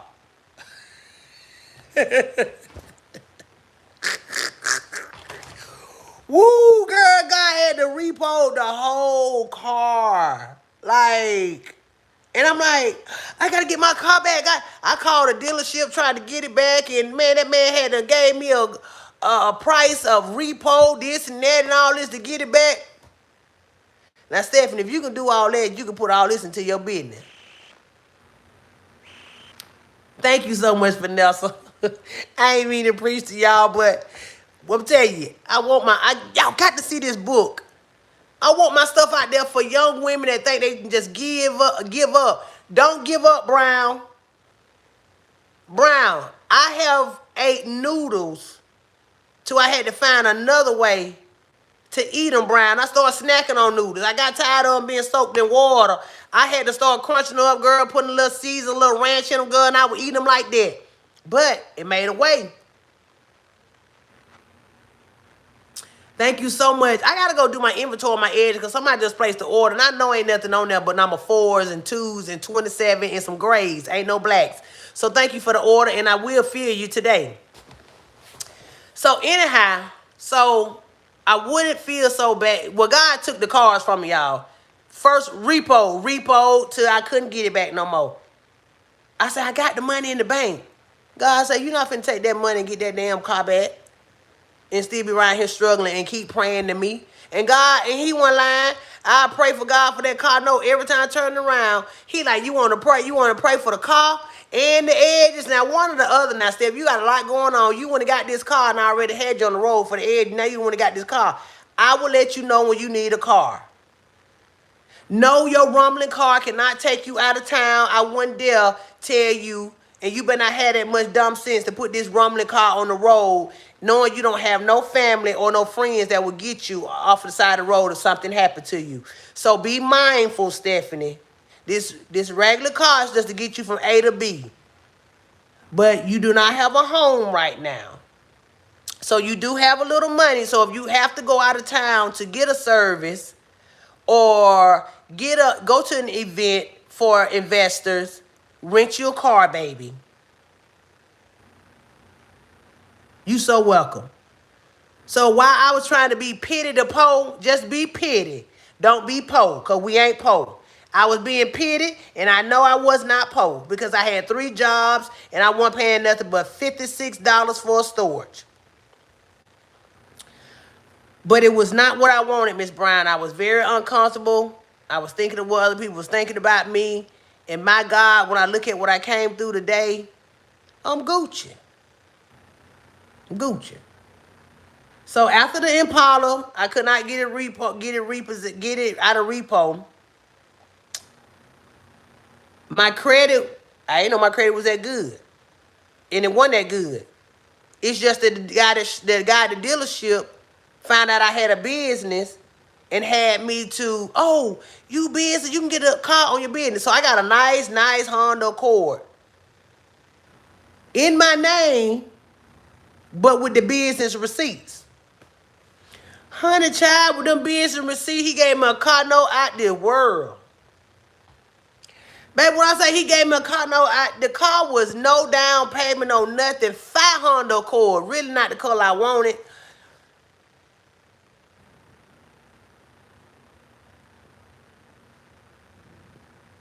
So, I'm in this car, driving this car. About 11 months in, remind you, when I got this Honda Accord from the business receipts, the payment was so high I couldn't afford it. Then they put gap insurance on it. So now I am sacrificing, not for the business anymore, for my car. I done put the business on the back burner trying to keep this car until I pay it off. These folks done wrap me up in a 5-year car note payment. Be careful what you pray for. On top of eviction notice already from the business. Now the car note get my lights cut off. So I got eviction notice because I'm catering to the business. Now the lights and stuff getting threatened because I'm trying to sacrifice for the car. Baby, who? Stephanie, I said, Lord, this ain't finna get it. I'm struggling to pay car note and insurance, but I'm not trying to lose my business. So I was talking to my homegirl one day. Her name's Sam, and she stay out of town. I say, Sam, man, God need to take this car note from me, man. I said, I ain't trying to. He need to get rid of this car note right now. She told me, I know what you mean, girl. I got 2 more payments on my car and I own. That's I wish I had two car notes. Shoot, he need to go on and write this one off. Be careful what you pray for. It wasn't 2 days later before a man ran the red light. Hit me from the side. I hit another car in oncoming traffic. 3 other cars hit me, flipping, tumbling 2-3 times, I want to say. The whole time I was in this Honda Accord, I was in there like a whirlwind being tossed around my car. I got receipts of that and pictures. After my last flip, so much smoke was in my car, I thought I had died and went to heaven. And when all the smoke went away, girl, I was crushed in between the seat and the door. Just my arm was pink. Crushed in between the door of the car. My top flat. The sunroof open. The trunk smashed in. Just my arm pink. When the smoking clouds went away, I thought I was dead, y'all.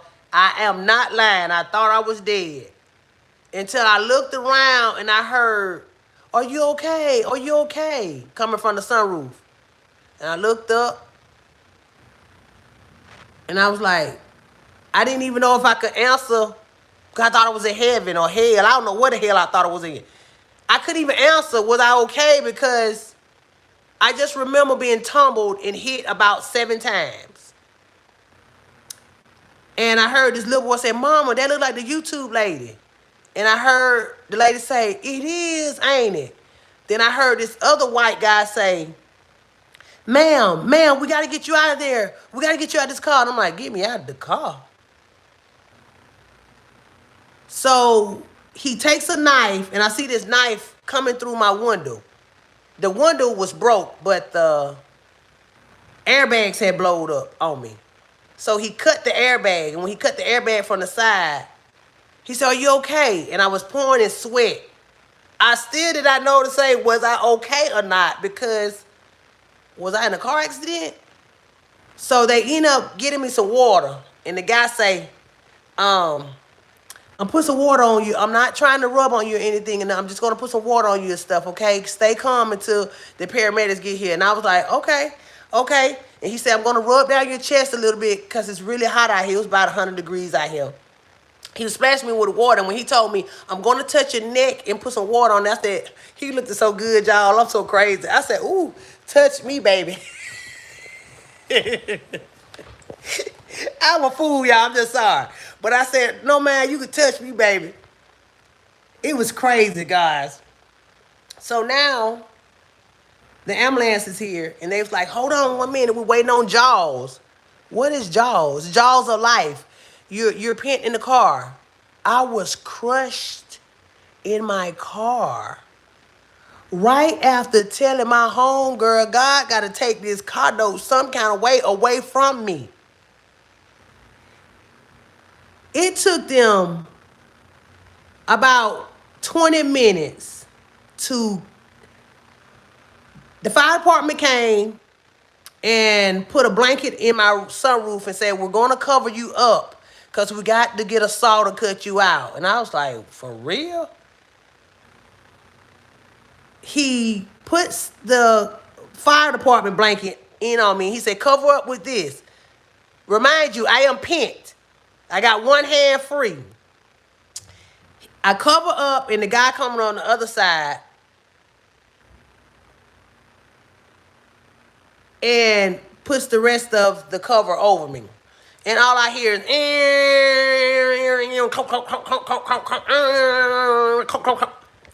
boom, door open. My arm was smashed, but was not dislocated. My shoulder was smashed, but not dislocated. My shoulders were smashed, but not a scratch. My arms were smashed, but not a scratch.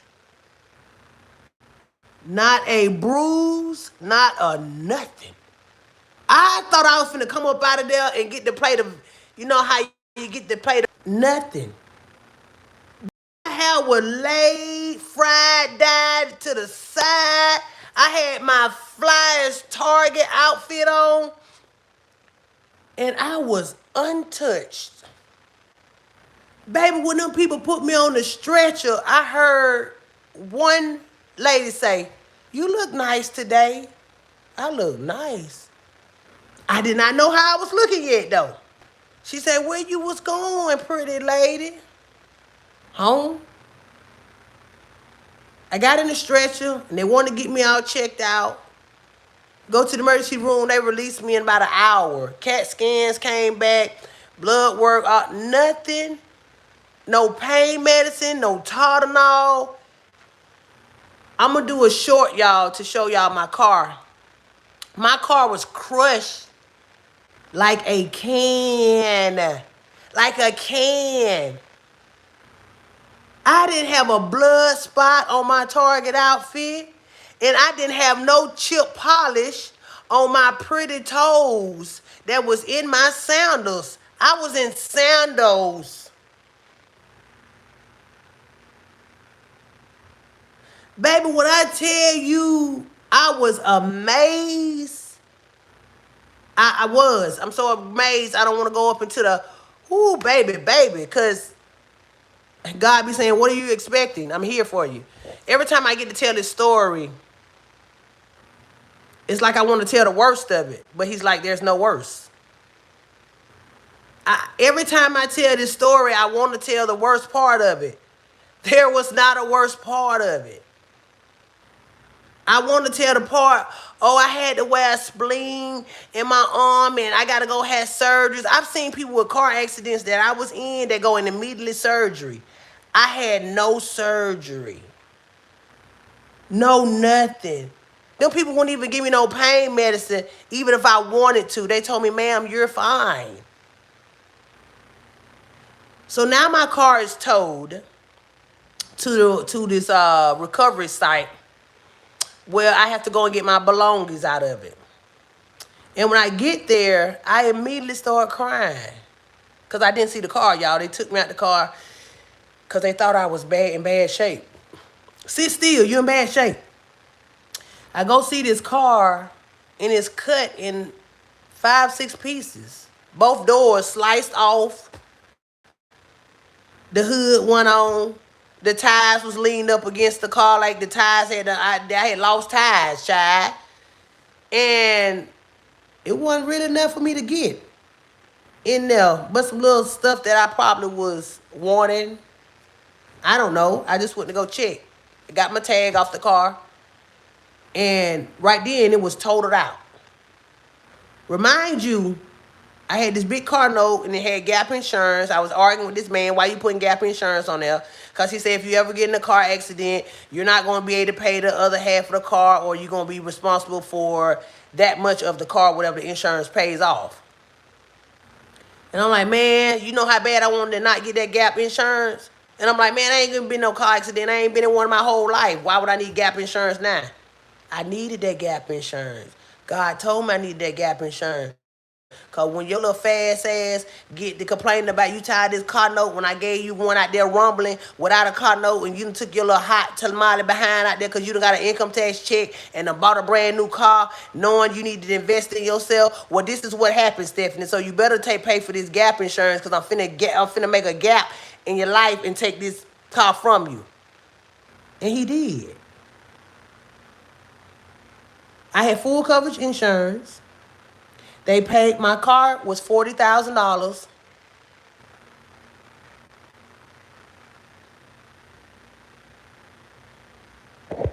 Yes, Brown. And I feel you on that because I had COVID. And I had COVID making edges. Didn't move me. Them folks told me I had COVID 3 times. Didn't move me. I thought COVID was alive. They told me they bleeding and can't breathe and all this. Man, COVID had my body aching, but I'm talking just like this on COVID. They had told me, you need to quarantine, you need to quarantine. Remind you, I take care of my sister and my mama. Neither one of them got COVID. My son, my children, nobody got COVID from me. Nobody got COVID from me. So, they totaled my car out. That Gap insurance paid $20,000. My car was only worth 22 or something. And they totaled my car out. I had a balance of about $18,000 left on the car after the insurance had paid the car off. Didn't pay me, paid the car off. Gap came in and paid their other half. Left me with, I guess it's a certain amount that Gap paid. Left me with $2,000 to pay the rest of the car off after all the insurance had paid everything. My God, on that $2,000, I know I couldn't pay that $2,000. I ain't even have a car. So what I look like paying y'all $2,000 this off? I was trying to clean some credit or gain credit. And this lady was telling me just call and make a settlement on it. My God, I called to make a settlement on the $2,000 that was left. And they said, well, if you make a settlement on it, we can give you 80% or 75% off, which means $400. If you can pay $400 in the next 6 months, it'll be paid off in full. $400. $400. Paid off in full. Car note paid off in full. And written off as paid in full. So this car has been paid in full after I paid this $400. Baby, you know how many $1 and $2 and $7 and $75 and back to $1 and another $50 and a $5 that I was sending that car company people to make sure that I was going to get that $400 off of there? And not one time I thought about when I get this off of here, I'm going to go get me another car. No, ever since 2 years ago, it's been 2 years now, I have not had, no, it's been a year and a half. It's not quite 2 years. I have not had a car note. And that same whining car that done got me from storage to work, from storage to Judy dropping knowledge events, and living in, because this Jeep got a little plug, y'all. So at times I even cooked in the Jeep. Got to tell you about that too.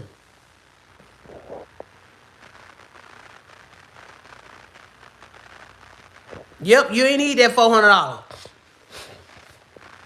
So I'm in that same car that I've been dogging out and talking about and wondering why I'm still up in here. I got a mindset. I got money. I got 3 jobs. Man, God took that car note from me, y'all, the second car. And I ain't got another car note. And you better bet your flesh that I'm talking about another car note this year. Talking about, ooh, when I find Texas, I need another car. The transmission act like it started slipping. God said, you better just let it slip all the way out. As long as this thing is rolling, you better take it to where it will take you. And we'll think about it when it stops. But in the meantime, the flesh in me is telling me, get you another car. It's finna crank out. Warning coming for destruction. Because I'm on my last bells and whistles. I am. I know I am. My car is dangerous. It only can get me to A to B. I can't go over 60 miles an hour. But my God say, don't focus on how fast you can go because the speed limit ain't number 45. So what you trying to do? Get a ticket? So with that being said, I will. So with that being said, y'all,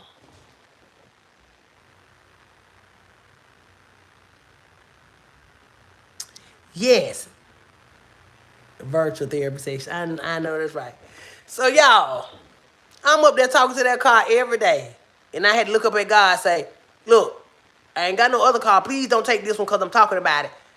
I'm not talking about my Bells and Wilson car. But God said, I know the car will whine and child. I know it's whining. Shut up, my child. Shut up. I know it's whining. But the cost of living that went up so high, girl, I'm going to have to bless you with a paid for a car, or somebody going to have to give you a car. It's just stuff that's running through my head. He said, just chill out. So while he got me chilling, and I know my transmission slipping, I started looking for a transmission, the cost of a transmission, and not a whole new car. But my God, the cost of a transmission is a new car. I said, Lord, the devil is a lie. I know. This 2008 Jeep, I'm not gonna put no $5,000 transmission in this 2008 Jeep. And he was like, I ain't tell you to. But me being wise and knowing how he works, I'm just thinking ahead, but I'm not thinking too ahead. Warning comes before destruction. I know my transmission slipping. So I'm not finna try God and act like the car finna be rolling without a transmission. It's not. But what you can do is check on it and see if it's something that you can afford, Stephanie. And if you can't afford it, or it's too much, because if you get a transmission and your miles are at 201,000 miles, cars go like this. So I got a regular little Jeep, little Patriot. Your timing probably finna go out. You know, I got all the sensors on in the car. So be mindful, Stephanie, that your car is going to need something new and something else new and some more on top of that new and some more of that new and some more of that new. And do I have the manpower to put all of this in this car? No, you don't. God know you don't have the manpower to put all that in the car. No, he know you don't. No, yes, he know you don't have a mechanic. So I have learned that God does not, they said, God don't put too much on us we can't bear. But let me tell you something. Our regular ass put a lot on us that we know we cannot bear. It be our fault. I went and got that car note. I'm up here trying to go get another car note. Man, I'm not finna do this cause I'm gonna leave it to God. So it's whining. He know the transmission slipping and he know my flesh is looking for a new car. But if I do get a new car, it's gonna be reasonable, Stephanie. It may be another 2008. It may be a 2006, but it will be reliable. Okay? Yes, the flesh want a G-Wagon. Baby, this flesh want the G-Wagon. But he already say the cost of living is high. You're not going to be able to afford that oil change in that G-Wagon. And if you can afford it, Stephanie, I'm not finna give you the mindset to put all of that expensive money in material things. If I give you any money, Stephanie, it's going to be to bless somebody else.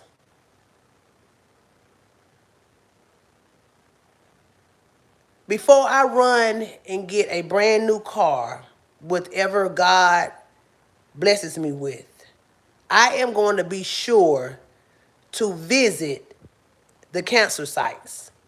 I am going to be sure to visit St. Jude's. I am going to be sure to visit someone in need of that financial freedom at that moment in time before I go to a car lot and bless Mercedes-Benz and bless Porsche, because all it takes is another person running the red light and taking it all from me again.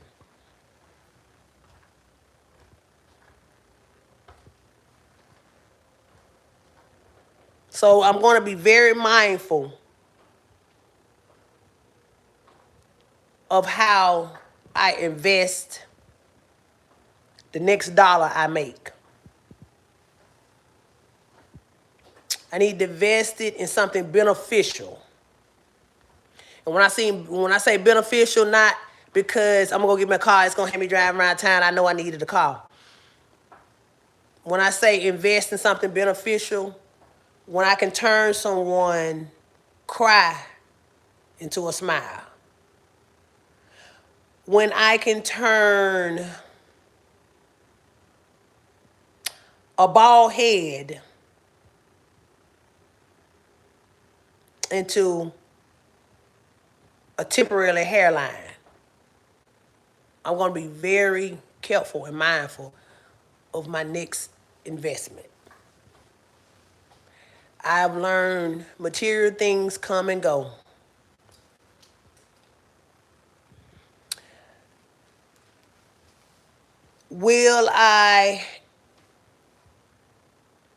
My mindset is different now, guys. It's very different because I've seen so much. I pay my tithes different, and I'm not going to get into big tithing because, you got different people with different words and how it go. But I had belonged to a church for about 14 years, tithing for 14 years, and got in a bind one time. And that church turned it back on me. Why? I don't know. They say they were suffering from finances at the time too. And I'm looking at them like, okay, you may be suffering from finances, but right now I need help with a light bill. So you can make a public announcement at service if we can get 50 cents from everybody and a collection plate to help me get the lights back on. I would gladly appreciate it. He ain't want that. So I stopped going to church for 1 year. and started talking to God and doing stuff another way. I started paying my tithes by buying other people's dinner in front of me or behind me. When I went to go pay my light bill, I would put 20 on the lady before me or behind me. I just did a lot of different stuff where people was like, what is this for? It's my tithing. I went to a church for 14 years and I did not know what my tithing went to.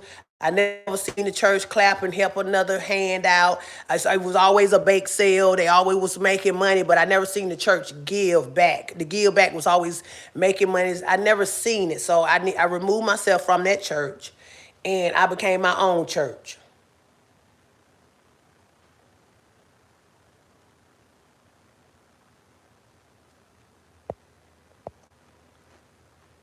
So I would start coming to my own church, and then my kids start doing the same thing. My daughter was asking for lunch money. Well, not asking for lunch money. I always kept my daughter with $20 for lunch a week.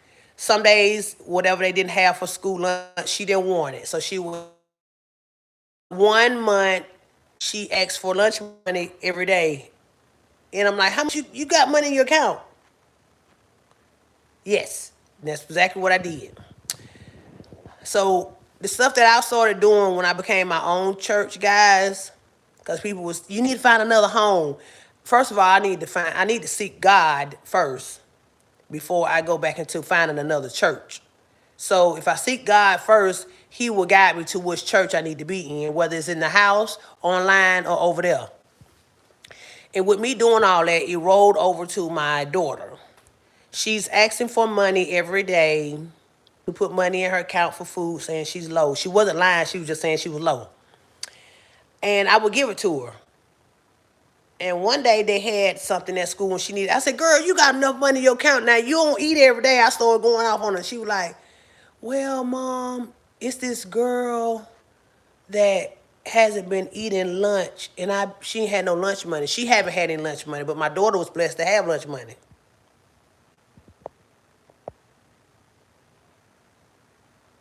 Yeah. Because, so I'm going to tell y'all about the tithing.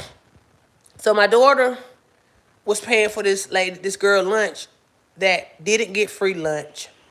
But her parents, they said that her parents made too much, but the parents never would, at times, I guess on payday, would give her money for lunch. But it was weeks that she would go without food. So my daughter was sharing her lunch money with someone else. And you know me, I'm like, girl, we barely making it. But that girl was very grateful. Just the $2 my daughter kept giving her every day for lunch. My daughter giving $2 a day for lunch, $10, and it's supposed to be in your banking account. Long story short, it rolled over to my daughter, so she learned how to give different, and I love that. What I had researched on tithing, because the churches have got so big now. My grandmother is 82, and my great-grandma died years ago, but she died at 90. And they tithings were not dollars at church. Whatever they could bring to the altar were they tithing. And I'm like, what you mean?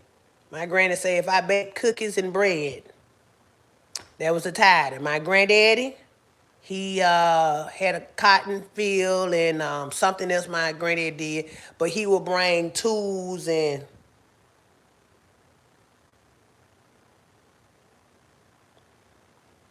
my granddaddy would bring different tools and stuff to the church.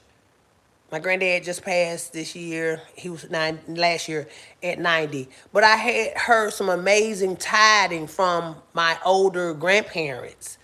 Like, it's no check card back then. It was no credit card machine. It was no, oh, I'm putting $100 in bank. They didn't, $100 back then was a lot to them. So no, they was not putting up in there. You know, my granny told me, you know, at times it was a nickel in tithing. A nickel.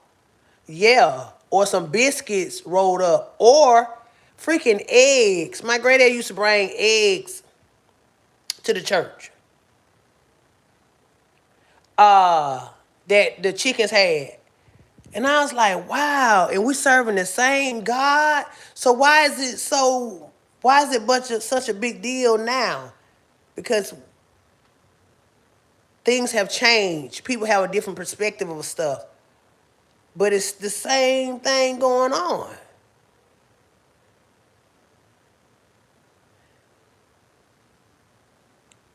And now that I see I don't have to have a dollar or 1 red cent to put in church, but the church will look real crazy to me now. Look crazy at me brought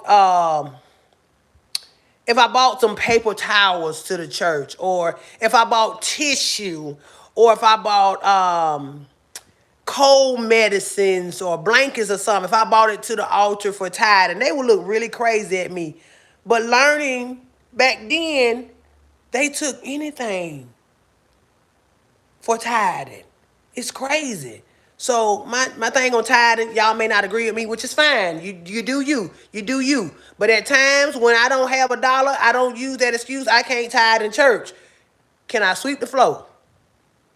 Matter of fact, after service, I'm going to clean up the bleachers. Okay? The benches. Whatever y'all call them. Y'all know how I be talking. So it's different. My journey is totally different. It's amazing. It's amazing. It's amazing. It's really amazing. It's scary at the same time because I'm not all the way into church like I'm supposed to be, and the flesh beats up the flesh.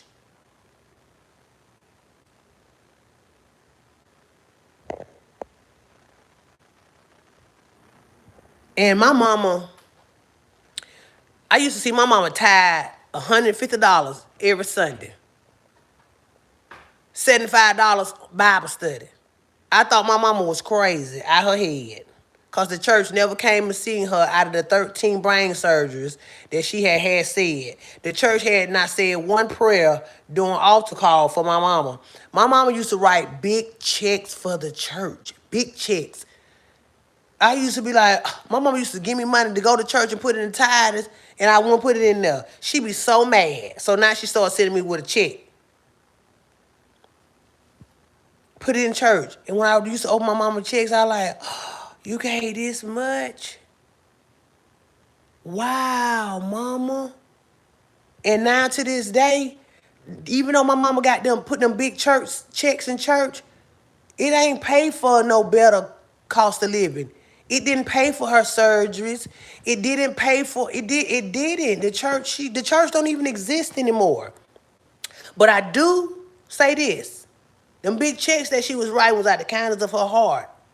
That's how come my mama have been cut 13 times to the brain and still walk and talk.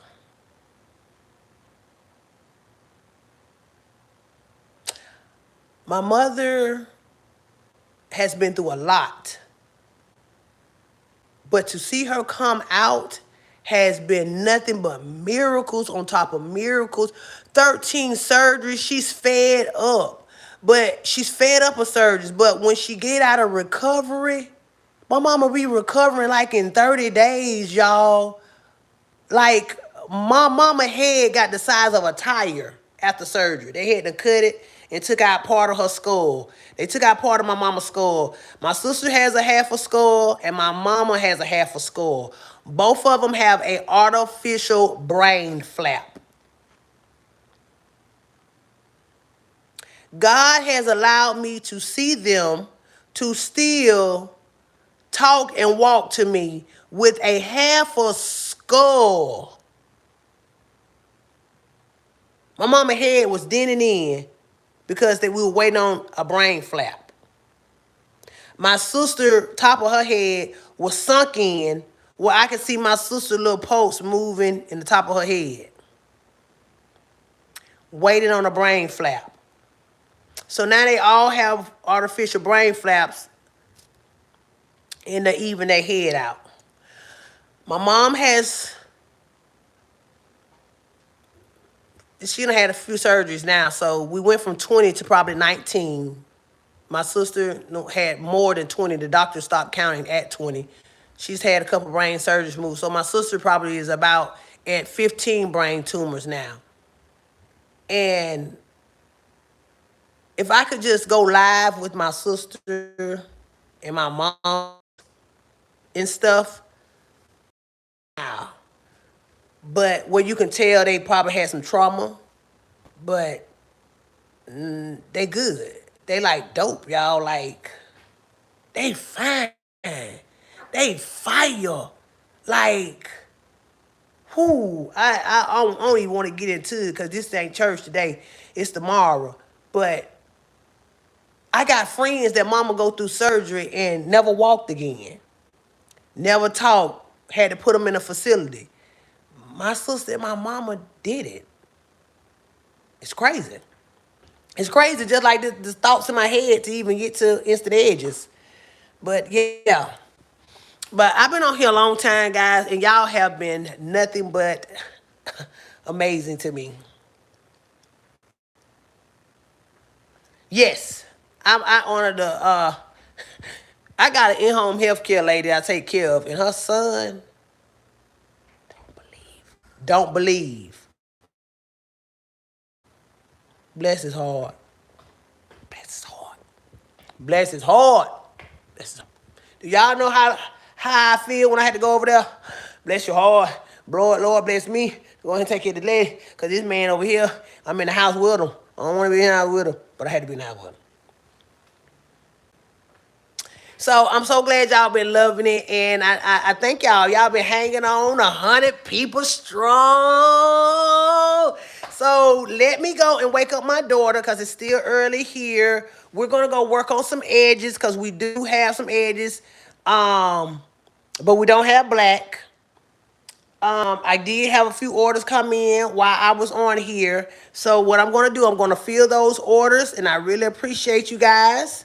Thank you so much, Brown. Brown, hang on, girl. I've been in this thing for 4 years, baby, and I've been wanting to throw the towel in. Brown, I want to throw the towel in, but the God in me is like, throw it in for what? You this close. This close may mean 5 more years. This close may be meaning tomorrow. This close may be meaning 30 years. But whenever I get to where I'm going, all of this built me.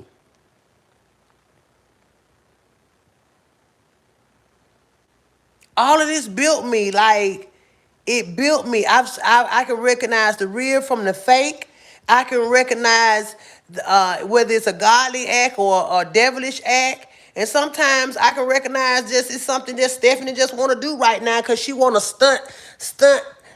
Now, but I can recognize that. And if you just want to stunt, Stephanie, just know your journey going to be longer because this is not the journey you're on. God is setting you up for abundantly, to talk to more people, to fix people. I'm hollering at temporarily fix, but little do I know, this is a big fix. I had a lady call me and told me if she would have had my product, this teared me up, so, if she would have had my product when her daughter was sick, she feel that her daughter would have had a more extended life. And to hear that,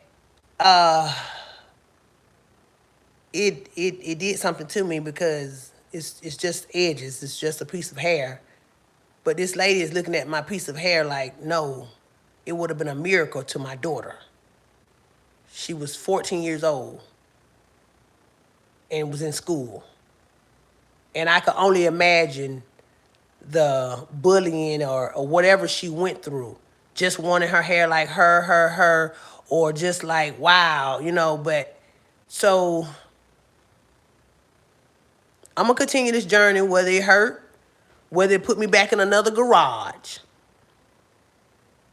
This journey shall continue. And when I get to that mountaintop, baby, when I get to that mountaintop, Everybody was on this live for me for 3 hours. Even though I had my other audience on here earlier when I was talking about Nene Leaks, they wanted the tea, and then when I started praying, they drifted off. But that's fine. That is fine. That's perfectly fine. It's fine. You know what I'm saying? Yes. So I ain't gonna hold y'all beautiful self long because it's noontime, and I'm gonna get my girl up and we're gonna just spend a little time on edges because I do get my dark moments when I can't move forward because something's stopping me. So I kind of take a little break and come back to the edge thing, and just watch my journey, y'all. I'll be on here later on. If I be on here later on, I don't want to keep making y'all no promises and y'all come back to me and be like, you ain't on there. In the seventh day, you right. The pastor just told me that I need to rest. So thank you for putting my cash app in the link, guys. But I will be back on here because I know y'all want to see my bald head because y'all already know I cut all my hair off. I cut all my hair off. I just cut it off. I was not going through nothing. I wanted to cut my hair off for the people that don't have no hair. I always been supporting and had ideas for peoples with no edges, little hair, but I didn't have nothing for the bald head people. So I've been trying to come on here because my bald head people, and I'm not talking about y'all, but y'all didn't have, like, what we going with this, Stephanie, besides a bald cap. So I cut my hair off to be team bald head. You feel me? I did. I left a little patch right here, y'all, so I can keep, so at times my bald head won't depress me because I know it depresses y'all. So trust me, when I do go in this mirror and see my bald head sometime and I'm looking like Dennis Rodman, I do get a little choked up and throw this wig on. But at the same time, when I throw this wig on, hell, I can't think from how many pieces of hair that these people done killed or skint or whatever to make this human wig. But this is a synthetic wig, so every time I put on my synthetic wigs, I can think better. Like I'm talking to y'all. But every time I put on them human wigs, baby, boy, baby, them human wigs mess with my mind and body and soul and my neck. My neck ain't be hurting on this live the whole time. So keep the faith. It's harder than what it's really harder than what I told y'all. But that's all I've been hearing. Keep the faith. Hang on, Stephanie. Hang on, Stephanie. Hang on, hang on. And I have. You know when you can hang on and how long you can hang on. And I've been hanging on. Sometimes when I can't hang on, sometimes when I can't hang on, y'all, just go eat. Just eat. Just eat real good. Real good. So I'll talk to y'all later, guys. Let me get up out of here. Thanks for y'all support. My chat, I'm fixing to actually later on. I'm gonna read all of these little chats, baby, because I love the little chat, the people that I miss. Indeed. So, sharp peoples, thank y'all for watching. I'm out of here for now. Put your notifications on. I'm going to try to make some little short pop-ups, but I had to go on and make some this morning because I ended up going to church and them folks was not there. And that's another thing. I know God say, look at my baby. Poor baby don't even know ain't no service this morning. But I end up getting there anyway, girl. And when I got to church, okay, I checked the Zelle. And when I got to church, God seen me get ready this morning. He probably was shaking my head. She don't even know. Church is not today. And sure enough, I drove all the way there. And he said, now go on home. Get on your little live, boo. Go on, get on your little live, baby, sis. The new generation or the new wave is that y'all got to go online. So go on online and vent a little bit, and I did. I vent about my past, and I vent about the present. But Nene Leaks and Stormy Wellington, Run me my money. Run me my money. Run me my money. I want it.